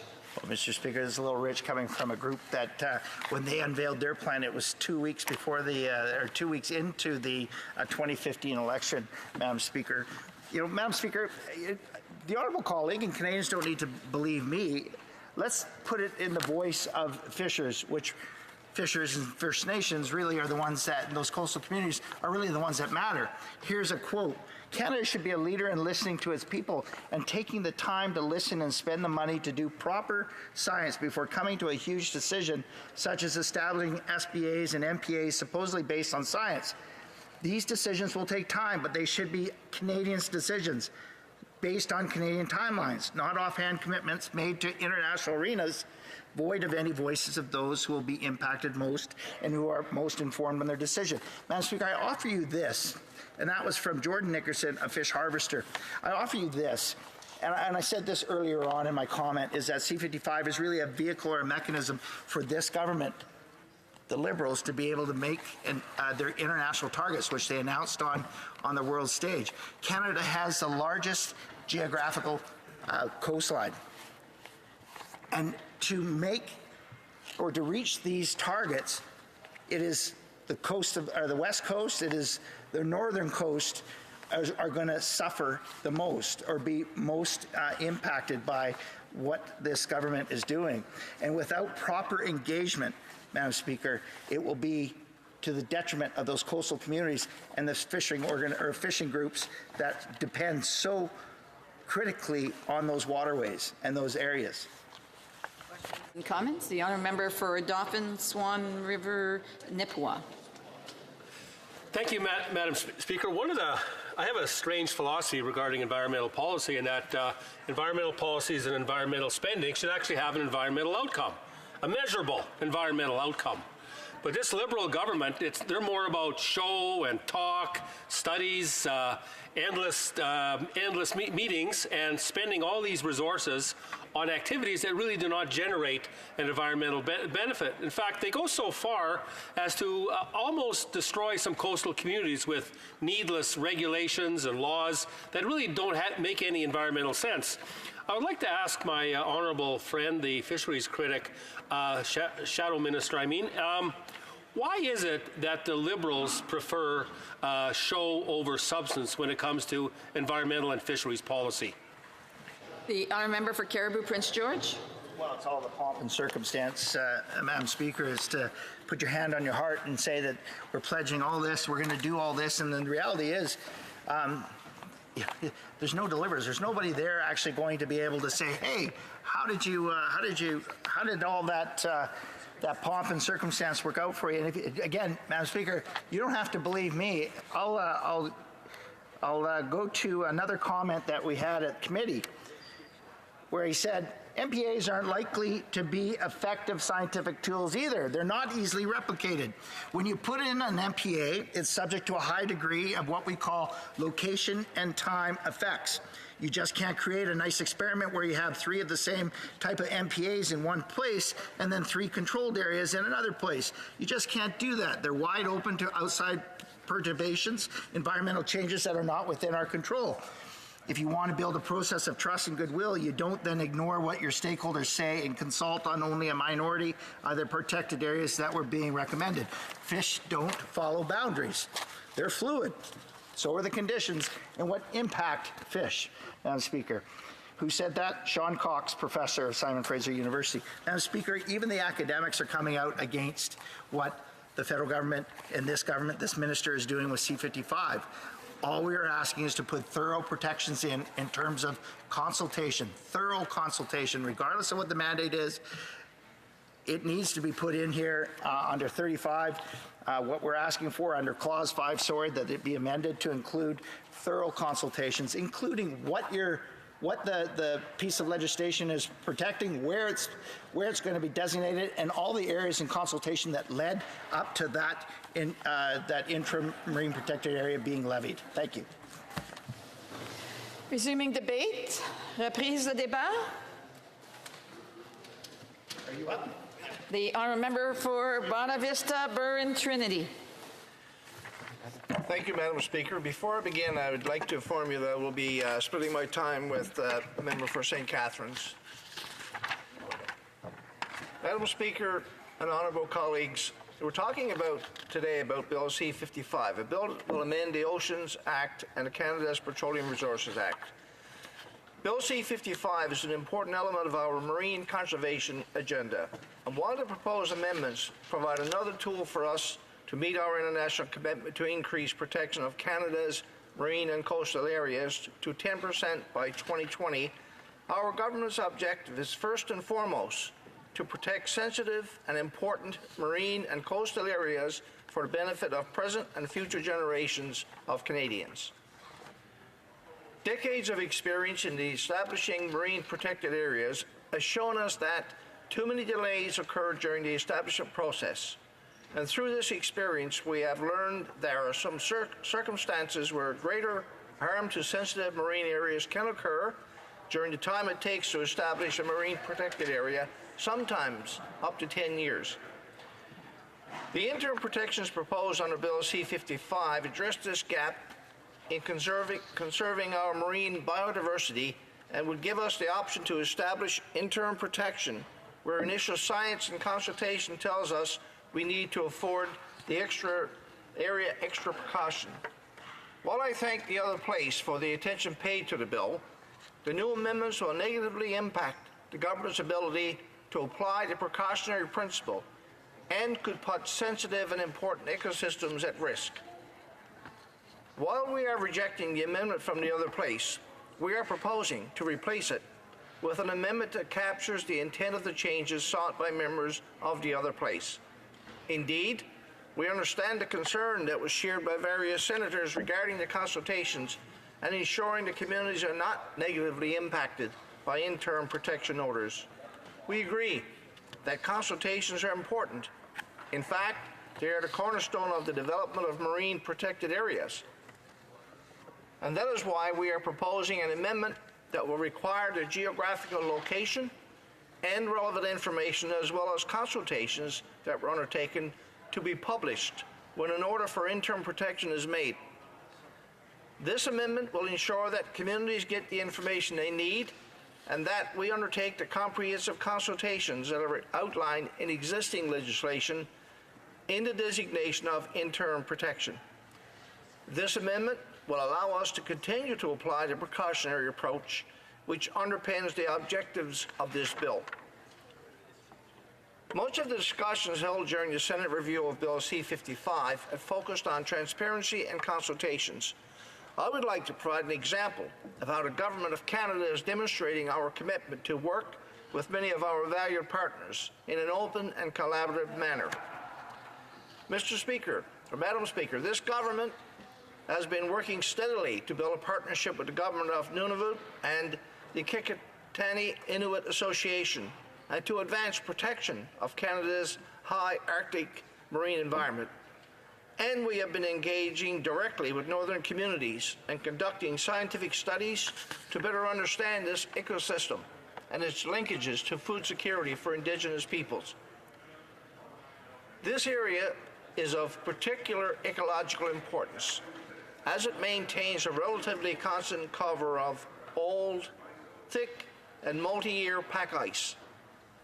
As the ice melts in the rest of the Arctic, this area is expected to retain its multi-year pack ice further into the future and may therefore provide a last refuge for ice-dependent species such as polar bears, beluga whales, narwhals, and seals. Sea ice also provides habitat for the algae that forms a vital part of the Arctic food web. This area is also home to the last remaining ice shelves in North America. This ongoing collaboration has led to the Memorandum of Understanding with the Government of Nunavut and the Kekitani Inuit Association, committing us to assist the feasibility and desirability of protecting the high Arctic basin. This work will consider the social, cultural, environmental, and economic benefits and impacts of establishing a conservation area in this region. This conservation effort supports the development of a conservation economy in the Arctic, and our budget 2019 affirms this commitment to protect the high Arctic basin with our partners.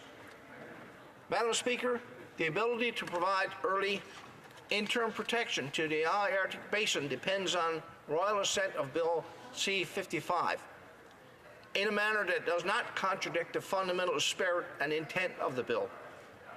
That is, to take action quickly to protect ecologically sensitive and important marine areas following initial science and consultation.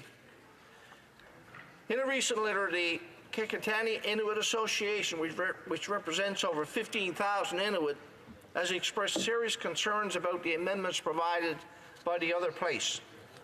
In the letter, President P.J. Akikak states, "We are concerned that the proposed amendment risks undermining the actualization of Inuit rights by conflating the requirement to uphold the rights of Inuit with a broader engagement with the interests of stakeholders.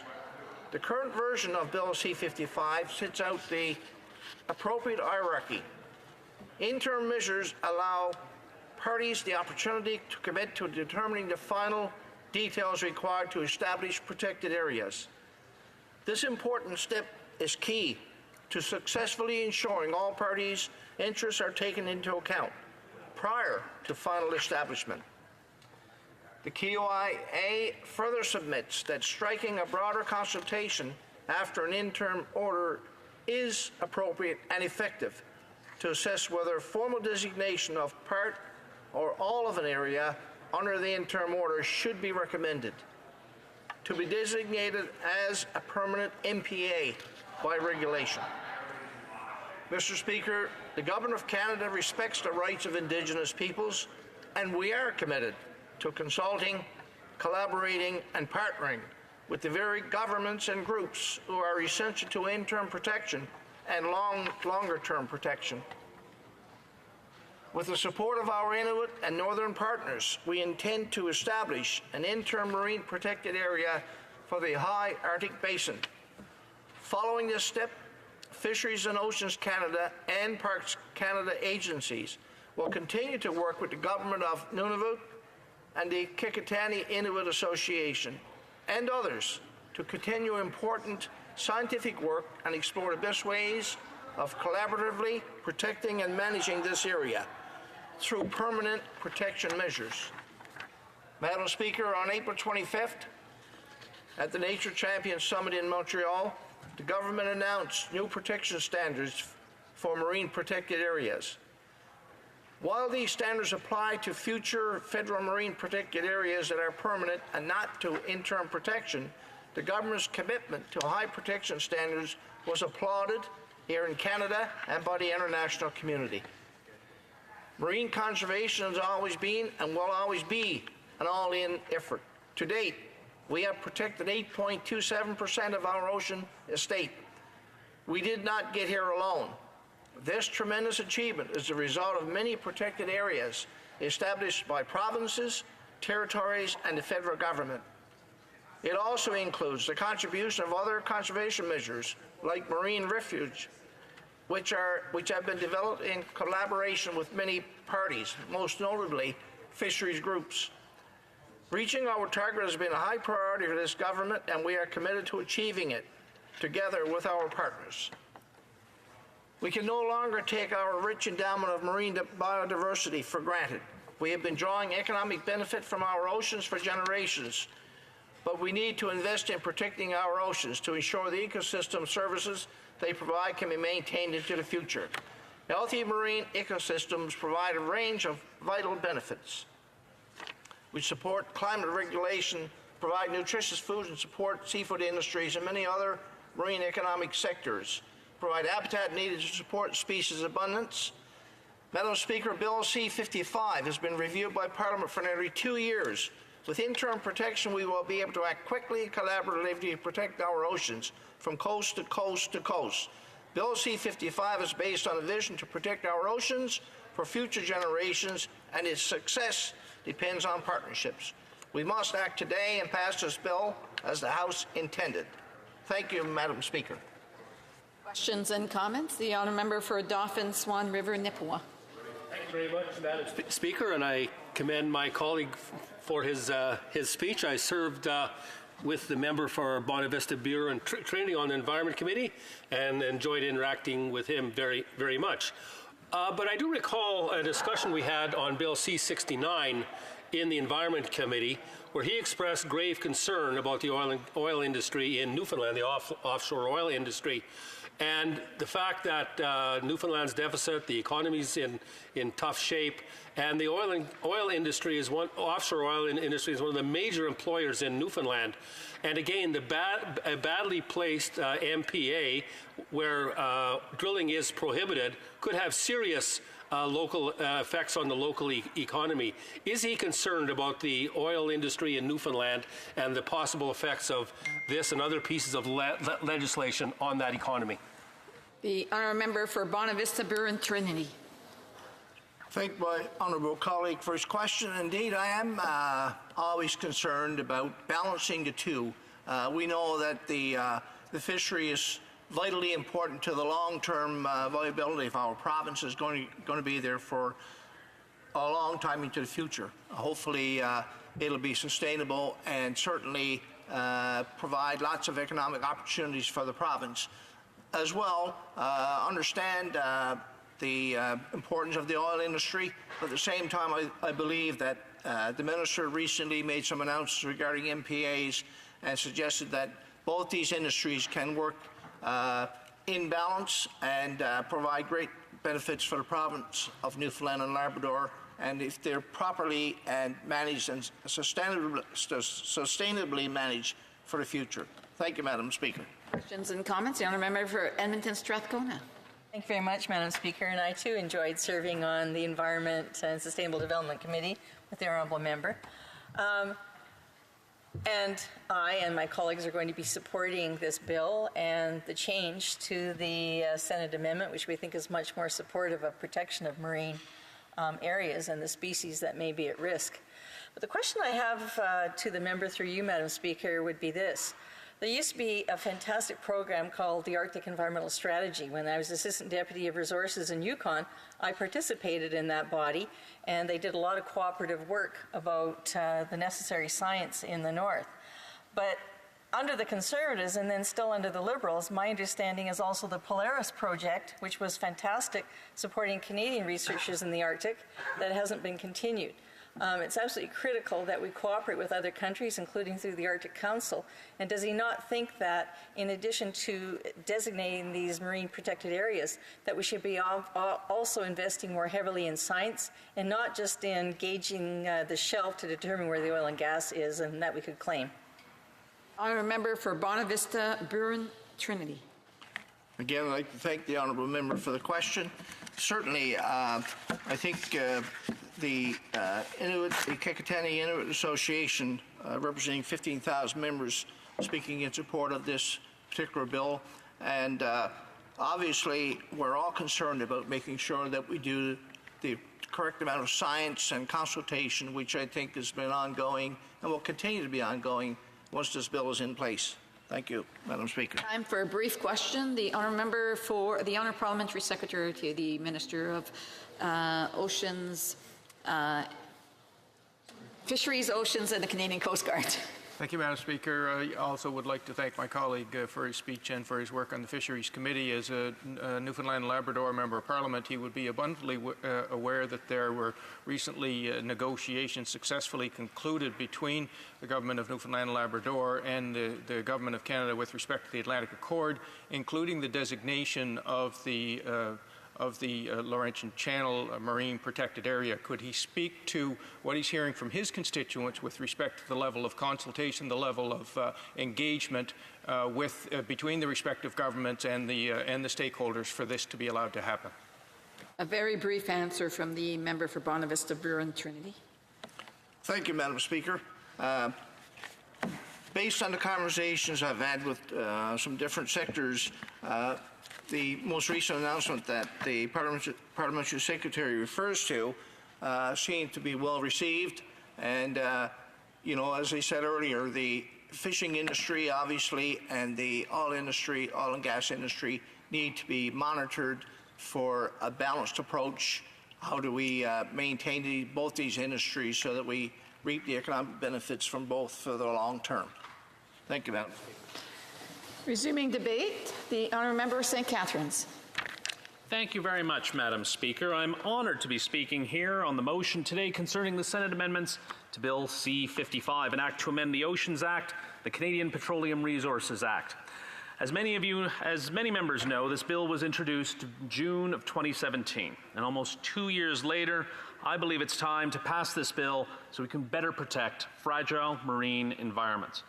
Earlier today, many members opposite showed their opposition to passing this bill as soon as possible, despite it being through 9 days of debate in this House already, 9 committee meetings in the House Fisheries Committee, and 8 meetings in the Senate Fisheries Committee. Indeed, in the time it has taken for us to get to this stage of this legislative process, we could have already designated interim protections to some of our most sensitive marine ecosystems in our oceans. Instead, despite the importance of protecting our environment and the support from Canadians from coast to coast to coast, we are being forced to defend the merits of a bill that will simply provide a tool for the government to provide interim protection to marine areas, and that has again been before us for almost 2 years. Madam Speaker, the motion today, provided by the Minister of Fisheries and Oceans and the Canadian Coast Guard, is not only a common sense approach, but shows this government's commitment to working with the honourable members of the other place. Indeed, the Senate's message received just over a week ago by the House adds an amendment that will require, before an order for interim protection is made, that the appropriate geographical location and a preliminary assessment of what needs protection is published. A further amendment by Senator Patterson would require that the secondary consultation process of at least 60 days be undertaken before an order is made, and that any comments or questions be responded to within 30 days. At first blush, these changes seem, these changes seem reasonable, and they are for the most part. That's why we are more or less already required under existing legislation, and the Oceans Act is written today. In fact, sections 29 through 33 outline explicitly the requirements for consultation. It says under the Oceans Management Strategy in section 33, sub 1, in exercising the powers and performing duties and functions assigned to the minister by this act, the minister A shall cooperate with other ministers, boards and agencies of the Government of Canada, with provincial and territorial governments, and with affected Aboriginal organizations, coastal communities, and other persons and bodies, including those bodies established under land claims agreements. B, may enter into agreements with any person or body or with another minister, board, or agency of the Government of Canada. And C, gather, compile, analyze, coordinate, and disseminate information. Furthermore, information such as the geographical location and all other relevant information is readily available regarding areas of interest, which is the first step on the permanent MPA designation process. That means we already have in place a process that provides the information that the Senate amendment is seeking. Let me give you an example, Madam Speaker. Race Rocks is an area of interest where the government is currently consulting with stakeholders, the community and Indigenous groups to establish an MPA. While it is yet to be designated, you can go online today and see the proposed geographical location. It's located 17 kilometers southwest of Victoria, British Columbia, in the Strait of Juan de Fuca, and consists of 9 inlets. The AOI is approximately 2 square kilometers. There's also a link to a 2011 report that includes an ecosystem overview and assessment. Again, this is an example of how the government is already open and transparent, as required by the Cabinet Directive on Regulations, and shows how the amendment from the Senate is duplicative. Another interesting piece of information on the Race Rocks, listed under the heading Key Objectives and Approach, says, on September 1st, 1998, the Race Rocks was announced by the Minister of Fisheries and Oceans, Canada. The objective for the proposed Race Rocks marine protective areas is to conserve and protect the biodiversity and ecosystem functions of the area. 1998. The announcement for the AIO was made in 1998. That is over 20 years ago. How can we believe, it seems shocking that while we've heard it takes on average between 7 to 10 years for an MPA to be established, this area was announced as being ecologically significant over 20 years ago, and in the past 2 decades has had no interim protection because the mechanism did not exist. That's why we're debating Bill C-55 today. that would create the mechanism that would allow us to protect areas on an interim basis until that decision is made for permanent designation. And let me emphasize, this is not a shortcut. On average, it takes 7 to 10 years to designate an MPA. On average, it takes 2 years to establish an AOI. If a designation for permanent protection must be made within 5 years of interim protection area being designated, that brings the time down from 7 to 10 years to 7 years. The process for designation continues to be rigorous and robust. I would also like to speak to the part of the Senate amendment made by Senator Patterson regarding another consultation period. To be clear, consultations are at the cornerstone of the MPA development process. And even after an order for interim protection is made, comprehensive consultations will continue. Senator Patterson's amendment would create secondary consultation processes that would require what would be an additional 90 days before an interim order can be made. This added period goes against the very objective of the bill, which is to apply the precautionary principle and provide protection faster to areas we already know are ecologically significant, while the consultations continue on a path to permanent designation. For these reasons, Madam Speaker, the government has suggested an amendment that accepts the intent of the amendment from the other place while still respecting the objectives and purposes of the bill. Our government is thankful for the robust debate that has occurred in the other chamber, and we are happy to support this proposed amendment that would not have been developed if not received from the message from the other place and the concerns they raised from the region. Madam Speaker, I believe it's time we move forward on this legislation. Hear, hear. Thank you so much. Questions and comments? The honourable member for Dauphin Swan River Nipawin. Thank you very much, Madam Speaker. One of the reasons we're so suspicious of this government, one needs only look at what happened in California with MPAs in that whole areas of coastlines. Some of the best areas for fishing, for example, are now off limits to citizens for doing any of that. So, this government's track record on environmental policy is so bad in terms of affecting communities that we're sure that this will be another train wreck. My specific question, though, I sat on the Fisheries Committee for about 7 years, and we produced a unanimous report on Atlantic salmon conservation. It's a species that's in grave trouble. Now, most of the decline occurred under this government's watch. We produced 17 recommendations, and they were unanimous. All political parties supported these recommendations, and the government is not implementing any of them. The Fisheries Committee operates on a principle of unanimity almost all of the time. It's a very collegial committee. An expert testimony to our committee informed us as to these 17 recommendations, but the government has refused to implement them, and the species continues to decline. Why is that? The honourable member for St. Catharines. Thank you very much, Madam Speaker. I'd like to thank the honourable member for his question and his passion on the subject of the environment, though it was interesting just a couple weeks ago during question period when a question regarding the price on pollution was mentioned, the honourable member heckled, you think this will change the weather? And I'm shocked to learn that the honourable member didn't know the difference between weather and climate, but can get up here in this place and criticize this government for taking action on the environment. It's shocking. It's shocking that the climate deniers on the other side who are heckling me, because I think I've touched a nerve, Madam Speaker, because they deny the existence of climate change, which is in their policy, which is in their friend's policy, Doug Ford, in Ontario. But to stand in this place and criticize us, Madam Speaker, when the honourable member doesn't even know the difference between climate and weather is just shocking. And comments? The honourable member for Cypress Hills Grasslands. Thank you, Madam Speaker, for the opportunity to speak. I just want to compare the knowledge level, I think, of my colleague who's worked on these environmental issues for the last 10, well, he's spent his entire career working on them, but down here for the last 10 years is one of the experts in the place, with the member opposite who has nothing but personal insults for him.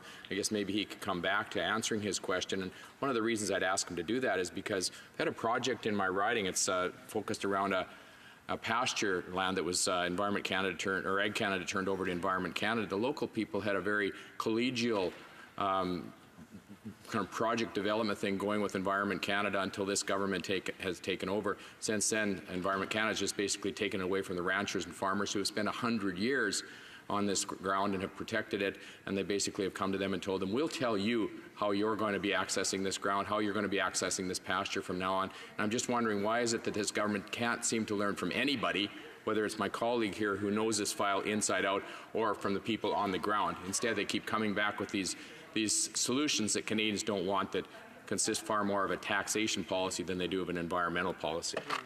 The honourable member for St. Catharines. Thank you very much, Madam Speaker. And I will answer the question in regards to my previous comments because the other comments have nothing to do with the motion before us.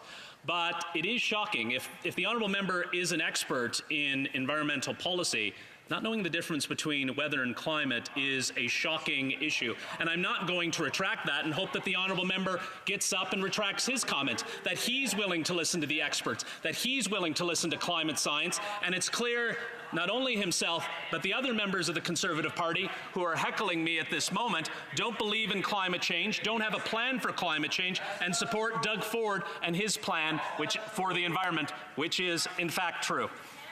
We have time for a very brief question. The Honourable Parliamentary Secretary to the Minister of Fisheries, Oceans and the Canadian Coast Guard. Lest I be accused of stirring the pot, when my colleague talked about the Conservatives' passion for the environment, I'd just like to take a look at the track record with respect to MPAs. The targets were established in 2010. The Conservatives were in power for 5 years after that. The amount of marine areas that were protected was 1%, and now we're at 9. What does that say to the passion for the environment, and how does that align with the views of my colleagues' constituents? Brief answer from the member for St. Catharines. Thank you very much, Madam Speaker. St. Catharines sits on Lake Ontario. Regardless of political affiliation, Madam Speaker, we all want clean air and clean water, and I'm proud that this government's actually taking action on that.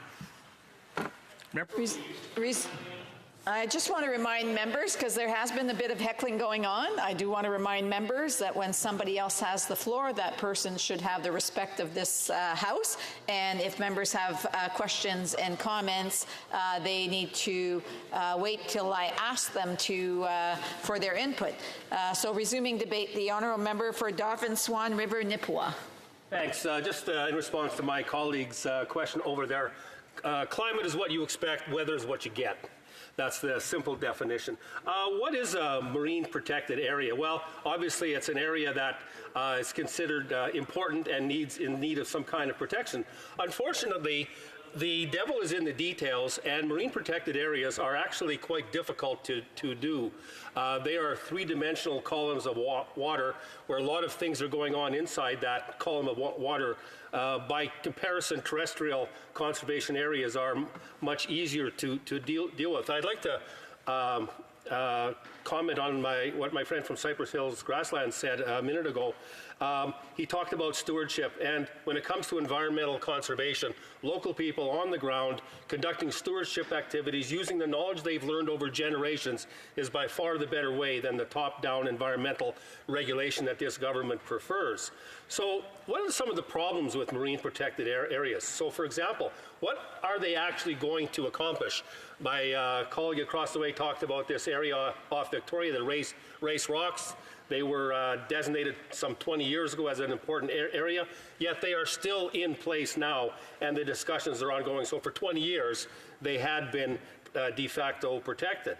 So the other issue with marine protected areas is, what are the terms and conditions of setting aside one of these areas? So let's just say the benthic invertebrates, like the glass sponge reefs off Haida Gwaii, are going to be protected. And I think that's a worthy goal, given that some types of fishing activities can affect the benthic environment.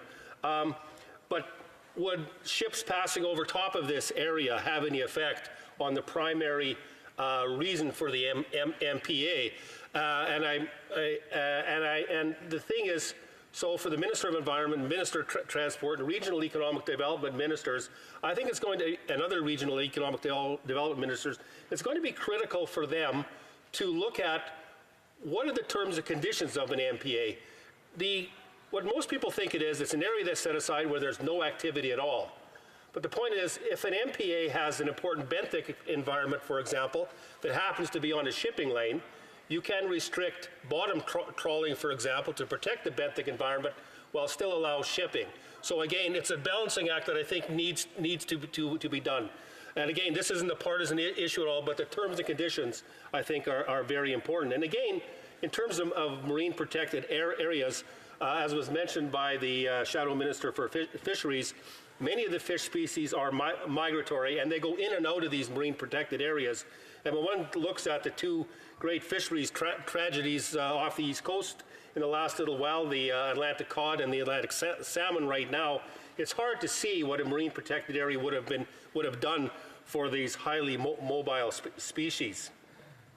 Now, there are places where aquatic protected areas actually make sense, but they have to be very well delineated and with the proper terms and conditions. I'll use an example that I'm familiar with from back home, and that's lake trout spawning reefs. Lake trout spawn in the fall, and they are very, very vulnerable to overfishing at that time because they concentrate on specific reefs. It makes a lot of sense, and the Manitoba government has done this in many areas. Put these lake trout spawning reefs off limits to fishing, even catch and release fishing during the sensitive time when the lake trout are using these reefs.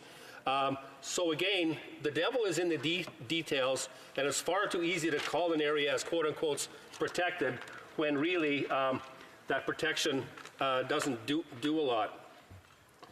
And again, the I sat on the Fisheries Committee when C-55 was being discussed, and a lot of the reaction was quite negative from communities. And again, a lot dealt with consultation, a lot dealt with the effect on the local economy. So Leonard LeBlanc, the managing director of the Gulf of Nova Scotia Fleet Planning Board, he said, quote, "The process DFO used to approach harvester organizations and consult on the areas of interest for designation was unorganized and totally not transparent. This consultation process on the area of interest for MPA designation in the Cape Breton Trough perpetuated the lack of trust between industry and DFO. The lack of conclusion and answers during the consultation phase, the lack of any real scientific evidence for reasoning behind the area of interest, and the lack of thereof guarantees that traditional fisheries could continue, all led to further distrust of DFO's consultation." Mr. Ian McPherson, the executive director of the Prince Edward Island Fishermen's Association, said, "We have concerns surrounding the timelines to accomplish these goals. The displacement of the fishers from one community to another as a result of an MPA would shift the economics of the island." Christina Burge, executive director of the BC Seafood Alliance, said, "On the West Coast, we're not seeing a lot of evidence-based decision-making. It's beginning to look like political decision-making. Closing large areas to fishing off the West Coast does little for biodiversity, little for conservation, and little for the men and women up and down the coast who work in our sector and who deserve access to local, sustainable food." And again, my colleague, the Shadow Minister for Fisheries, quoted Mr. Sean Cox, a professor of fisheries from Simon Fraser University, who said, "Looking at some of the previous testimony, there was a claim that there was overwhelming scientific proof that MPAs are beneficial and widely successful. I think that was a misrepresentation of the actual science." So the Liberals' rationale for MPAs, saying that they've done enough consultation, that there's a scientific basis to them, is clearly shown to be bogus. I have a very, as I said in one of my questions earlier, I have a very strange environmental philosophy. Every environmental policy, every environmental decision that government makes, every single dollar that's spent on the environment or fisheries that a government makes should generate a clear and measurable environmental result. And so far, the track record of this government is pretty poor. I also want to talk about some of my time on the Fisheries Committee dealing with the Atlantic salmon, as I mentioned earlier. I've got the report here, and the Fisheries Committee is different from a lot of other committees in that we operate on a very collegial basis, and we try very hard. We tried very hard, and I think it still is the case, to have unanimous reports. And we're on the Fisheries Committee, we're treated to some excellent science witnesses, and there's robust debate about the data and evidence that is presented, but always respectful. We produced a report in January 2017 called Wild Atlantic Salmon in Eastern Canada. The Atlantic salmon, under this government's watch, the populations have plummeted for a whole bunch of reasons. Seal populations that are very high, the predation rates are very high, the predation rates by striped bass on Atlantic salmon smolts, the overfishing by Greenland of our multi-sea winter fish, and the issue of the smallmouth bass in Miramichi Lake, to look at one specific water body there. We produced a report, 17 recommendations. Very specific recommendations. One in particular said we recommend a target that the government should have of restoring Atlantic salmon populations to 1975 levels with measurable results reported on a regular basis. We talked about engaging with Greenland. We talked about increasing the seal harvest to help the salmon out, and other recommendations as well. These have all been ignored. The letter that the minister sent in response to this report was a disgrace. The word restore and rehabilitate did not occur in that letter at all. It was a fluff piece talking about consultation and so on and so on, in spite of the fact that our Atlantic salmon report had very specific and broadly based and widely supported recommendations. So as I said in some of my earlier comments, this government prefers show over substance. On the West Coast, things are not much better. I've got an article here from CBC. It was in December 2018, just a few months ago.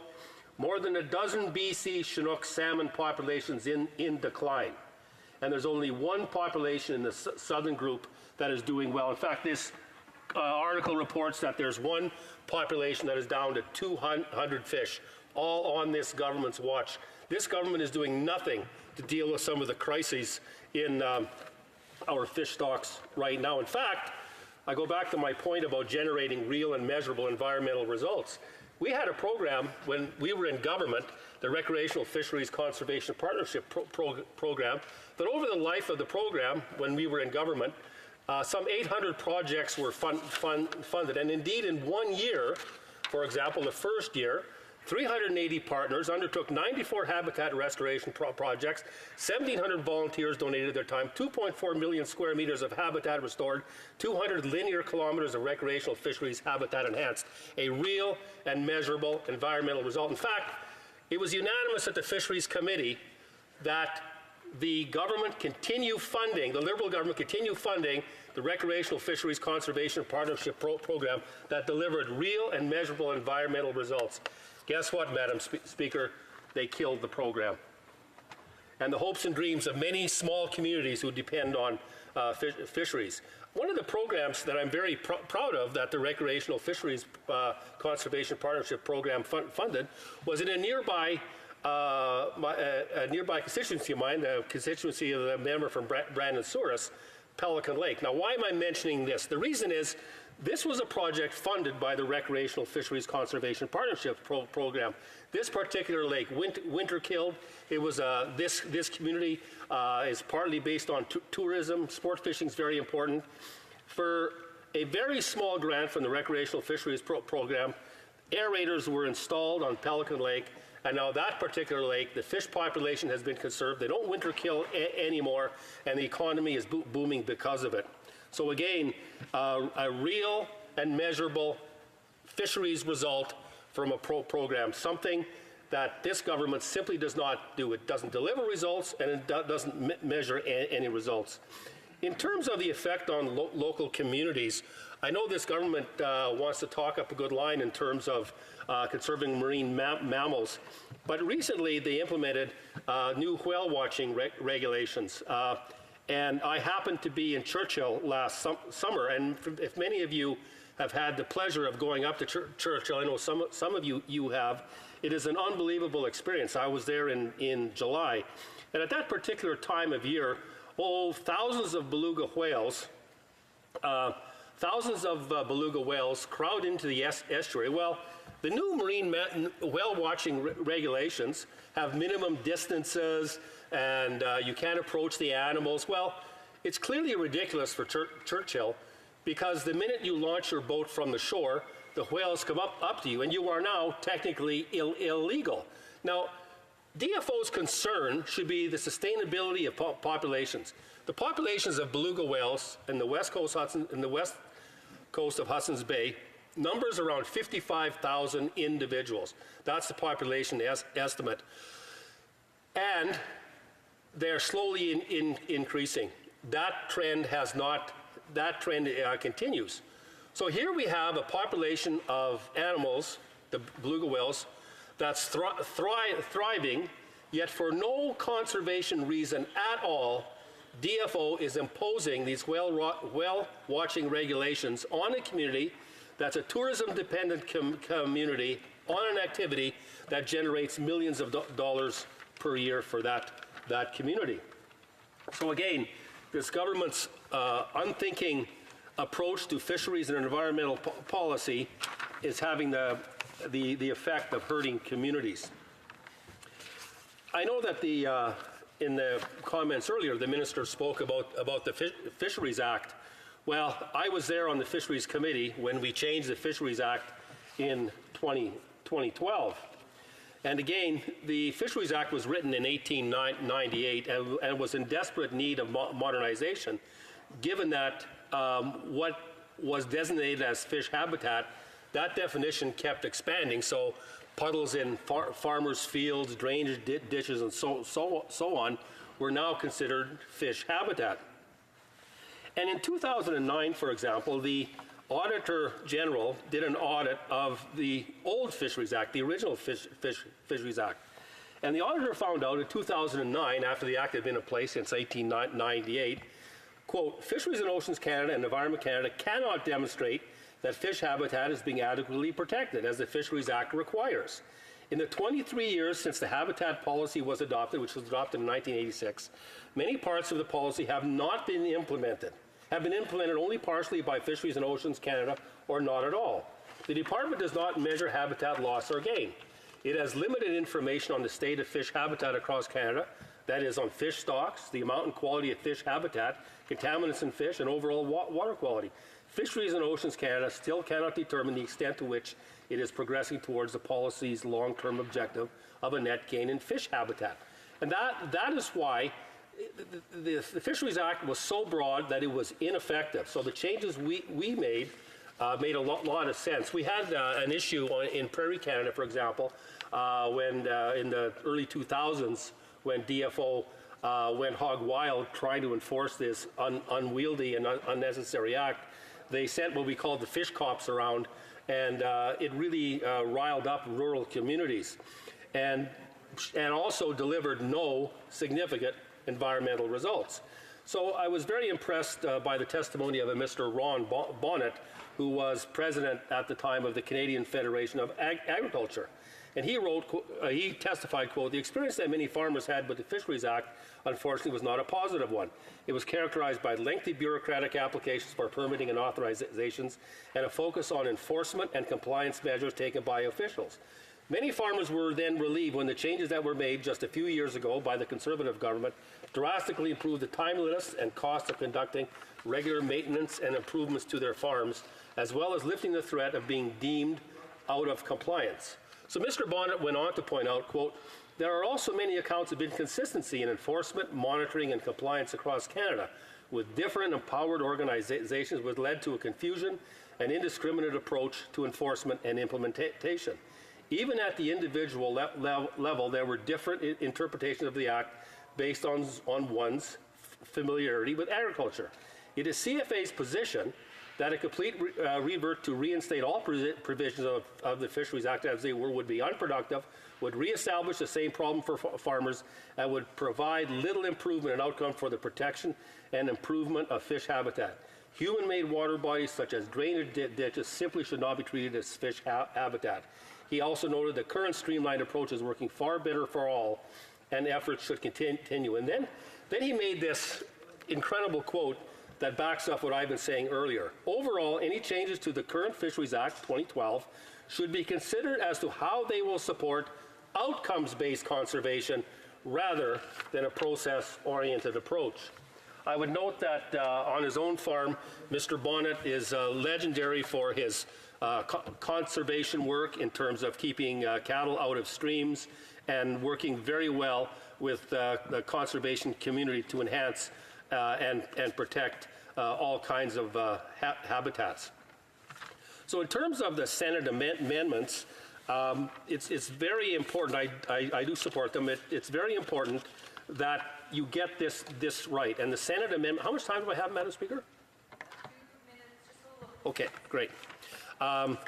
It's very important, as I said earlier, and the Senate amendments are very clear, that what an MPA is be clearly specified, and that flexibility be allowed. If an area is just closed off to everybody without any thought to what the goals and objectives are, that will hurt coastal and rural communities. As I said early on in my speech, I mean, obviously this legislation will pass. The government has a majority. It's very important that local communities' needs be kept into account. So, for example, let's say off the coast of Newfoundland, there's a significant food fishery for cod. I know that's a very important activity there. One activity that I would like to participate in one of these years. And what if the issue in that certain area is the protection of the benthic environment? Well, obviously, a food fishery for cod should not affect the benthic environment. So you can, for example, deal with certain commercial fishing technologies that have the potential to harm the benthic environment, while at the same time ensuring local community benefits. Also, I'll go back to the notion of stewardship. As my friend from Cypress Hills Grasslands talked about, I have the honor of representing a large rural community with agriculture, trapping, hunting, fishing, forestry, some oil and gas development.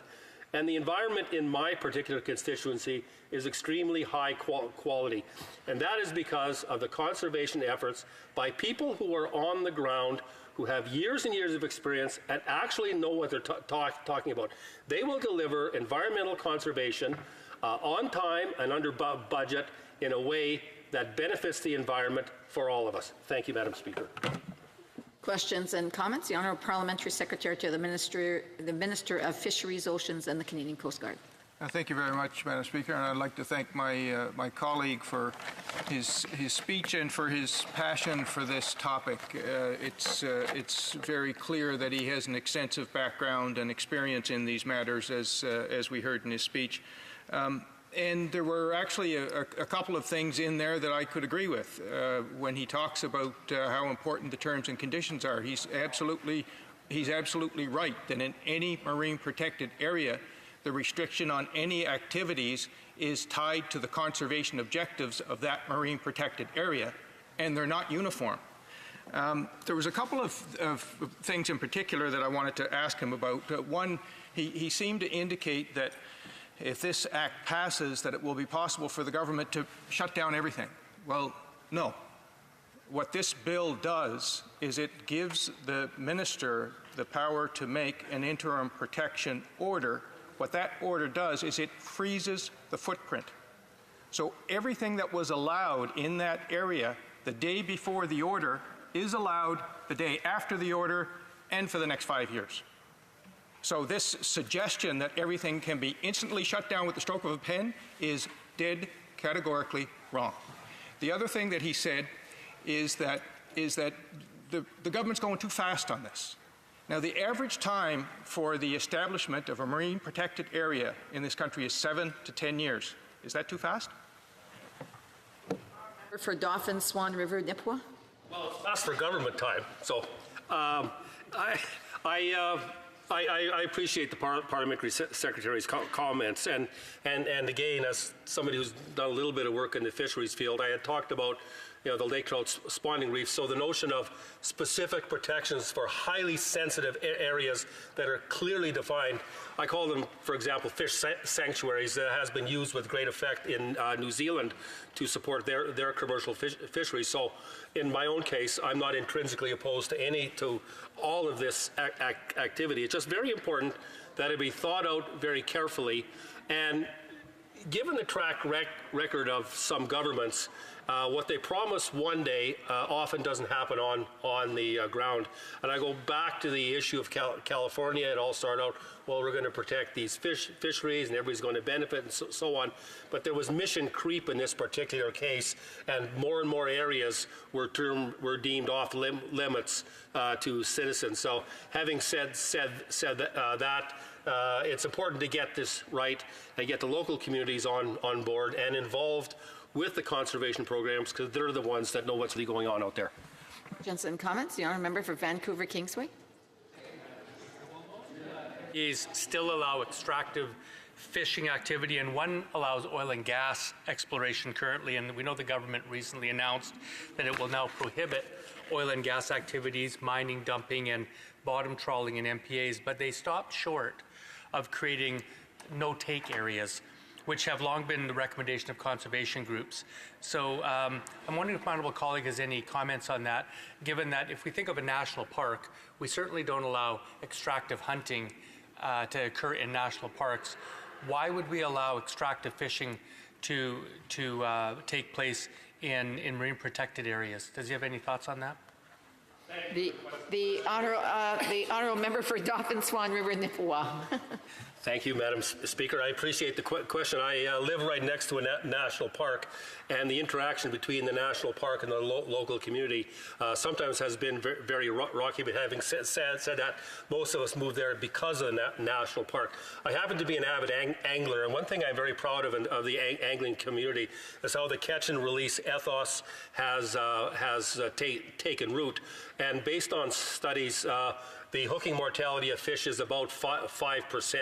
So when it comes to quote-unquote extracting, recreational fishing is a hugely lucrative activity in this country, supporting many small communities. It's about an $8 billion a year activity. So I see no reason why a quote-unquote gentle form of fishing, where the recreational fisherman catches the fish, gently and properly releases the fish, can't go on in almost any marine protected area, given the importance of the recreational fishery to many local communities. It's one of the least intrusive extraction activities you could ever think of, and I strongly support it. Questions et commentaires. L'honorable député de Longueuil. The honourable member for Longueuil-Saint-Hubert. Madam Speaker, I'd like to commend my colleague for his speech. I think there are many lakes in his riding, and I'd like to know what his take is on the fact that in the present bill there are certain MPAs that are excluded from the list. Am I wrong, or is this the fact? I'm afraid that's a question I really can't answer, but I think that, as I said earlier, whether an MPA is quote excluded or included in some list, what's important is the terms and conditions under which that MPA has been formed, what the local people are allowed to do in there, and what the goal of protection is. Questions and comments? The honourable member for Guelph. Member across the way, as being mentioned in this debate, when we took over office in 2015, less than 1% of our oceans and waterways were protected. We promised to get to 5% by 2017, which we delivered on, and we're at 8% now. We have a goal of getting to 10% by 2020, and given the track record that we're on, we know that we'll reach that goal. My question to the honourable member is, why were we only protecting less than 1% of the waterways under the previous government? Honourable member for Dauphin Swan River Nipawin. I assume my friend across the way is referring to the Navigable Waters Protection Act, which we changed to the Navigation Protection Act. One of the reasons we made that change was that a judge ruled that little trickles of water were now navigable and caused great consternation for local communities. In terms of this, the word protection needs to be defined. there's protected and there's conserved. So for example, I'll use my own personal example on my own farm. 320 acres of my farm is under an easement. A conservation easement means the land will remain wild in perpetuity. But I still hunt on my land, I cut firewood there, I enjoy my trails, I trap. So is that land considered protected? I would certainly say so. The goal of any kind of conservation program has to be the protection of ecological processes. Drawing artificial lines around a piece of land is not, it doesn't fulfill the goals. Working with people who farm and fish and hunt and trap, who know the land and can aid in the conservation of wide areas of land to preserve ecological processes is the way to go. Questions and comments? Questions et commentaires? The honourable member for Long Range Mountains. Madam Speaker, through you, it's always a pleasure to hear my colleague from Dauphin, Swan River, Nipawin. We share a great passion for the outdoors and all the treasures that it holds.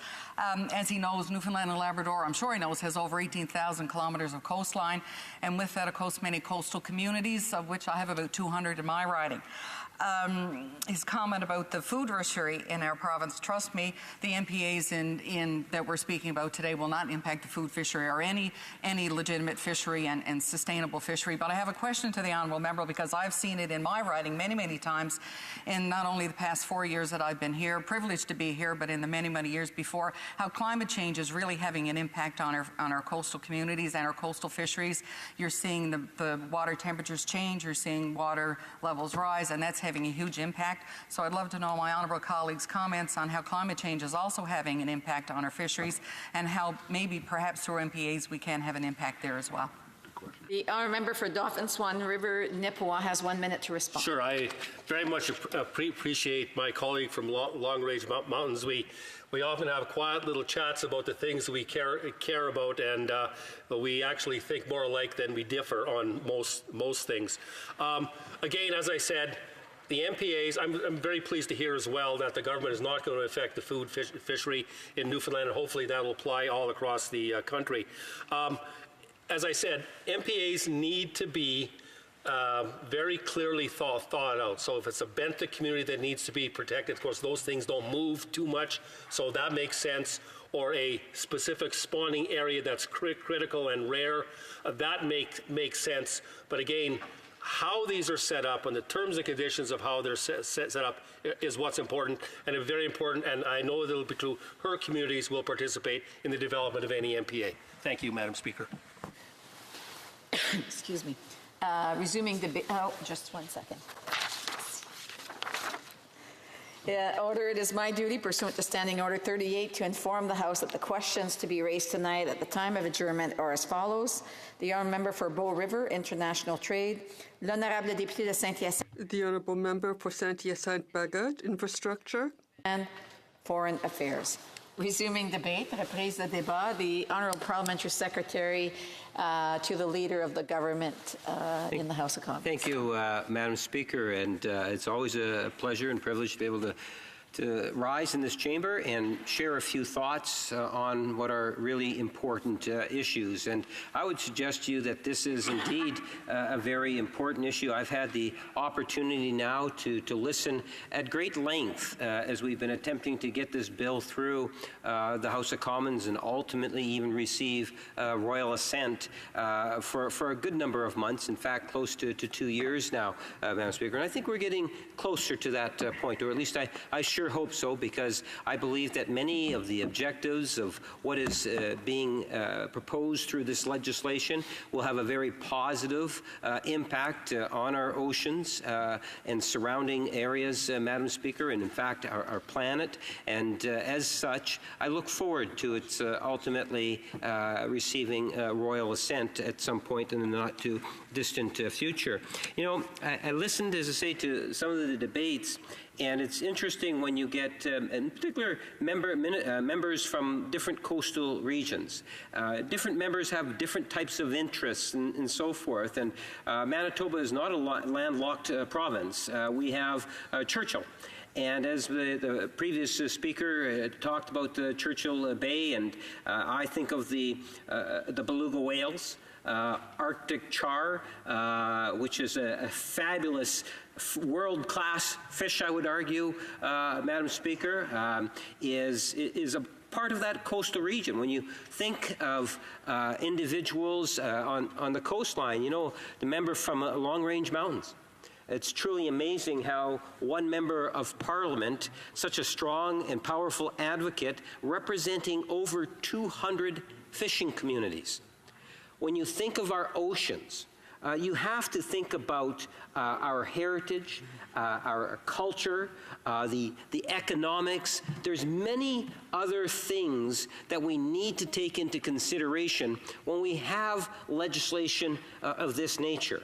And this is where the House benefits when we have members of Parliament that come to the table, whether it's standing up in the chamber or equally important, quite often even more important, when those members have the opportunity to be able to sit down and have those informal discussions. Just like the member from Dauphin made reference to having discussions with the member from Long Range Mountains, because you get a better sense and a better appreciation just in terms of how vast our country is, but how in many ways we have ideas and want to share our thoughts on what those solutions might be that would allow for us to enhance our environment, to look at ways in which we can make the system even that much better.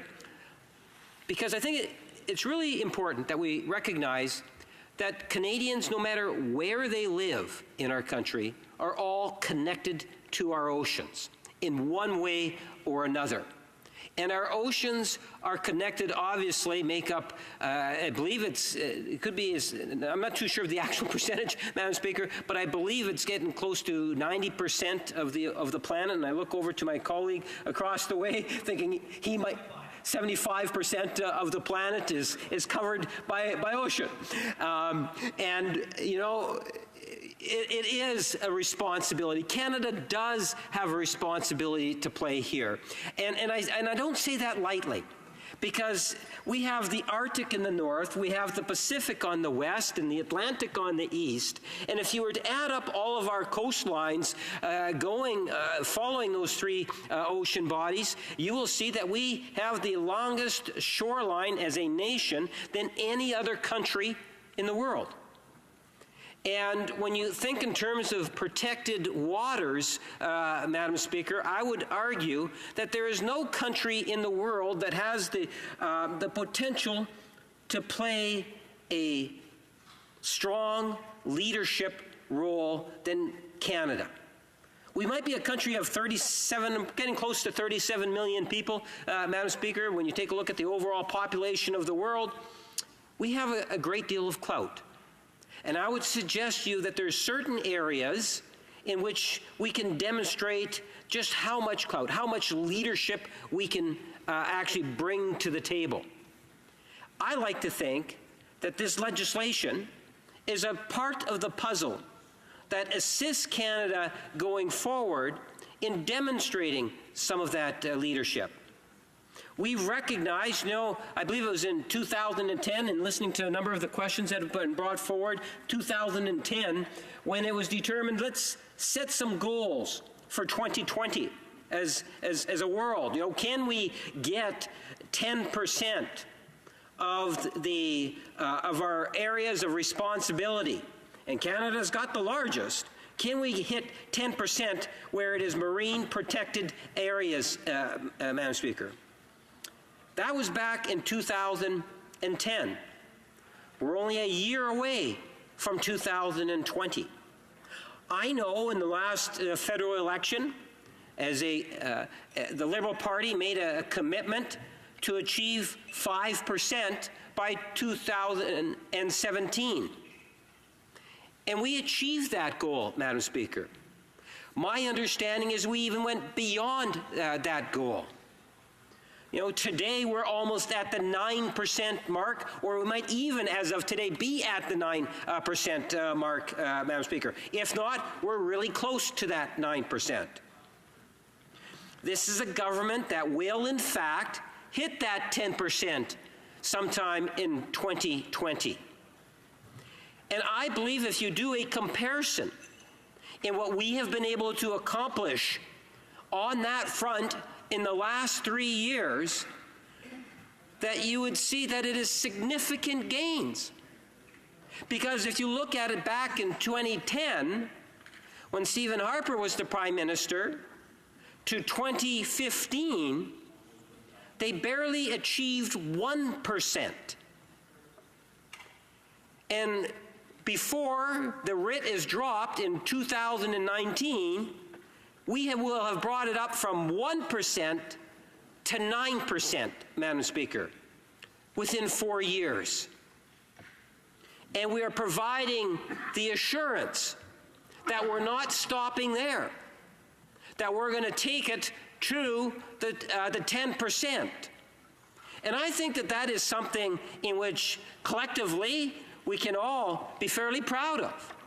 Because I talked about the importance of Canada in regards to demonstrating leadership at the world table, especially given the fact that we have the longest coastline in the world, Madam Speaker. So I am encouraged by many of the comments that I've been listening to recently in regards to this piece of legislation. And I'm really encouraged to the degree in which we've had a Prime Minister, a Cabinet, and a caucus come together recognizing how important the oceans are to our country and to our planet. And this is something that's important to all of our constituents. You don't have to be living in Newfoundland, Labrador, a beautiful area, I must say, or British Columbia or Manitoba, where we have coastlines, Madam Speaker. You can be in landlocked Alberta or Saskatchewan and still have an appreciation of the importance of our oceans, and recognizing what's happening in the oceans impacts all of us. Madam Speaker, I enjoy documentaries whenever I get the opportunity to watch a documentary, and some of the most fascinating documentaries I've seen is the one called Blue Planet. Blue Planet gives you an excellent sense in regards to many of the things that are taking place in our oceans and the impact that that has on our environment. If not for shows such as that or documentaries or being able to sit down with colleagues and others, individuals that have that first-hand experience, I would not have the same understanding or appreciation of things like currents that flow deep into the oceans, Madam Speaker, and how important those are in terms of our world fish stocks. We had some members of Parliament talk about, well, you know, fish don't know boundaries. Fish, whales, you call it whatever it might be, Madam Speaker. It's a fair comment. And that's why I believe that what we need to see is for not only countries like Canada to be doing what we can, but we need to be able to meet with other jurisdictions because we have a vested interest. One can take the macro look at it and say it's all about our planet and protecting our planet. Or you can take a micro look at it, and let's bring it home to areas such as my colleague from Long Range Mountains and those 200 communities that are very much dependent on the industry within that 200 miles of Canada, and maybe even beyond that to a certain degree. You know, Canada is recognized for some of the, if not the best lobster in the world. I've known myself to have a few pieces of lobster, Madam Speaker. You know, if you take a look at the Atlantic salmon industry, or you talk about Atlantic cod, these These are very important industries. In this case, that there is a focus on Atlantic Canada. I'm aware of it, at least in good part, because of the advocacy work that's done within our government caucus. The Atlantic Caucus is a very healthy and very vocal group of individuals. And we know that the fishing industry as a whole is of the utmost importance, Madam Speaker, because it assists in driving the economy. But more than just the economy, it is also, as I pointed out at the beginning, a part of culture and heritage. I suspect that if we were to talk to many farmers of fish or fishermen, you will find at the end of the day that it is a generational thing. That it will be my grandfather, my great-great-grandparent, this is what they've been doing for generations. It's almost like it's a part of their DNA. If you look at Indigenous people, Madam Speaker, and imagine what you can in terms of just how important that industry has been. And it goes far beyond just the economics, even though the economics is really important, Madam Speaker. The same principles that I just finished talking about in Atlantic Canada can also be applied to the Pacific Ocean. You know, we hear about the endangerment of the killer whale along the BC coastline. Concerns related to Pacific salmon, Madam Speaker. These are all real, genuine concerns, and one of the reasons why the Government of Canada has taken very much a holistic approach at dealing with protecting our oceans. It's just not legislation that we're bringing forward. We have many members of Cabinet, of caucus, of our government caucus, that work together to ensure, for example, that within our budget documents, that the money is flowing for causes that are going to have a positive outcome for our oceans. We have invested literally additional hundreds of millions of dollars consistently through these last couple of budgets, Madam Speaker. And that's why, to a certain degree, I was somewhat saddened when we had one member of the House stand up and speak for 14, 15 hours, or however long it was, Madam Speaker, on the budget. In essence, denying other members the opportunity to be able to share their thoughts on the budget. But I suspect that if there would have been that debate allowed to occur from the opposition, they were very restrictive, I must say, Madam Speaker, on that important piece of legislation, or that important budget. What we would have heard about would have been members, whether they're from Atlantic Canada, Pacific, or BC, Manitoba, and other regions, talk about some of the financial programs and activities that this government is doing and putting into place to ensure that our fisheries not only are going to survive today, but hopefully grow into the future, Madam Speaker. To look at ways in which we can ensure that our industries are going to continue to prosper. That is something that has been important as a whole for this government from day one, where we've talked about Canada's middle class and those aspiring to be a part of it, Madam Speaker. One of the ways in which you protect that thought and you advance it forward in that area is you need to address our fishing industry.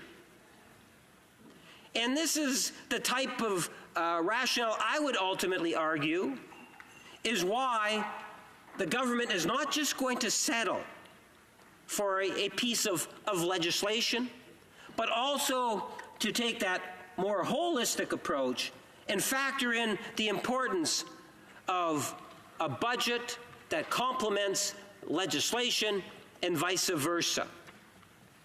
And I am glad to be a part of a government that looks at it from that perspective. And I believe by having these marine protected areas and by being able to establish that up front in a timely fashion, that we will be able to better protect our fishing stocks. We'll be able to better ensure that we will be able to continue with the best lobsters in the world for generations to come. And we do that by demonstrating leadership on the file.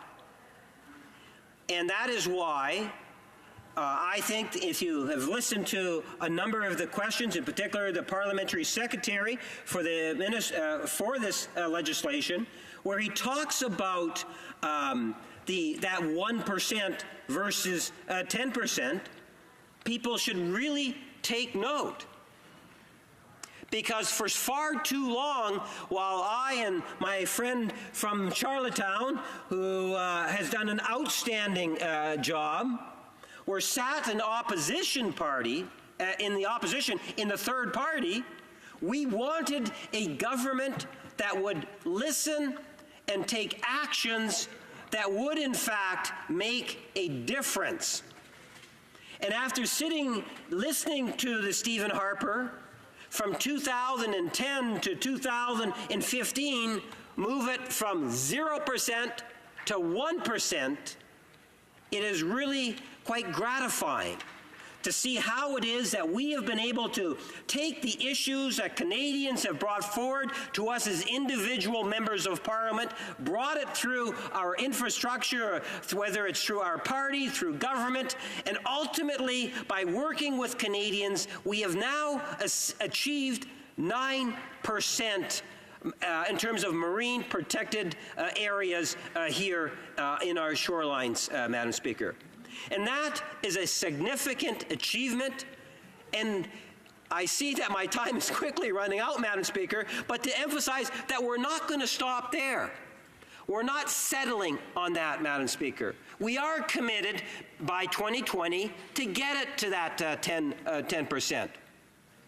But it's more than just having those marine protected areas, and that's why I took the time to explain the issue of the importance of the national budget. And for those individuals that are prepared to look at the national budget, what you will find is not only are we bringing forward legislation and regulation, but we're also supporting it by bringing in the financial resources that is going to make the difference, Madam Speaker, so that we will have a healthier industry and appreciate the heritage and the culture in that whole area. Thank you, Madam Speaker. Questions et commentaires, questions and comments. The Honourable Parliamentary Secretary to the Minister of Fisheries, Oceans and the Canadian Coast Guard. Thank you very much, Madam Speaker, and I'd like to thank my colleague from Winnipeg North for another excellent presentation here in the House of Commons. I'd like to ask a couple of questions in view of his long career in public service, both at the provincial and at the federal level.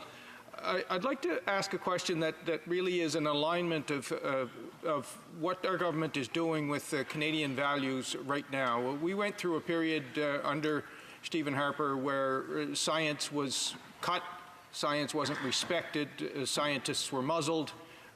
We've reinvested in science, we've reinvested in conservation, we've reinvested in the Ocean Protections Plan. And I'd like my colleague to speak first to that and its alignment with Canadian values as to where they are now.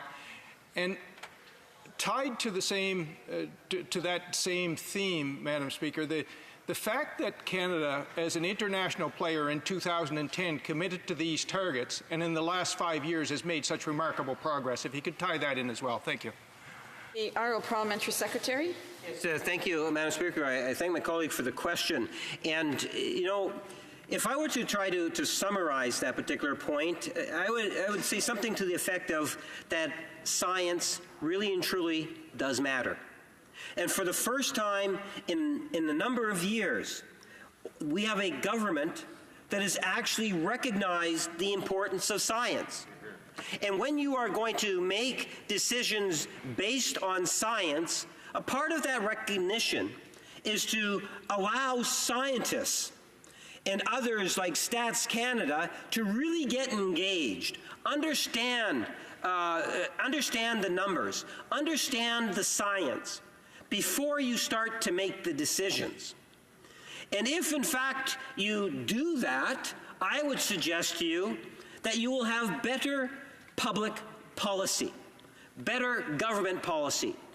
And that's ultimately what it is, I believe, that our cabinet in this government constantly looks at. And that is, show us the science. Tell us why it is that this is happening and what it is that we can do to make a difference.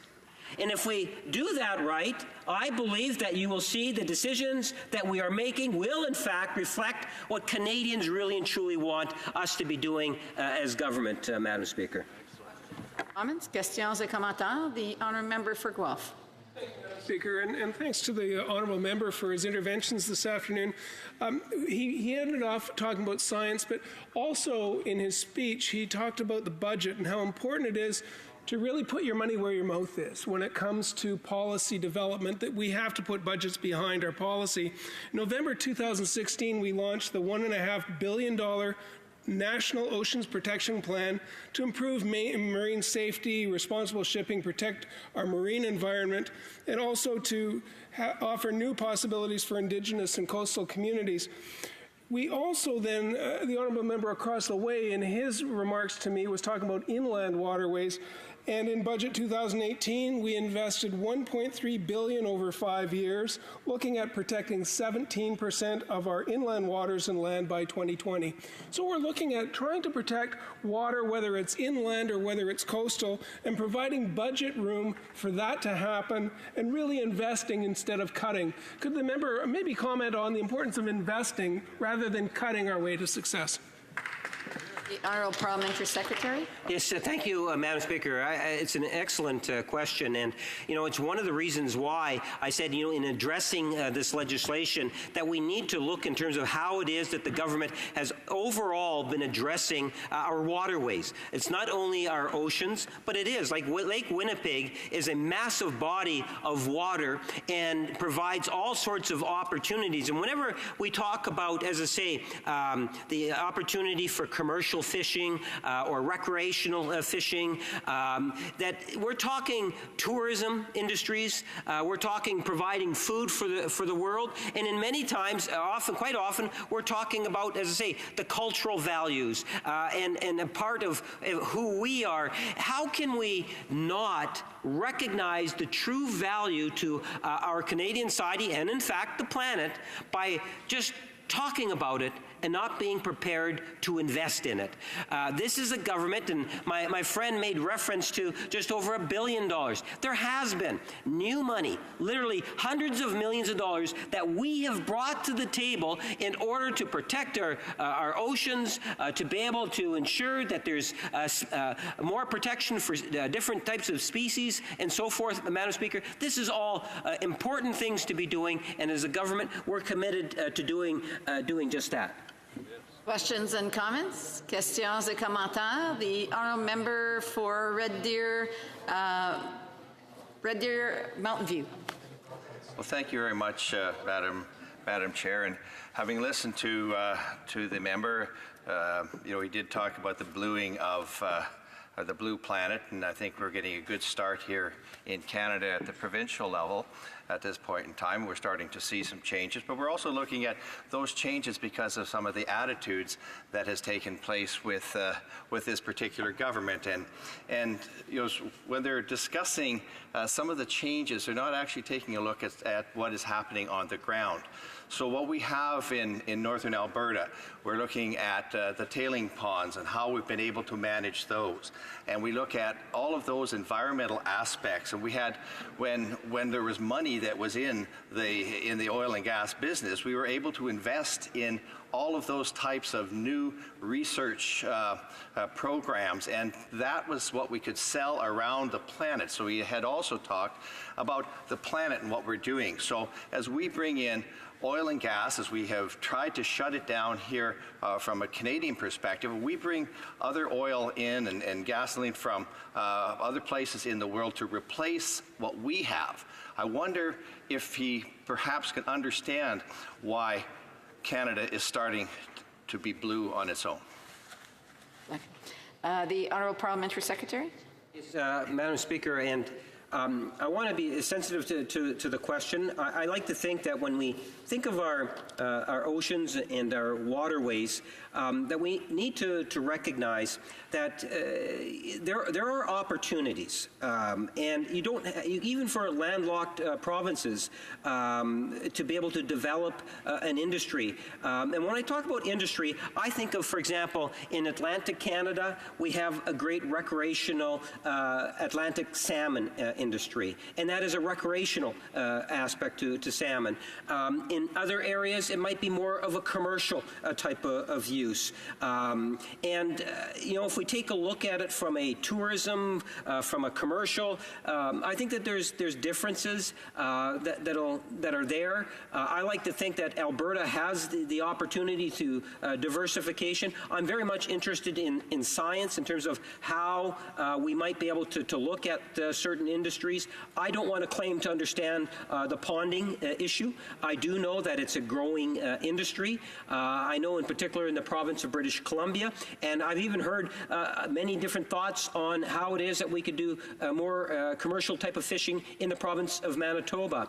The link to oil, you know, all I can really say on that is that as a government, if we've demonstrated anything in the last 3 years, and that is that it's important to recognize that the economy and the environment need to work hand in hand, that it's not okay for us to ignore environmental concerns in order, for example, to build endless pipelines. I think that you have to be very sensitive to our environment, and all in all, Canada has done an exceptionally good job in comparison to no doubt many countries in the world, but I can assure that we can always improve. We can always look at ways at doing better.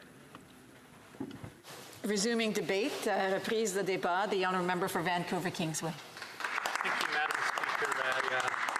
I'm very pleased and honoured to rise today and speak to C-55. I think a very, very important bill, but one of particular significance to me, coming from Vancouver, British Columbia, where the coastline and the oceans and the marine species are so absolutely critical to our economy, to our culture, to our people, to our indigenous nations, and frankly to our way of life. And this bill really speaks to the need to look at our marine areas in a different way and to start to treasure them and protect them in a way for future generations. I'm pleased to say that our party will support C-55 with some reservations that I will outline in my remarks. I do want to start by saying, though, that procedurally, I'm disappointed that the government has once again used time allocation. In other words, has cut off and limited debate on this bill. This is the 71st time this Parliament that the Liberals have used time allocation, which is, frankly, one of the most undemocratic tools that a government can use. It cuts off debate. It hinders parliamentarians who, after all, are sent here to express our positions on behalf of our constituents. And I think it shows a disrespect for Parliament and, frankly, all Canadians who elect us to come here to represent them and to ensure that their voices are heard and reflected in the debates in this House. And frankly, I sat in the last Parliament when the Conservatives used closure 100 times. And I'm starting to see very little difference between Liberals and Conservatives in terms of their fundamental disrespect for the democratic traditions of this chamber. Interestingly, I heard the Honourable Parliamentary Secretary, the House Leader for the Liberal government, say that he raised the budget and actually used the words that one of the Conservatives, by speaking for 15 hours, denied other members the right to speak, yet he does so having risen in this House today to introduce a motion to cut off debate that denies all sorts of members in this House the right to speak. So I think Canadians should be aware of that fundamental disrespect of their rights and democracy.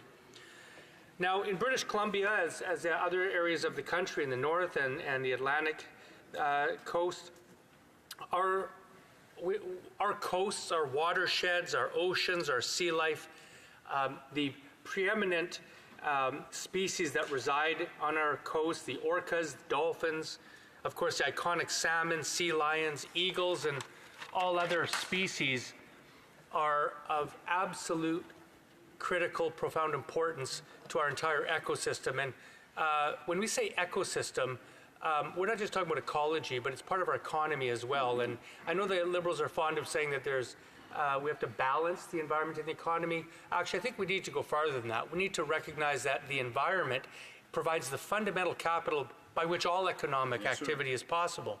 And when we don't place protection of the environment and our ecosystem first and foremost, we actually threaten our economy, and I think that's what this government has done repeatedly through their policies over the last 4 years. Now, of course, we use our oceans and our marine areas for recreation. We use it to enjoy nature. Of course, our Indigenous nations, it's fundamentally part of their cultural and historic fabric, and as I said, it's part of our fundamental economy. In Vancouver, in British Columbia, of course, tourism, fishing, these kinds of economic activities that depend on having a pristine and well-protected environmental system in our marine areas are absolutely critical, and that's why we need sustainable policies. We need to balance economic activities to make sure that generations forever can enjoy in a sustainable way all the bounty of our marine areas. These marine areas, of course, I don't need to point out, are precious, they're delicate, and they require extreme care and balance. In fact, we are just simply stewards for all future generations of these areas. Now, I just want to comment for a moment. There is an irony in this government patting itself on the back in terms of protecting marine protected areas at the same time that they have bought the Trans Mountain Kinder Morgan pipeline, which will carry bitumen, raw bitumen, and triple the number of tankers through the Burrard Inlet right into the marine areas that they are trying to protect here, threatening the southern orca population, and also, if there is ever any kind of spill, threatening an ecological disaster of unimaginable proportions, because bitumen sinks and there's no way to clean it. So in terms of Liberals pretending to care about our marine environments, that is impossible to square with approving, like they have done, a pipeline that presents probably the most disastrous threat to our marine environment on the West Coast that we've seen in some time. Now, I also want to pause for a moment and talk about, if I could, it's an opportunity to mention an incident that's happened recently that is of great concern to my constituency and the tens of thousands of Filipinos who live in my riding, and that is hazardous waste that originated in Canada that has been sent over these marine areas to developing nations, in this case Philippines. In 2013 and 2014, a private Canadian company shipped 103 containers to the Philippines, labeling them as plastics for recycling, even though they also contained waste like soiled diapers. And these containers have been sitting there rotting in a port in Philippines for years, and the Philippine government has been asking Canada to take back our trash that has been rotting at that port in Manila. And of course, the people and environment of the Philippines were failed by two governments, the Conservatives and now the Liberals, until recently. And of course, the Philippine-Canadian population of my riding desperately wants Canada to take back our garbage, to quit using developing countries as a dumping ground for our trash over the marine areas, and also compensate the Philippines government for all their costs in having to deal with this environmental offense over the last number of years. Now, if I could turn to Bill C-55, this bill does provide some new legal tools to speed up the creation of marine protected areas, but it does fall short of Canada's environmental and international commitments to protect our marine biodiversity. This bill fails to set a minimum protection standard and targets for zoning for marine protected areas, and while the government recently announced new standard for marine protected areas, we are concerned that their exclusion from C-55 in the legislation itself, but rather relegated to regulations, opens them up to easy reversal under a future government. We also believe that that process gives the minister far too much latitude to decide what activities are permissible in an MPA. For example, the government's new standards will not be enshrined in law and will therefore be easier to undo under a future minister. Now, we have heard that Canada has pledged to the international community to protect 5% of Canada's marine areas by 2017 and 10% by 2020, with the aim to halt the destruction of habitats and ecosystems to protect our oceans, and that has gone on for decades under successive Conservative and Liberal governments. In fact, Liberal and Conservative governments have both failed to take meaningful action since signing the 1992 Convention on Biological Diversity. I mean, that's 25 years of a commitment that has really been ignored by successive Liberal and Conservative governments. Now, I think Canadians would be somewhat shocked to know that most marine protected areas today still allow extractive fishing activity, and one even allows for oil and gas exploration. Now, thankfully, this government recently announced that it will prohibit oil and gas activities, mining, dumping, and bottom trolling in MPAs, and that's a good thing. But it stopped short of creating so-called no-take areas, which have long been the recommendation of conservation groups. I also would point out that Canada has yet to adopt the IUCN International Marine Protection Standard, and 15 university scientists from St. John's to Victoria have written to the former Minister of Fisheries and Oceans and the current Minister of Environment and Climate Change, asking for stiffer conservation measures in Canada's 12 marine conservation areas, as well as those being proposed in the future. Now imagine, Madam Speaker, that in our national parks, if we allowed hunters to go in and hunt in national parks, that would be, I think, absolutely shocking to most Canadians. It would be totally unacceptable. Well, why then would we allow in marine protected areas? Now, by the names themselves, this is a marine area that we're protecting. Yeah. Wouldn't we say that in that one area, there is no activity that is going to extract any of the marine species or life in that area? Now, we know that there's very little. There's, 90% of Canada's marine areas are open to extractive fishing. So we're not talking about creating a huge burden on Canada's fishing industry. But I think that if we're going to protect an area for future generations, then we should protect it. And that means not allowing any kind of economic activities other than enjoyment and tourism and people coming to visit those areas and leaving a soft footprint when they're there. Now, the NDP did move a number of amendments to this legislation that we felt would have made the legislation stronger. Our 5 objectives were to enshrine minimum protection standards into the Act. Unfortunately, that was rejected by the Liberal government. We wanted to maintain ecological integrity as the primary objective of an MPA. We wanted to enshrine co-governance with Indigenous peoples as a governing principle of this Act and establish authority of Indigenous guardians who have such a long, millennial, actually, relationship with these areas under their stewardship. We wanted to require the establishment of significant no-take zones, as I've just mentioned, and we want to facilitate the implementation of networks of MPAs which of course would facilitate the movement of species from one MPA to another. Now, unfortunately, Liberals were not interested in our amendments. They did pass some Green amendments and one from an independent that touched similar themes as ours, but unfortunately, those amendments were diluted versions of our own, and we would have certainly been happier if we would have had a robust adoption of the principles that I've just highlighted. I want to point out some quotes from some environmental and marine experts in this country that show how important this legislation is. I want to quote from the West Coast Environmental Law Organization, where they say the law currently is very inconsistent. As you've heard and will probably continue to hear, people are astonished to learn that oil and gas exploration, undersea mining, and damaging fishing activities are all possible in the tiny fraction of the sea that we currently call marine protected areas. That's why an unprecedented 70,000 Canadians, members of the public, spoke out about one of the proposed new MPAs, Laurentian Channel, and said that we need to keep harmful activities out of these areas. I think that is just simply common sense, Madam Speaker. And again, I will give the government credit for last week announcing that their policy would be to prohibit those activities other than establishing no-take areas.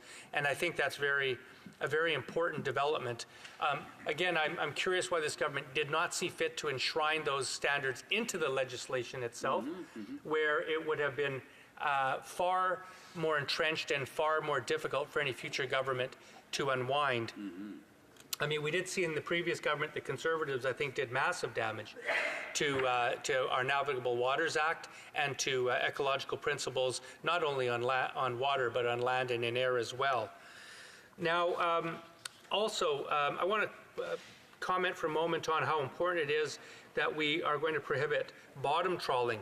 I want to quote, "Scientific evidence clearly demonstrates that bottom trawling has significant damaging impacts to seafloor ecosystems and that no-take fishing areas are a key component of effective MPAs. Recent research shows that MPAs that permit varying levels of fishing and other activities are less effective at achieving biodiversity than fully protected areas. International best practices suggest MPA core no-take zones should encompass 75% of any given MPA. Canada is nowhere close to reaching that high bar. Right now, the minister has the discretion to determine what activities are allowed in an MPA and how restrictive each zone in an MPA can be. So far, Canada's fisheries minister has implemented a no-take zone in only 5 MPAs to date, and those areas are tiny in comparison to the overall MPA. Canada should follow international examples and make no-take zones the rule rather than the exception in MPAs. And that was from our very, very excellent former fisheries critic, the member for Port Moody Coquitlam, who has spent a lifetime in watershed development, river health, and marine ecosystems. So, Madam Speaker, I want to also just take a moment to contrast this bill to the Canada National Parks Act. The Canada National Parks Act sets a high bar of maintaining ecological integrity in all national parks.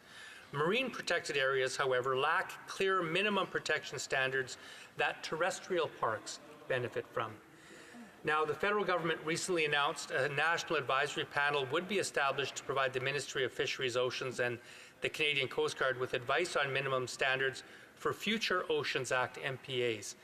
But this would still leave protection standards to the subjective judgment of the minister. Since fisheries ministers in the past have permitted seabed mining, oil and gas exploration, and other industrial activity in MPAs, we don't have confidence in that discretion. And of course, that's based on empirical experience, not theoretical concern. So the solution, of course, is to enshrine minimum protection standards in the legislation. And the NDP would continue to urge this government and future governments to take that very important step. Our oceans are critical parts of our country. They are critical to our economy, to our culture, to our social relations. they are enjoyed by millions of Canadians from coast to coast. So in the same way that we want to ensure that we continue to expand our protection for natural terrestrial parks, we need to do the same thing in marine areas. And in order to do that, there can be no half measures. We should not be quibbling. We should be having world-class, cutting-edge, state-of-the-art, complete protection of marine biodiversity in all marine protected areas. And frankly, given that it's still such a small percentage of the vast oceans that many members in this House have already commented on, Canada having the largest coastline in the world, I believe, I think that the case can strongly be made that in those few small areas that we are protecting, that we protect them completely. So the New Democrats will be voting in support of this legislation because it does make the designation of marine protected areas easier and faster, and that's a good thing. We do support the government's policy announcement last week that they will strengthen and tighten the kinds of damaging industrial and commercial activities that frankly gut the purpose of marine protected areas. But we will be pushing this government in every positive way we can to make sure that this legislation responds in a more positive way to the concerns that have been raised, because it's not quite there yet. I want to conclude my remarks by talking about our Indigenous nations in Canada. In the New Democrats' view, reconciliation should be a part of all legislation. Additional designations are welcome tools, but it does not make sense in our view to exclude explicit recognition of Indigenous rights in the Oceans Act.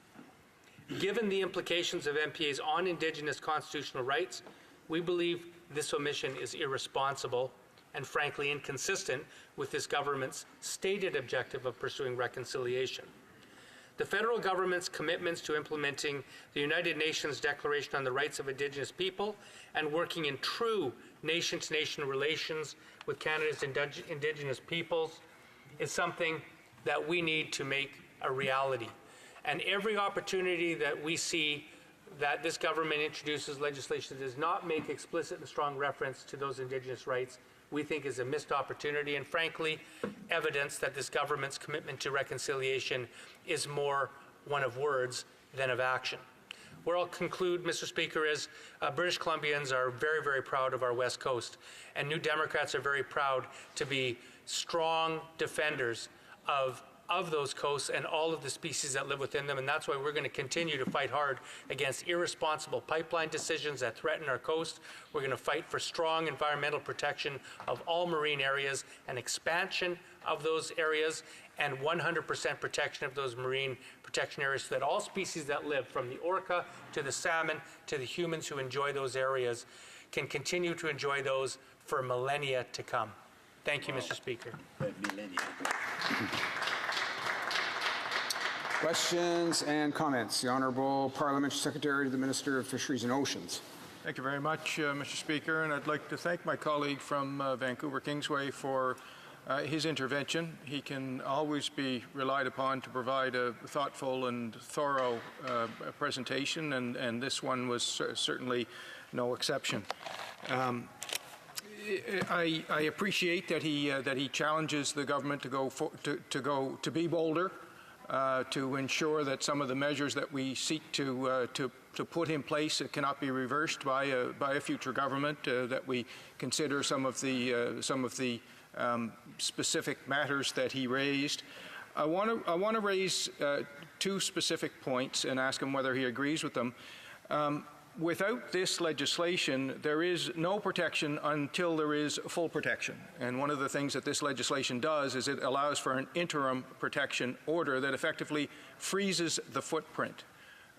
Would he agree that this is an important tool, given all of the considerations that he outlined in his speech? And the second, when he talked about what our standards should be and that they should be more rigorous, would he agree that in the approach taken by the government, that the prohibited activities in any marine protected area should always be aligned with the conservation objectives? Thank you, Mr. Speaker. Honourable Member for Vancouver Kingsway. Well, thank you to my honourable colleague for those kind comments, and I too always appreciate his thoughtful and responsible contributions to debate in this House. I'll take a second question first. On this side of the House in the New Democratic Caucus, we believe that ecological integrity should be the foremost priority in marine protection in area management. And I know there are competing interests in this area, but we believe that the highest and most profoundly important value should be that ecological integrity. And that's why we take quite an uncompromising position when it comes to that. And that's why, while I give the government a lot of credit for taking this step and introducing this legislation, this one gap of not having the no-take areas, I think, is a significant omission. With respect to his first question, I would answer yes, I agree that I think the interim measure that he talked about is important, and I think I'm glad to see that in this legislation, and I think it gives us some breathing time to freeze the status quo before we can designate more marine protected areas and achieve the objectives of this legislation. Questions and comments? The Honourable Member for Red Deer Mountain View. Much, Mr. Speaker, and to the member from the NDP, as he speaks about the ecological integrity and that being one of the mainstays as far as the NDP is concerned, and I've always had this question. It kind of comes from two parts, but British Columbia and Alberta, we produce a lot of coal, and it goes through the same ports that we could perhaps be moving our oil through. And of course, there's coal that comes up from the U.S. that is then transported out of those same ports, because of course the eco-warriors that are there on the west coast of the U.S. are a little bit more determined to keep that product out. So that's one of the concerns, and of course, I'm sure that the member would like to, maintain the great industry that the coal producers have, both in British Columbia and in Alberta. And I suppose the second point, and it's always been confusing to me, is how we can speak about the integrity of our waterways when we have municipalities that dump their sewage straight into either rivers or into oceans. So we can speak a lot about how it is dealt with, and everybody is looking at this great integrity until, of course, it affects themselves and their communities. So I'm wondering if perhaps you can see why there are a lot of other people in landlocked provinces such as Alberta that look at this with a bit of a jaundiced eye when those are the two positions that are put towards us. Well, member for Vancouver Kingsway. Well, there's a lot to unpack, I think, in that question. I don't know that I can do justice to it in the minute or minute and a half I'll have to answer it. I guess what I would say is, in my thinking, and I think the thinking of many people in my riding, climate change, in fact, the climate, emergency that we're facing is the defining issue of our times. And what that means is that we have simply been burning far too many fossil fuels too quickly, and that has resulted in us altering our natural environment to the point where we risk catastrophic and permanent climate change. In fact, worse than that, we risk triggering a loop that we can't control. As, for instance, as the polar ice caps melt and release methane, as that methane is released, that creates more global warming, which leads to more melting and so on and so forth. And, I just have to point to the Intergovernmental Panel on Climate Change's findings that, by 2050, if we don't keep global warming to 2 degrees or less, we risk losing 99% of our coral reefs, melting both polar caps, and we risk losing 1 million species. So when we talk about things like coal, I'm absolutely opposed to burning coal for energy. It's probably the dirtiest fossil fuel there is, and our world right now simply shouldn't be burning it. So, normally economic activity is important, and I respect the transition that's needed for workers in that industry. But simply, we have a larger, more profound responsibility, and that's to make sure that our planet is healthy for all future generations. And that's what guides our policy making on this side of the House. Questions and comments? The Honourable Member for Whitby. Thank you, Mr. Speaker, and I want to thank my honourable colleague for his speech, and I appreciate that he's supporting this piece of legislation, and he has some reservations. With the case of the Philippines, I do agree 100% that we can and should do more, and that is a situation that the government should take heed of.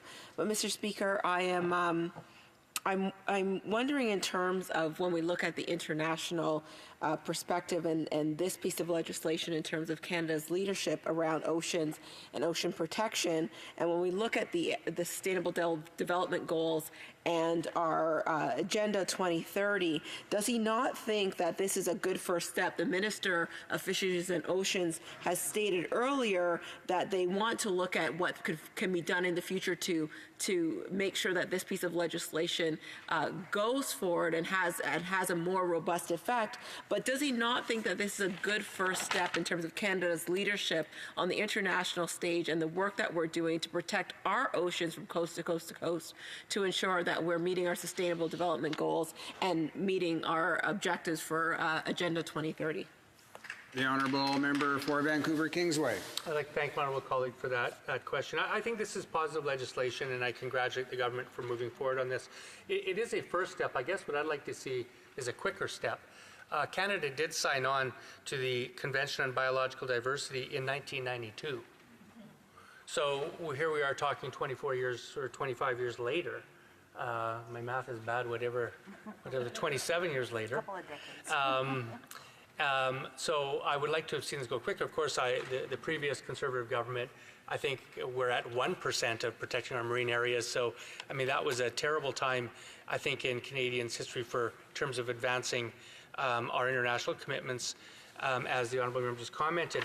But, for instance, you can't just take one piece of this. I'd like to see a comprehensive policy from this government on this area. For instance, my honourable colleague brought up the Philippines. Right now, Canada is refusing to support a ban on the dumping of hazardous waste in developing countries. And there's a proposed amendment that would strengthen an international treaty called the Basel Convention, which governs the global movement of hazardous waste. And Canada, which is a signatory since 1989, has been under fire recently for allegedly violating that treaty, and in fact is currently refusing to support an amendment that would strengthen it.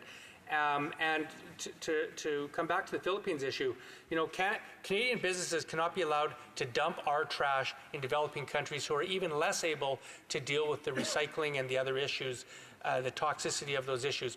And so those tankers are coming back here. Canada should take them back right away. We should compensate Philippines for all of the costs that they've had in having to deal with our garbage. We should apologize to the Philippines for having allowed that to happen, and we should make sure that it doesn't happen again. We all have an obligation as citizens of Canada, and in fact all citizens of the world, to make sure that we take care of our environment in a way that's sustainable, that meets our Paris Accord commitments, so that all future generations can inherit the same planet that we all had the ability to inherit when we were growing up. Resuming debate, the Honourable Member for Niagara Centre. Thank you, Mr. Speaker. Mr. Speaker, I'm honored today to be here to speak to Bill C-55, an act to amend the Oceans Act and the Canada Petroleum Resources Act, and the amendment sent to us by the other place.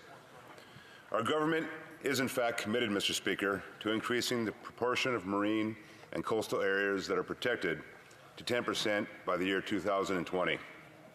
Over the past 4 years, we have worked with a great deal of people to increase our protected areas from just 1% under the former Conservative government to over 8% under this Liberal government. Mr. Speaker, indeed, it is under this government and this Prime Minister that this great nation is showing leadership on the issue of marine protection. We are well on our way to achieving our target with sound science and transparent decision-making, once again working with those within these communities.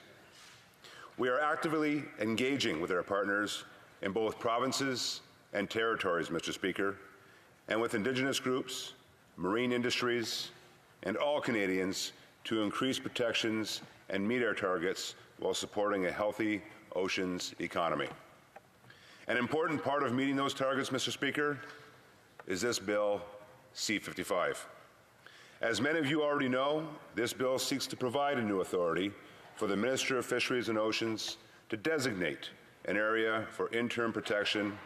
A decision to either permanently designate the interim area or to repeal the interim order must be made within 5 years. This mechanism, Mr. Speaker, would allow for interim protection to areas that are currently under consideration for permanent designation, as the current process takes on an average between 7 to 10 years and currently in the lead up to a final designation. There is no mechanism, Mr. Speaker, no mechanism to allow us to protect this area. While we support the reasons behind the amendments made by the other place, we cannot support the message received, as the amendment would add changes that are already required, Mr. Speaker, under the existing legislation, and would make up the interim process longer and more complex than the process for permanent designation. That is why, Mr. Speaker, we have proposed an alternate amendment that captures the intent of the Senate's concerns, while also ensuring that the objective of Bill C-55, that is to provide faster protection, is in fact upheld. I would also like to take this opportunity to thank the Senate for their work, especially the sponsor, Senator Bovey. While she represents the beautiful province of Manitoba, I know that she spent some years on the West Coast and has continued to be a strong advocate for the protection and conservation of all of our oceans. I also want to thank the Minister of Fisheries and Oceans for his leadership on this file. I know just last month he was in Montreal to announce new standards for marine protected areas that would prohibit oil and gas exploration. This announcement, Mr. Speaker, was indeed supported not just by Canadians across Canada, but also around the world. The honourable member for Saint-Hyacinthe-Bagotte. I'm sorry to interrupt my colleague, but I don't have interpretation into French. The interpretation is not working in French at the moment. Wondering if members could nod if it's now operational. No, still no interpretation. Okay. Any change now? No. So we'll just wait momentarily until we can get interpretation working again, and we'll get back to the honourable member for Niagara Centre. Still nothing.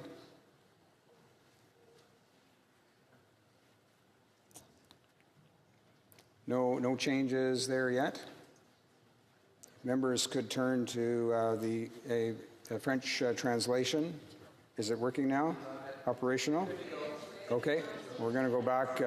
We're not going to erase, of course, those few moments from the honourable member for Niagara Centre's time. We'll make sure that he gets that time that we've just lapsed here momentarily, and we'll get back to him. The honourable member for Niagara Centre. Well, that was a quick Gatorade break, and I'm all set now and refreshed, Mr. Speaker. How much time do I have left? 15.5 minutes. Great. Thank you, Mr. Speaker. Mr. Speaker, this announcement was indeed supported not just by Canadians across Canada, but also around the world. Canada is taking real action, Mr. Speaker, when it comes to protecting our marine environment, but more must be and will be done by those not only within government, but our partners throughout this great nation. Mr. Speaker, that is why we're here today, debating the merits of C-55, a bill that has been received and has been given countless hours for robust debate, and were 5 amendments to this bill that were proposed by Conservative, Green, and Independent members were in fact adopted by the House on April 25th, 2018. This bill then has received support in one form or another by all parties in this chamber. An important principle that acts as the basis of this bill that I would like to speak to and about is the precautionary principle. Bill C-55 will require the Ministries of Fisheries and Oceans and the Canadian Coast Guard and the Governor and Council, Mr. Speaker, to apply the precautionary principle when deciding whether to designate new marine protected areas.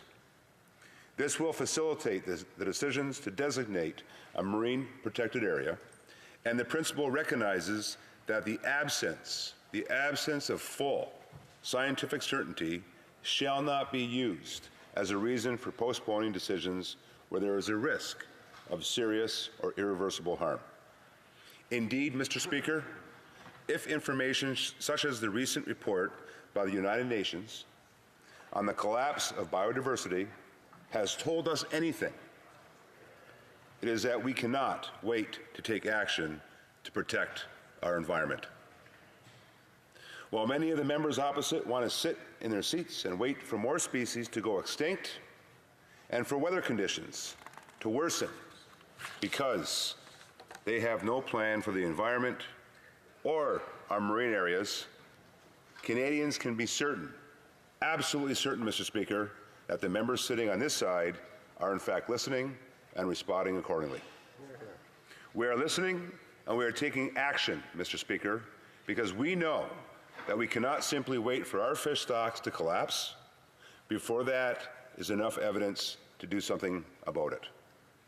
We know that there are options now, Mr. Speaker, right at this moment, options that we can in fact move forward with to then therefore do the right thing, to support a healthy marine environment and the communities that depend on those environments. A good example of this, Mr. Speaker, which has already been raised a few times, but I think cannot be repeated enough, is the good work this government is doing with the Inuit Association and the government of Nunavut to explore the designation of a high Arctic basin for marine protection. Last month, Mr. Speaker, we announced the Memorandum of Understanding that outlines the commitment to cooperation that all three parties have signed on to in moving forward with this protection. Furthermore, Mr. Speaker, Budget 2019 outlines funds that will be available to support the development of a conservation economy in the high Arctic basin with support for critical marine infrastructure. Mr. Speaker, we know that Bill C-55 will facilitate this process by providing a mechanism that can be used to apply interim protection to the area until a final designation is in fact made. This is not only a good example of how government is taking action now, but is doing so the right way by engaging with the territorial government and respecting the Nunavut Land Claim Agreement and working with right holders, the QIA. Mr. Speaker, the members opposite want to say that this government is trying to take shortcuts with this bill. But I put the question to Canadians. Is a process that still takes on an average of 70 years with the passage of this bill to designate a permanent MPA taking a shortcut? Is debating this bill for almost 2 years in both chambers, Mr. Speaker, taking a shortcut? Is listening to the message received by the Senate and proposing an amendment that seeks to capture the intent, Mr. Speaker, the intent of this change, while still respecting the objective of the bill, taking a shortcut, Mr. Speaker? I think that Canadians believe the answer is no, no, and no. I don't expect the members opposite to agree with the government on this issue or with Canadians, Mr. Speaker, because we know that those members have no plan for the environment. But I want all Canadians to know that this Liberal government has taken leadership on this issue and overall on the issue of the environment. And we will do whatever we can to get this bill passed and our marine areas protected. Mr. Speaker, as Canadians, we are all connected to our oceans, which are significant to our heritage, our culture, our economy, and essential to all life on this great planet. Mr. Speaker, in 2015, our government promised 5% of Canada's marine and coastal areas would be protected by 2017. And we delivered, Mr. Speaker. Over 8% of our oceans are now protected, up from less than 1% when we took office in 2015.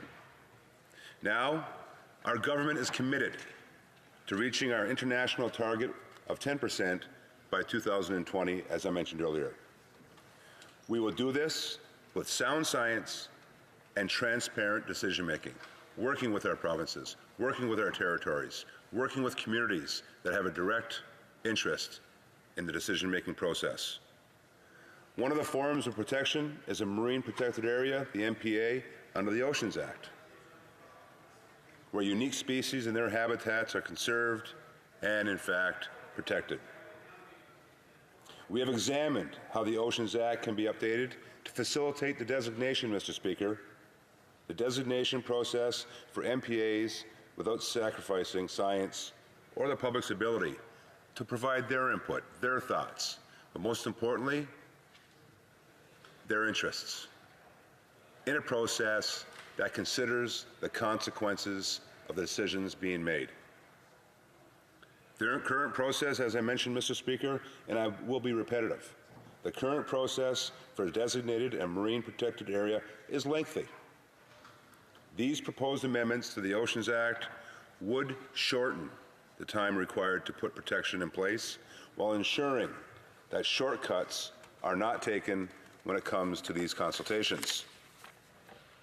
Mr. Speaker, this legislation will, among other things, ensure that marine protection can in fact be done and completed in a timely manner by allowing the Minister of Fisheries and Oceans to designate provisional protections to an interim MPA while the steps for a permanent MPA are in fact followed. The interim MPA would freeze, Mr. Speaker, would freeze the footprint of current activities in sensitive areas that are in fact being considered for Oceans Act MPA designation. It would also allow for ongoing activities, those that have taken place in the last year, to in fact continue, Mr. Speaker. We will continue engaging with our partners in the province and the territories and with Indigenous groups, once again, Mr. Speaker, marine industries, and all Canadians. And I can't emphasize that enough of how inclusive this process is and will continue to be to ensure the protection and meet the targets that we proposed back in 2015 and are continuing to work toward. Our government made a commitment, Mr. Speaker. We made a commitment to increase the proportion of Canada's marine and coastal areas to 10% by 2020, and we're going to meet that commitment as we already have started since 2015. This legislation is a part of our plan to reach these targets. The proposed amendments would shorten the time required to put protection in place and allow interim protection, once again, Mr. Speaker, for sensitive marine areas. Currently, there is no protection until there is full protection. The Senate amendment is duplicative and requires an additional consultation period beyond what is already required in legislation. If accepted, Mr. Speaker, the Senate amendment would make the order process for interim protection more complex and lengthy than the process for designating an amendment or permanent MPA. This would go against the objective, Mr. Speaker, of this bill, which is underpinned by the precautionary approach and seeks to create a mechanism that will allow for faster interim protection to marine and coastal areas. However, Mr. Speaker, we understand the concerns. We understand the concerns made by some members of the Senate. And that is why, Mr. Speaker, we have proposed an amendment that captures the intent of the message received by the Senate. Our proposal will ensure that the geographical location and all other relevant information, as well as information on all consultations undertaken, are published when an order for interim protection is made. Mr. Speaker, I come from a Great Lakes region in Niagara, and of course with that, we have just most recently announced plans to look at protection of the Great Lakes, and of course there's reasons for that. And I look at it under a triple bottom line lens. And that triple bottom line lens consists of, in order of priority, economy, environment, and social, and the effects and the consequences of decisions made on our waterways, whether they be the Great Lakes or our oceans. And some of the things that I've learned throughout the past years in my former life as a mayor and now as an MP is the critical responsibilities that we have. How critical it is to work with our communities, how critical it is to work with our business and our residents in those areas, and ensuring the economic and the social and the environmental considerations are taken before those decisions are made. And how important it is that their interests are taken at the forefront of those decisions. This C-55, Bill C-55, is no different with respect to the oceans.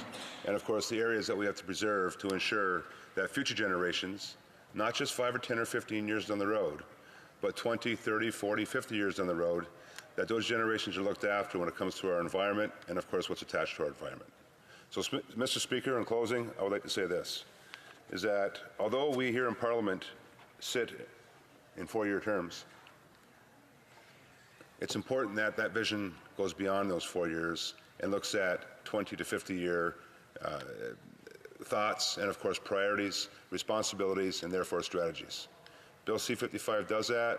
I look forward to Bill C-55 passing in this House, and therefore the thoughts and, of course, the responsibilities that we have for future generations will be taken as forthright in front of mind, as well as the strategies attached to the same will include the involvement and, of course, the priorities of the people that we're going to actually affect by this legislation, and that being the communities and those along our waterfronts. Thank you, Mr. Speaker.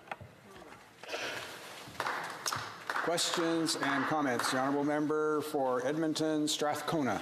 Thank you, Mr. Speaker. I'd like to thank the member for his speech. One of the things that concerns me, Mr. Speaker, is, and it's the nature of this place, we deal with one bill one at a time.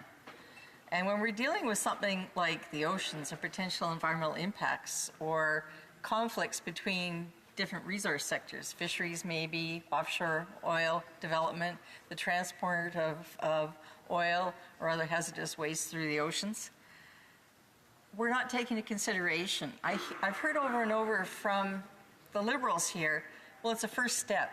It's a first step. And we hear that in every bill that they bring forward. And my question to the member, through you, Mr. Speaker, would be this.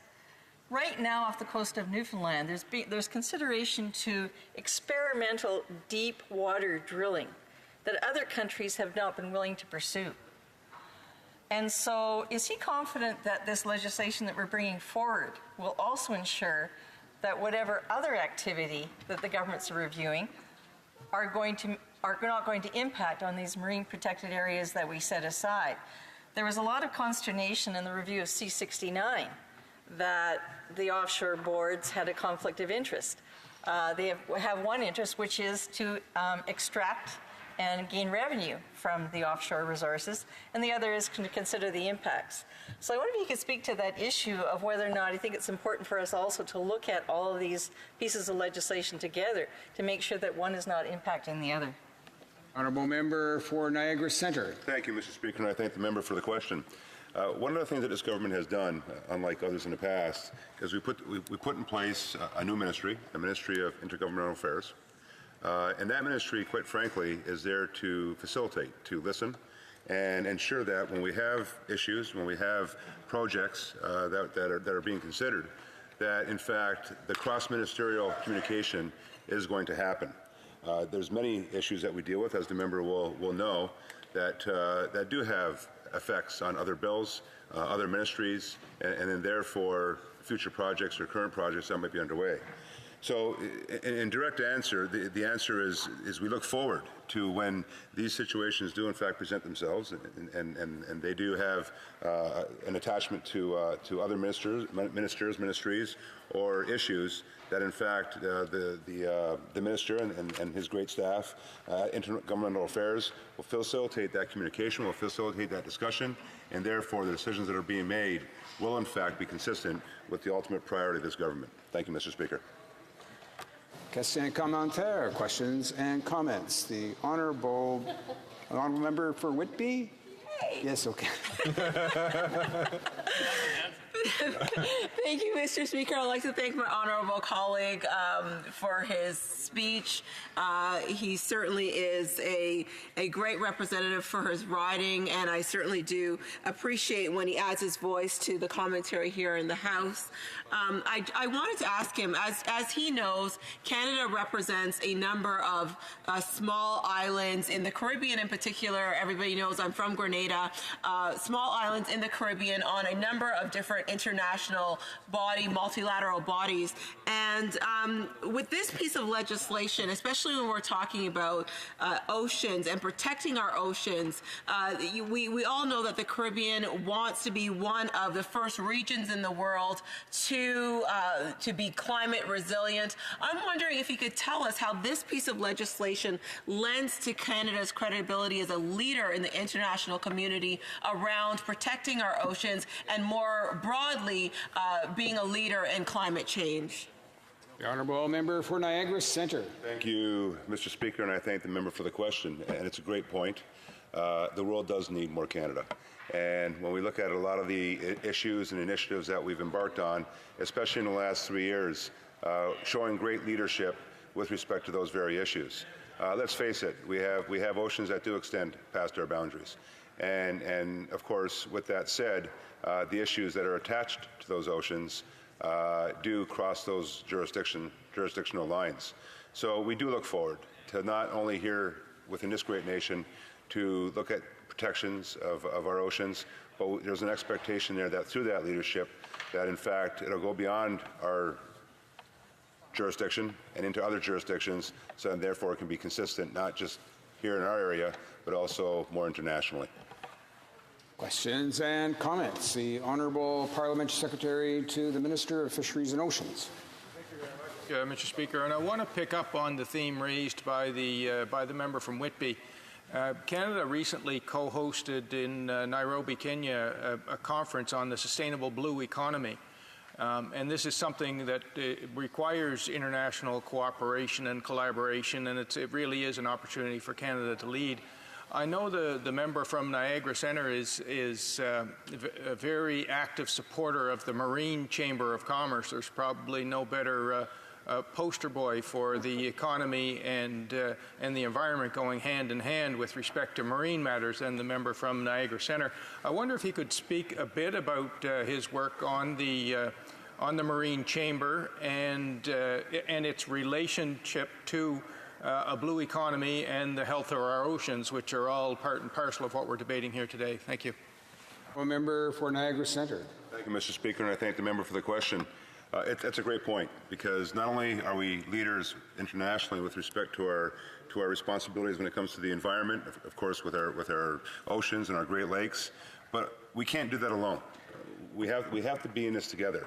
And of course, with our marine industry being the obvious front of mind participants in action, I'll use the word actions like this, they have been very responsible. I know the Chamber of Marine Commerce, the companies that they represent, equally as important, the initiatives such as Green Marine and other initiatives that they're coming forward with, has participated and then by them participating has contributed to the overall ability that we have to not only have these policies put in place here and bills like C-55 put in place here in the House, but also to put it to practice here domestically within our great nation, but also, as I mentioned earlier, equally as important is as international leaders to be able to put those policies in place with those very partners and ensure that the objectives that we're putting forward within the strategies that we're actually establishing are being put in action with those partners that we work with on a daily basis.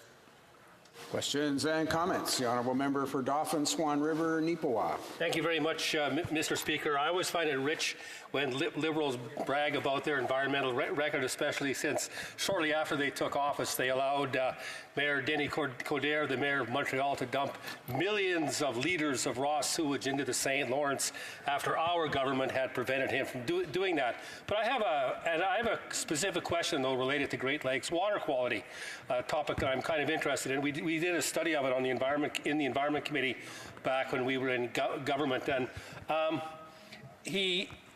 right now there's some serious water quality issues in the Great Lakes, specifically the eutrophication of Lake Erie and its spreading.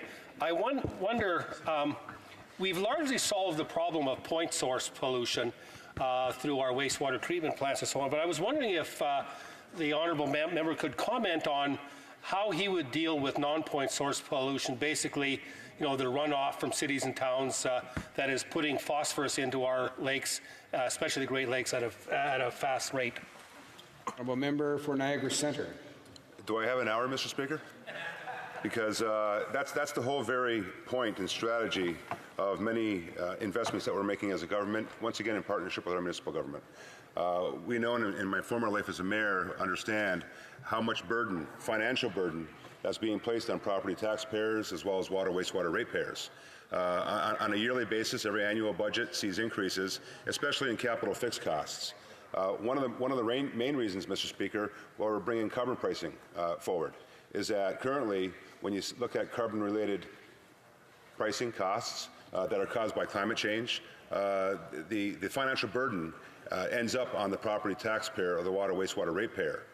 By bringing in carbon pricing, that download, especially by provincial governments, such as the case right now in Ontario, will no longer exist. The money is going back to those very ratepayers and taxpayers to in fact allow municipalities to put the infrastructure in the ground through contributions that we're making at this level of government to put bigger pipes in the ground to deal with a 5-year storm that once was a 100-year storm, to ensure that we have combined sewer overflows and the investments that would eliminate combined sewer overflows, as well as stormwater that's not being treated, such as runoff, as you mentioned, or as the member mentioned, so that infrastructure can be put in place. So we're looking for mechanisms. This government's looking for mechanisms today, and those mechanisms primarily being financial, to actually offset the financial burden on the property taxpayer and the water, wastewater ratepayer through our infrastructure programs, through carbon pricing, to in fact bring that money back to those very same property taxpayers and wastewater, wastewater ratepayers to in fact get that infrastructure on ground to eliminate those very challenges. Resuming debate, the honourable member for Red Deer, Lacombe. Well, thank you, Mr. Speaker. It's honor to rise today on behalf of the fine people of Red Deer, Lacombe, Central Alberta, and talk again about this piece of legislation, a piece of legislation that the Senate has sent back to this House because the Senate seen the same flaws in this legislation that the opposition did. However, the bill was passed by this Liberal majority government in an expeditious way as an attempt to fulfill their political objectives without giving due consideration, of course, to the impacts of what this legislation will actually mean for the people of all of Canada, notwithstanding the fact that this legislation is about marine protected areas. Mr. Speaker, I don't think any reasonable Canadian would actually think that not having marine protected areas is a bad idea. In fact, the previous Conservative government created many marine protected areas in freshwater and in our oceans as well. Although the current government has an ambitious plan to set aside, I believe, 10% by 2020 of our marine areas. So the Fisheries Committee, which I'm a member of, has traveled across the country to talk to various stakeholders and various groups about what that would actually look like.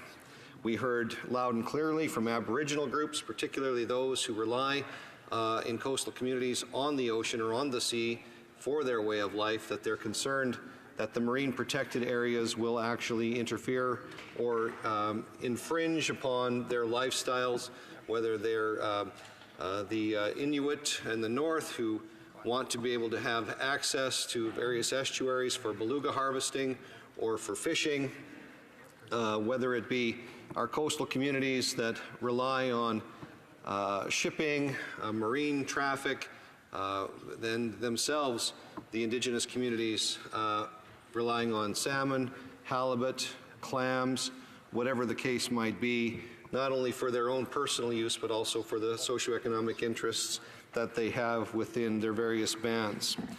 So the Senate, in its wisdom, has basically said that C-55 does not do a very good job of addressing some of the concerns that some of these communities have.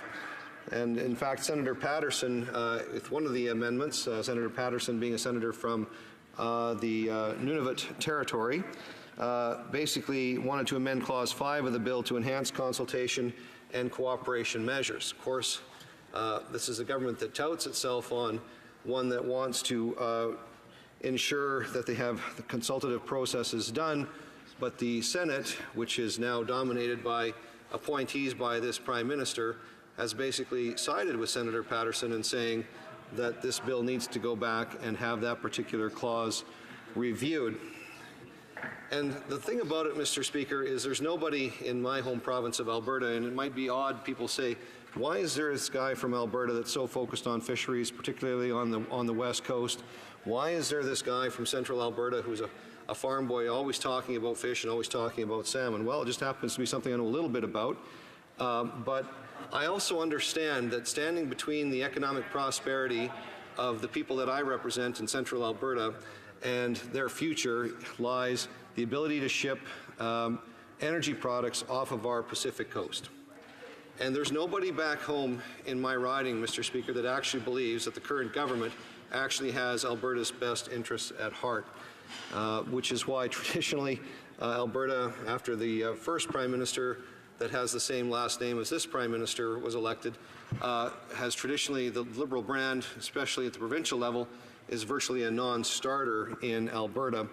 And that reason is, and people who had short memories or people who haven't learned their history very well realize that that brand and that name actually just means economic chaos, whether it's the National Energy Board program that was implemented some 40-some years ago, or the programs that are implemented now. Nobody back in Alberta actually believes that the marine protected area legislation that we currently have in Bill C-55 will not be used as a political sledgehammer to ban even further abilities for Alberta to export its natural resource products off the coast. And I'll show you why that is, Mr. Speaker. First and foremost, we know that the current government, even though they try to say otherwise, doesn't like fossil fuels. The Prime Minister has been very clear that through slips of the tongue that the oil sands need to be phased out and stopped. He's said it as much.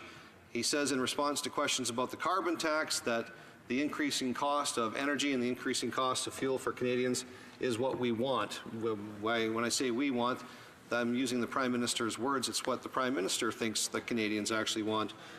Right now we have a situation in British Columbia where we have the Premier of British Columbia basically threatening to block the expansion of the Trans Mountain Expansion Pipeline, yet at the same time threatening to sue the government of Alberta if it chooses to shut off the existing Trans Mountain Expansion Pipeline's delivery of oil. So we find ourselves in this really bizarre world here in Canada where nobody actually believes that anybody in the Liberal Party or the NDP wants to actually get any more pipelines to our West Coast built.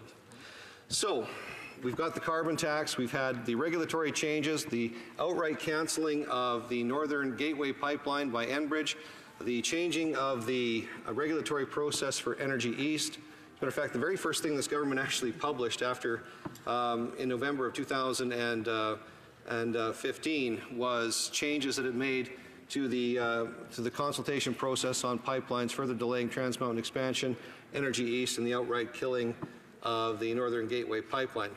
We've since seen Bill C-69, which virtually everybody in the sector calls the No More Pipelines bill. This bill is designed specifically and purposefully to ensure that no more oil pipelines will be built in Canada, and thereby trapping Alberta or Canada's energy, Saskatchewan's, wherever, energy in the North American marketplace. We all know that we sell that crude oil at a discount in the North American marketplace, and it gets refined and shipped back to us as if it was paid at full price, and Canadians are the ones that are having to pick up that tab. We've seen the proposed tanker ban legislation, Bill C-48, on the West Coast. Interestingly enough, this government, which claims to care so much about the marine environment, didn't put a tanker ban on the East Coast, forbidding tankers from Venezuela, Saudi Arabia, Nigeria, and elsewhere for bringing energy into the eastern shores of Canada, even though we know that Eastern Canadians would much rather prefer to buy oil that was actually taken from the ground here in Canada and refined here in Canada for the use of all Canadians, the economic benefit of everybody.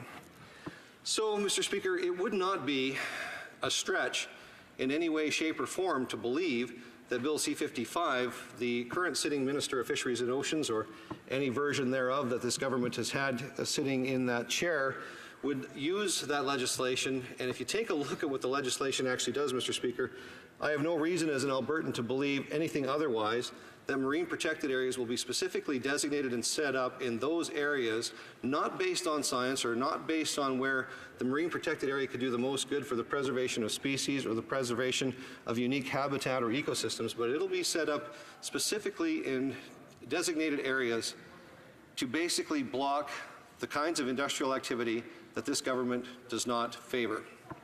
So, notwithstanding that there's a tanker ban already in place through the legislation of Bill C-48, I have no reason to believe that when marine protected areas get designated by the minister, and this is what people back home need to understand, normally in the creation of a national park, there's a long and arduous process whereby a consultative process takes place, and through a gazetting process through the National Parks Act, usually in the form of a willing seller, willing buyer, because national parks generally when they're purchased or require land that's already privately held, would have to go through that process. The annexation part didn't work out too well for the previous Prime Minister of the Liberal persuasion when he tried that in Atlantic Canada.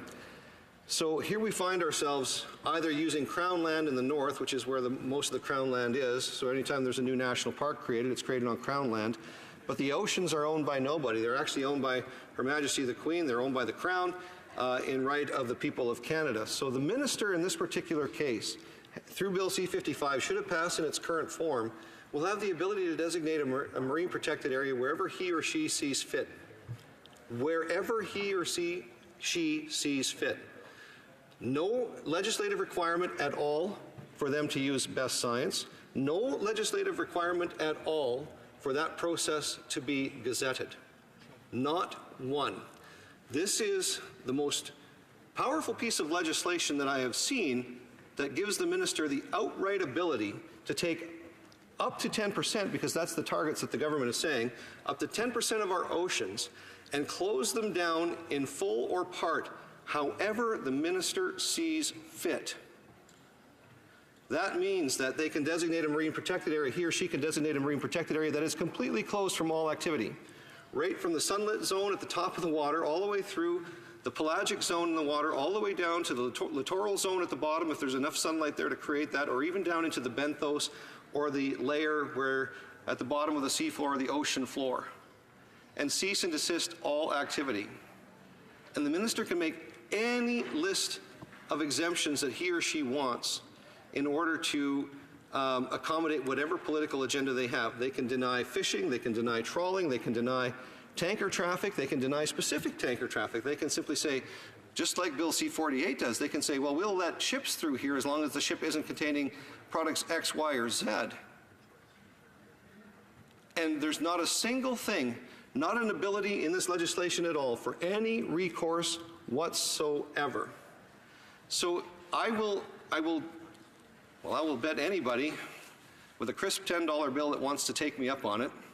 Maybe this is dangerous, because I'm not a gambler. But Mr. Speaker, I can assure you that marine protected areas in the first tranche, once this legislation comes to pass, will be set up at the Dixon Entrance and the Hecate Strait outside of Prince Rupert to make darn sure that if Bill C-48 fails, not a single tanker will be allowed out of that area, the Prince Rupert or the Kitimat area, carrying any type of crude oil or any of its byproducts or any of its refined products. And anybody that doesn't think that that's going to happen is dreaming. We will have no justification or rationale printed in any gazette for why the minister is choosing to do this, because they're not obligated to under the legislation. And that's why the Senate has coughed this bill back up and sent it back to this place. I don't expect the government to actually take any of these amendments seriously. I expect that we'll probably get time allocation, and I know that the House has already sent a note, the government's already sent a note back to the Senate on this piece of legislation, but I actually don't expect the government to accept any of these recommendations. I don't expect the government to accept any of these amendments. I don't expect them to take any amendments actually on this legislation that would limit the heavy-handed unilateral ability of the minister to basically outline or delineate anywhere he or she sees fit to accomplish their political agenda. Mr. Speaker, and that's what I find most egregious and most frustrating with this piece of legislation. So, the minister will have the ability, once C-55 passes, to designate whether or not certain tanker traffic is allowed, or any products, or if any tanker traffic is allowed at all. The minister will be allowed to decide whether or not any commercial fishing would happen in that area. The minister would be allowed to determine whether any sport fishing or recreational fishing would be allowed to happen in that particular area, and set any terms and conditions for it. The minister already has that ability to regulate fisheries through the Fisheries Act, but this is something they're going to have the ability to do even further through the Marine Protected Area legislation, which is what Bill C-55 is all about. The government will also have the unilateral ability, and I'm assuming this will get challenged almost immediately, to actually decide what the Aboriginal or Indigenous peoples of this country will be able to do in those marine protected areas. I don't expect them to actually put too many restrictions on them, but they may, and I'd be curious to see how those actually stand up to a test. So, Mr. Speaker, it's very, very frustrating. It's very frustrating because the talking points coming out of the government will make it sound like this is a great idea. And of course, Canadians who think with their hearts, as many Canadians do, and that's okay to think with your heart from time to time, are going to say, well, 10% of our marine area, this is fantastic, we're going to protect 10%. But here's the rub, Mr. Speaker. There is no actual scientific requirement or any requirement in the legislation at all that's going to require the Minister of Fisheries and Oceans to follow any rules or obligations in the establishment of a marine protected area. And I'll give you an example of what happens on terrestrial. On the terrestrial side of the equation. Years ago, when I was taking my zoology degree at the University of Alberta, there was numbers floated around, bandied around back then. That's some, oh my goodness, almost 30 years ago. I don't want to talk about that. But there was the 12.5, 75, and 12.5, and I mentioned this in my earlier speech. 12.5% of the landmass, the terrestrial landmass, should be set aside for complete preservation or in a park-like, national park-like structure. Very little use, very little activity. This land is designated in a preservation classification type of area. And of course, that needs to be also representative in order to get the approval of the United Nations and all the other agencies that watch these things. Would need to be representative of the various biomes or the biozones that we have. So it couldn't all be, for example, in the Arctic. It would have to represent things like grasslands, which is why we have the creation of Grasslands National Park that's still ongoing. We would have to represent all of that area in order to protect a representative sample of all of the various ecosystems and habitat that we have in the country. Then we have 75%. It was decided a long time ago, 75% of the landmass would be what would be used as, or classified as common use. So this would be areas that conservation and management practices actually come into play to manage the environmental considerations that we have. And then the other 12.5% was set aside as this is complete use. So this is things that are paved over, under concrete, cities, roads, highways, industrial areas, things of that nature where these kinds of human activity need to happen in order to benefit and improve the quality of life of all people, not only in Canada but around the world. So it was 12.5, 75, and 12.5. Now we see that shift on the terrestrial environment moving forward, but here's the rub.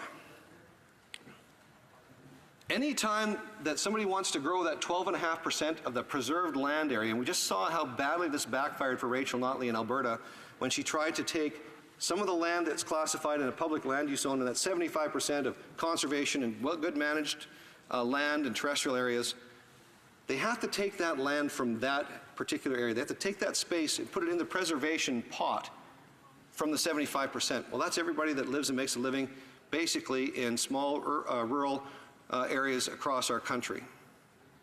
Very, very seldomly does anybody in an urban area have to pay a price or a consequence for the development of a preservation boundary inside their jurisdiction.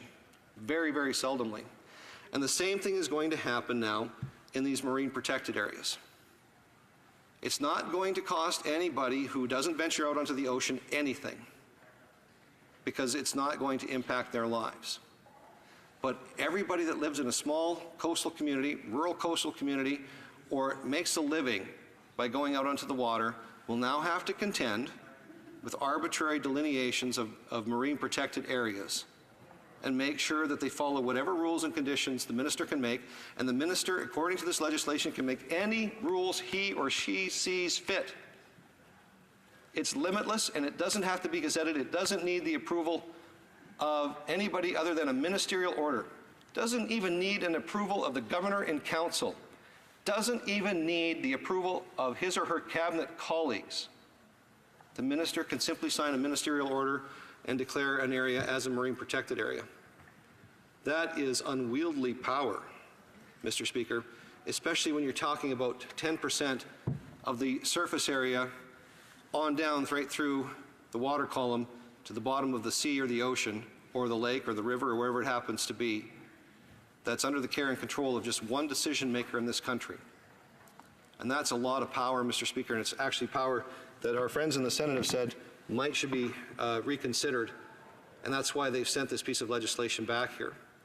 And I really, truly do hope that this House takes a serious look at this legislation. I know that they're running out of time in their legislative agenda, but I sure hope that common sense will prevail and that the right thing will actually be done, and that these amendments from the Senate will be given due consideration and given every opportunity to be re-examined and restudied, not only by this chamber, but I would love to see this bill come back to the committee and take a look at some of the work that the Senate committee also did, so that we have a better understanding in this House as the elected representatives of the people of Canada exactly what the impacts of this bill are. Thank you, Mr. Speaker. Questions and comments? Question commentaire. The Honourable Parliamentary Secretary to the Minister of Fisheries and Oceans. Mr. Speaker, the honourable member is dead wrong. Dead wrong. What this piece of legislation does is it gives the Minister of Fisheries and Oceans the power to freeze the footprint. So all of the activities that are going on in an area the day before he makes the order are allowed to continue the day after. For that member to say that the minister can, with a wave of a pen, for some political motive, wipe out all activity in anywhere that he wants to draw a circle around it is dead wrong. When he says that there's no requirement for gazetting, he's dead wrong. Once an interim order is put in place, the Canada Gazette process kicks in. None of that is true, and it's absolutely offensive, Mr. Speaker, that that is allowed to take place in this place. I would urge the member to read the legislation. Member for Red Deer Lacombe. Well, Mr. Speaker, I did read the legislation. There was one reference when it came to gazetting, and it had nothing to do with the establishment of the marine protected areas. So maybe the parliamentary secretary ought to go back and discuss this with the minister and talk to some of his cabinet colleagues, because that is exactly how the legislation currently reads. And he did mention the order that the minister can sign. He basically confirmed through his question, and it wasn't even a question, it was a comment. He basically confirmed with me that the minister has the ability to issue an order and delineating a marine protected area wherever he or she sees fit. That's the beginning of the process, Mr. Speaker, and the minister has, through this legislation, if you read it, the ability to set out whatever terms and conditions he or she sees fit in order to curb, curtail, or allow any or disallow any activity that he or she sees fit. Mr. Speaker, I'll reiterate, I look forward to seeing the marine protected areas delineated in the Hecate Strait and in the Dixon entrance, and I very much look forward to making him recant his words when I see the terms and conditions on those marine protected areas that will not allow tankers through there that have any crude oil on them. Questions and comments? Question commentaire. The Honourable Member for Long Range Mountains. Thank you, Mr. Speaker. And again, my colleague and I across the way share some beliefs in the outdoors, and appreciate his comments. But I've got a question for him. You know, Canada has over 243,000 kilometres of coastline, and our government in the last 4 years has gone from just under 1% to over 9% that we're protecting. I'm wondering what his answer is, where his government was in the previous years when they formed government, of why they didn't see this as an area of concern. We know Canada is a world leader in conservation and environment, and wondering what his comment is of why their government did nothing for the 10 years prior. Honourable member for Red Deer Lacombe. So the previous government actually had the National Conservation Plan, otherwise known as the NCP, $250 million over a number of years to establish lots of protected areas throughout Canada without actually using this ham-fisted approach that the government's using through this legislative process. Included the Musquash Estuary in New Brunswick, the Bowie Seamount off the coast of British Columbia, and the Tarium near Yaquit in the Beaufort Sea protected areas. That's just a handful of the ones that were done. There was also the one that I know up by Thunder Bay in Lake Superior that was also done. My honourable colleague, while she wasn't here for any of the time that Stephen Harper was the Prime Minister of Canada, I encourage her to check her facts before she gets up on her feet again. Questions and comments. The honourable member for Dauphin, Swan River, Neepawa. Thank you, Mr. Speaker. I was very interested in my colleague from Red Deer Lacombe's speech, especially when he talked about the effect of marine protected areas on Alberta. You would think there wouldn't be a connection there, but my colleague very eloquently made that. Now, we talk about the marine protected areas, we talk about the tanker ban, we talk about the No Pipelines Bill C-69, and of course the potentially new Fisheries Act C-68. It's just a litany of daggers aimed at the energy industry in Canada. And I know he comes from an energy producing area of Alberta. Can he talk about the effect of these pieces of legislation on the energy economy in his area and in Alberta? Member for Red Deer Lacombe. Thank my good friend and colleague from Dauphin, Swan River, Neepawa. My only hope is that the members opposite, through their collective wisdom, would know as much about the ecology and science as my friend from Dauphin, Swan River, Neepawa has forgotten over the years. However, I digress. His point is very well made. Over $100 billion in capital flight and projects. There's basically been nothing on the books in Alberta now for the better part of 4 years. The combined Notley arrangement with the current Prime Minister, that friendship that they had, basically resulted, we were promised that if we did all these environmental things, carbon taxes and so on, that we were going to get all kinds of projects. We've had the current government inherited 3 Tidewater pipeline applications. That's 3 more than Stephen Harper inherited from the previous government, by the way. And we've seen one of them canceled outright. We've seen one that had regulatory reforms put on it that were so onerous that the company not only withdrew their application for getting oil to the East Coast, but they actually are changing the name of their company as a result of this. And of course, fumbled the Trans Mountain Expansion Pipeline so bad that now every taxpayer in Canada is a shareholder of what used to be a private equity investment, creating tens of thousands of jobs across this country. And I have no confidence in this government whatsoever that it'll actually get built. Questions and comments. The Honourable Parliamentary Secretary to the Government House Leader. Thank you, Mr. Speaker. Think in terms of the wording of lack of confidence.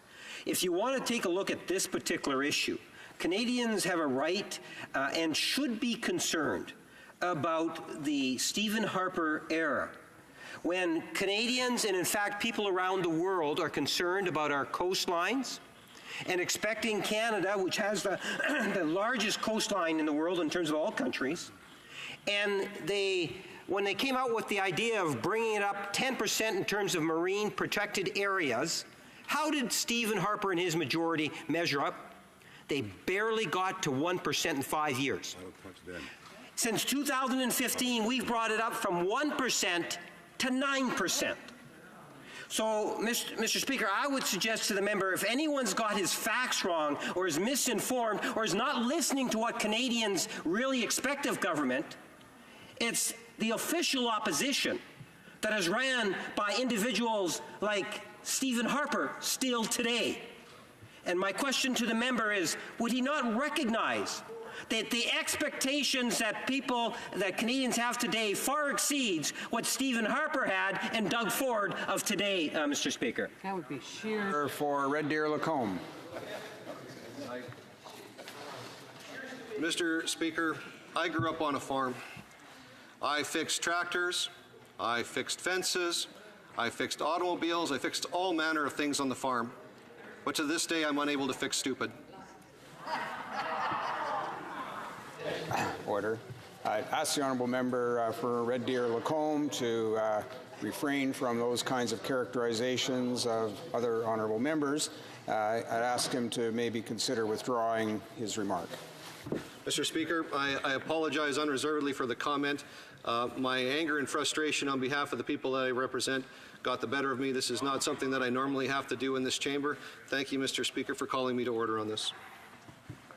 And comments. Question commentaire. The honourable member for Whitby. Thank you, Mr. Speaker, and I appreciate the member's apology. The member from Long Range Mountains is a valued member of the government, and certainly a learned member and a proud member of her community. And I think her comments in terms of pushing the discourse around this particular important subject is critically important. My question to the member again is around looking at this piece of legislation and the leadership that the government has taken around protecting our marine environments. I'm wondering what he would say to his constituents who are avidly and fiercely concerned about our environment, in particular our waterways, when we see what's happening with our orca, when we see what's happening with other marine diversity, what he would say to his constituents who are happy about this piece of legislation being brought forward and Canada moving those limits, increasing those limits to protect more of our environment. For Red Deer Lacombe. I want to thank my colleague for her question. She would know that the southern resident killer whale has a broad range of its habitat that it occupies. Sometimes it's off the coast of Vancouver Island, sometimes it's off the coast of Northern California. These fish these whales, these cetaceans specifically target Chinook salmon as their primary source of prey, but they have been shown and demonstrated that they will take other salmon species and anything else when the situation actually arises. The problem with salmon, Mr. Speaker, is the salmon that are currently right around Vancouver Island are likely out of the Columbia River, and some will be produced locally out of some of the local rivers as well. The issue there is one of fisheries management, ensuring that there's enough fish in the ocean for not only for human consumption, but for all of the wildlife that relies on it. This does not require a marine protected area in order to achieve this. This requires appropriate fisheries management, fisheries enhancement, a salmonid enhancement programming in order to ensure that there's enough fish there, not only for people, but for the other wildlife that's there. A marine protected area will do nothing for the killer whales because they'll move where the food is. A marine protected area is a delineated part on a map. I'm sure the whales will not be checking where the line on the map is. Before we go to resuming debate and the honourable member for Miramichi Grand Lake, I'll let him know there are just about 9 minutes remaining in the time for government orders this afternoon. But we'll get started and I'll give him the indication in the usual fashion. The honourable member for Miramichi Grand Lake. Merci, Monsieur le Président. Thank you, Mr. Speaker. Mr. Speaker, I have the honor today, after almost 2 years since Bill C-55 was first tabled, Bill 55, C-55, of course, being an act to amend the Oceans Act and the Canada Petroleum Resources Act, to speak on this bill. Before speaking to the bill that we're looking at today and the motion that responds to the message that we received from the other place, I would like to correct a few inaccuracies that some members in this House made this week when they were discussing the bill. First of all, the member for Sherbrooke said today that we're only protecting 1.5% of our MPAs, that we missed our 2017 target, and that we're on the right path. But he said that not meeting the target of 10% or rather, he said that we're on the right path to miss our target. And he is completely wrong on those numbers. Maybe he was looking at the previous Conservative government's record, but I can assure you that this is not the record of the current government, and I would like to make that clear. Today, looking at the Liberal government's objective here, we've protected over 8% of the MPAs compared to only 1% under the previous Conservative government. In fact, before even hitting 8.27%, we announced that we were meeting the 5% objective. Mr. Speaker, when it comes to protecting biodiversity and the environment, our government is taking steps the Canadians want to see and the Canadians expect. Once again, despite what the member for Sherbrooke said last week, we have indeed met our targets, and we are on track to meet our objective of 10% by 2020. The member for Sherbrooke also said that the government has rather low standards for marine protected areas. So I'd like to remind the House, Mr. Speaker, that at the Montreal Summit in Montreal, the minister has showed great leadership by announcing new standards for marine protected areas to strengthen conservation and marine activities. Marine protected areas will work kind of like national parks, and there will be high levels of protection for the environment by banning 4 types of industrial activities in these regions, including mining and other types of activities. And this is a reflection of what a national consultation committee has stated. The Maine Marine Protection Agency stated that the announcement today for standards for MPAs is a great step forward and will help to ensure appropriate protected for our most important marine areas in Canada. These standards will help to protect fragile habitats and will help to protect feeding for fauna and flora in these areas. This is also a crucial step in re-establishing the abundance and the health of our oceans, which will also protect coastal activities for generations to come. Mr. Leslie tweeted on the day that the announcement was made, stating that the fisheries minister has announced new marine protection standards, no oil and gas or mining, and no bottom trawling.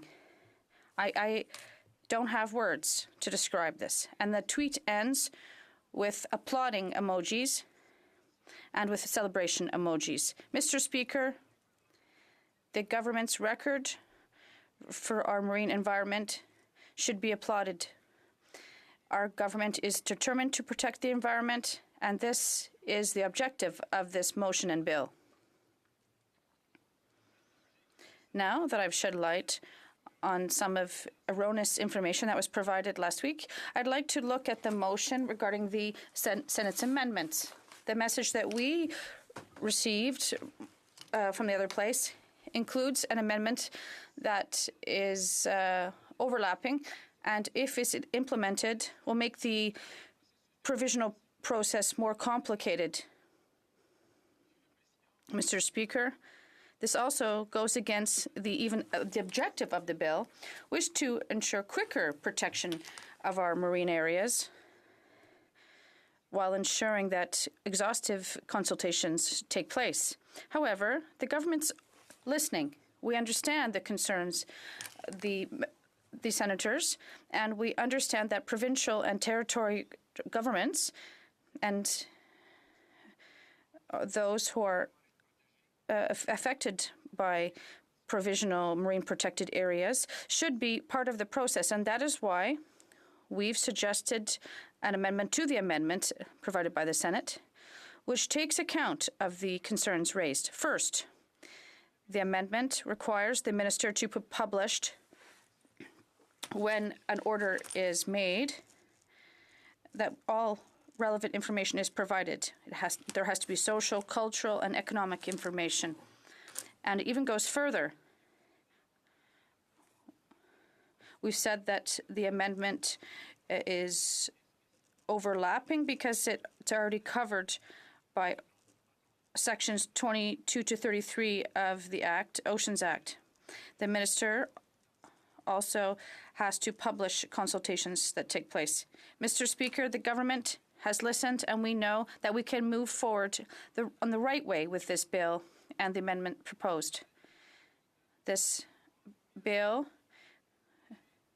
is a tool to protect marine areas and gives the minister a mechanism to freeze activity in an area until a definitive order can be made or a permanent designation can be taken for a marine protected area. I'm wrapping up now. We need on average 7 to 10 years to establish a marine protected area. And what this bill is trying to do Well, the Canadians support it. They want to have temporary protection in place of an area until an official designation can be made. We would like, if we want to protect areas in the long term, and there are important ecological factors that have to be protected, and we know that it takes 7 to 10 years to establish an MPA. So this bill makes sense. It provides some protection until the designation is officially made. I'd also like to add that this bill has been before both houses for almost 2 years, and there were 9 meetings at the House, on the House committees, and we also heard from important interest groups. I spoke earlier about the minister, about the announcement he made last month for marine protected areas, and about the support we receive from Canada and internationally as well. Clearly, there is great support in favor of protection of our oceans. So what are we waiting for? Let us vote in favor of this bill, and let us protect our oceans for our children and grandchildren. I'd also like to add that as a coastal MP, I've seen a lot of changes happen quickly. Over the past 4 or 5 years, the St. Lawrence Gulf is one area that has heated up the most quickly on the planet. So we have to act now to save species and our environment. Thank you very much, Mr. Speaker. It being 6:45 p.m., pursuant to an order made earlier today, it's my duty to interrupt the proceedings and put forth with every question necessary to dispose of the consideration of the Senate amendments to Bill C-55 now before the House. The question is as follows. Mr. Wilkinson, appuyé par Madame. Seconded by Ms. McKenna, moved that a message be sent to the Senate to inform their honours that with regard to Bill C-55, an act to amend the Oceans Act and the Canada Petroleum Resources Act, the House proposes that Amendment 1 be amended by replacing the text of the amendment with the following text.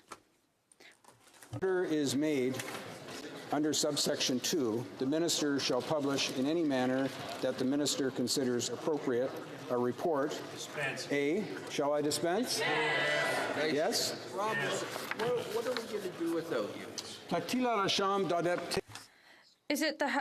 Does it please the House to adopt this motion? All those in favor of the motion, please say yay. All those opposed to the motion, please say nay. In my opinion, the yeas have it. Convoquez les députés. Call on the members. I meant that seriously.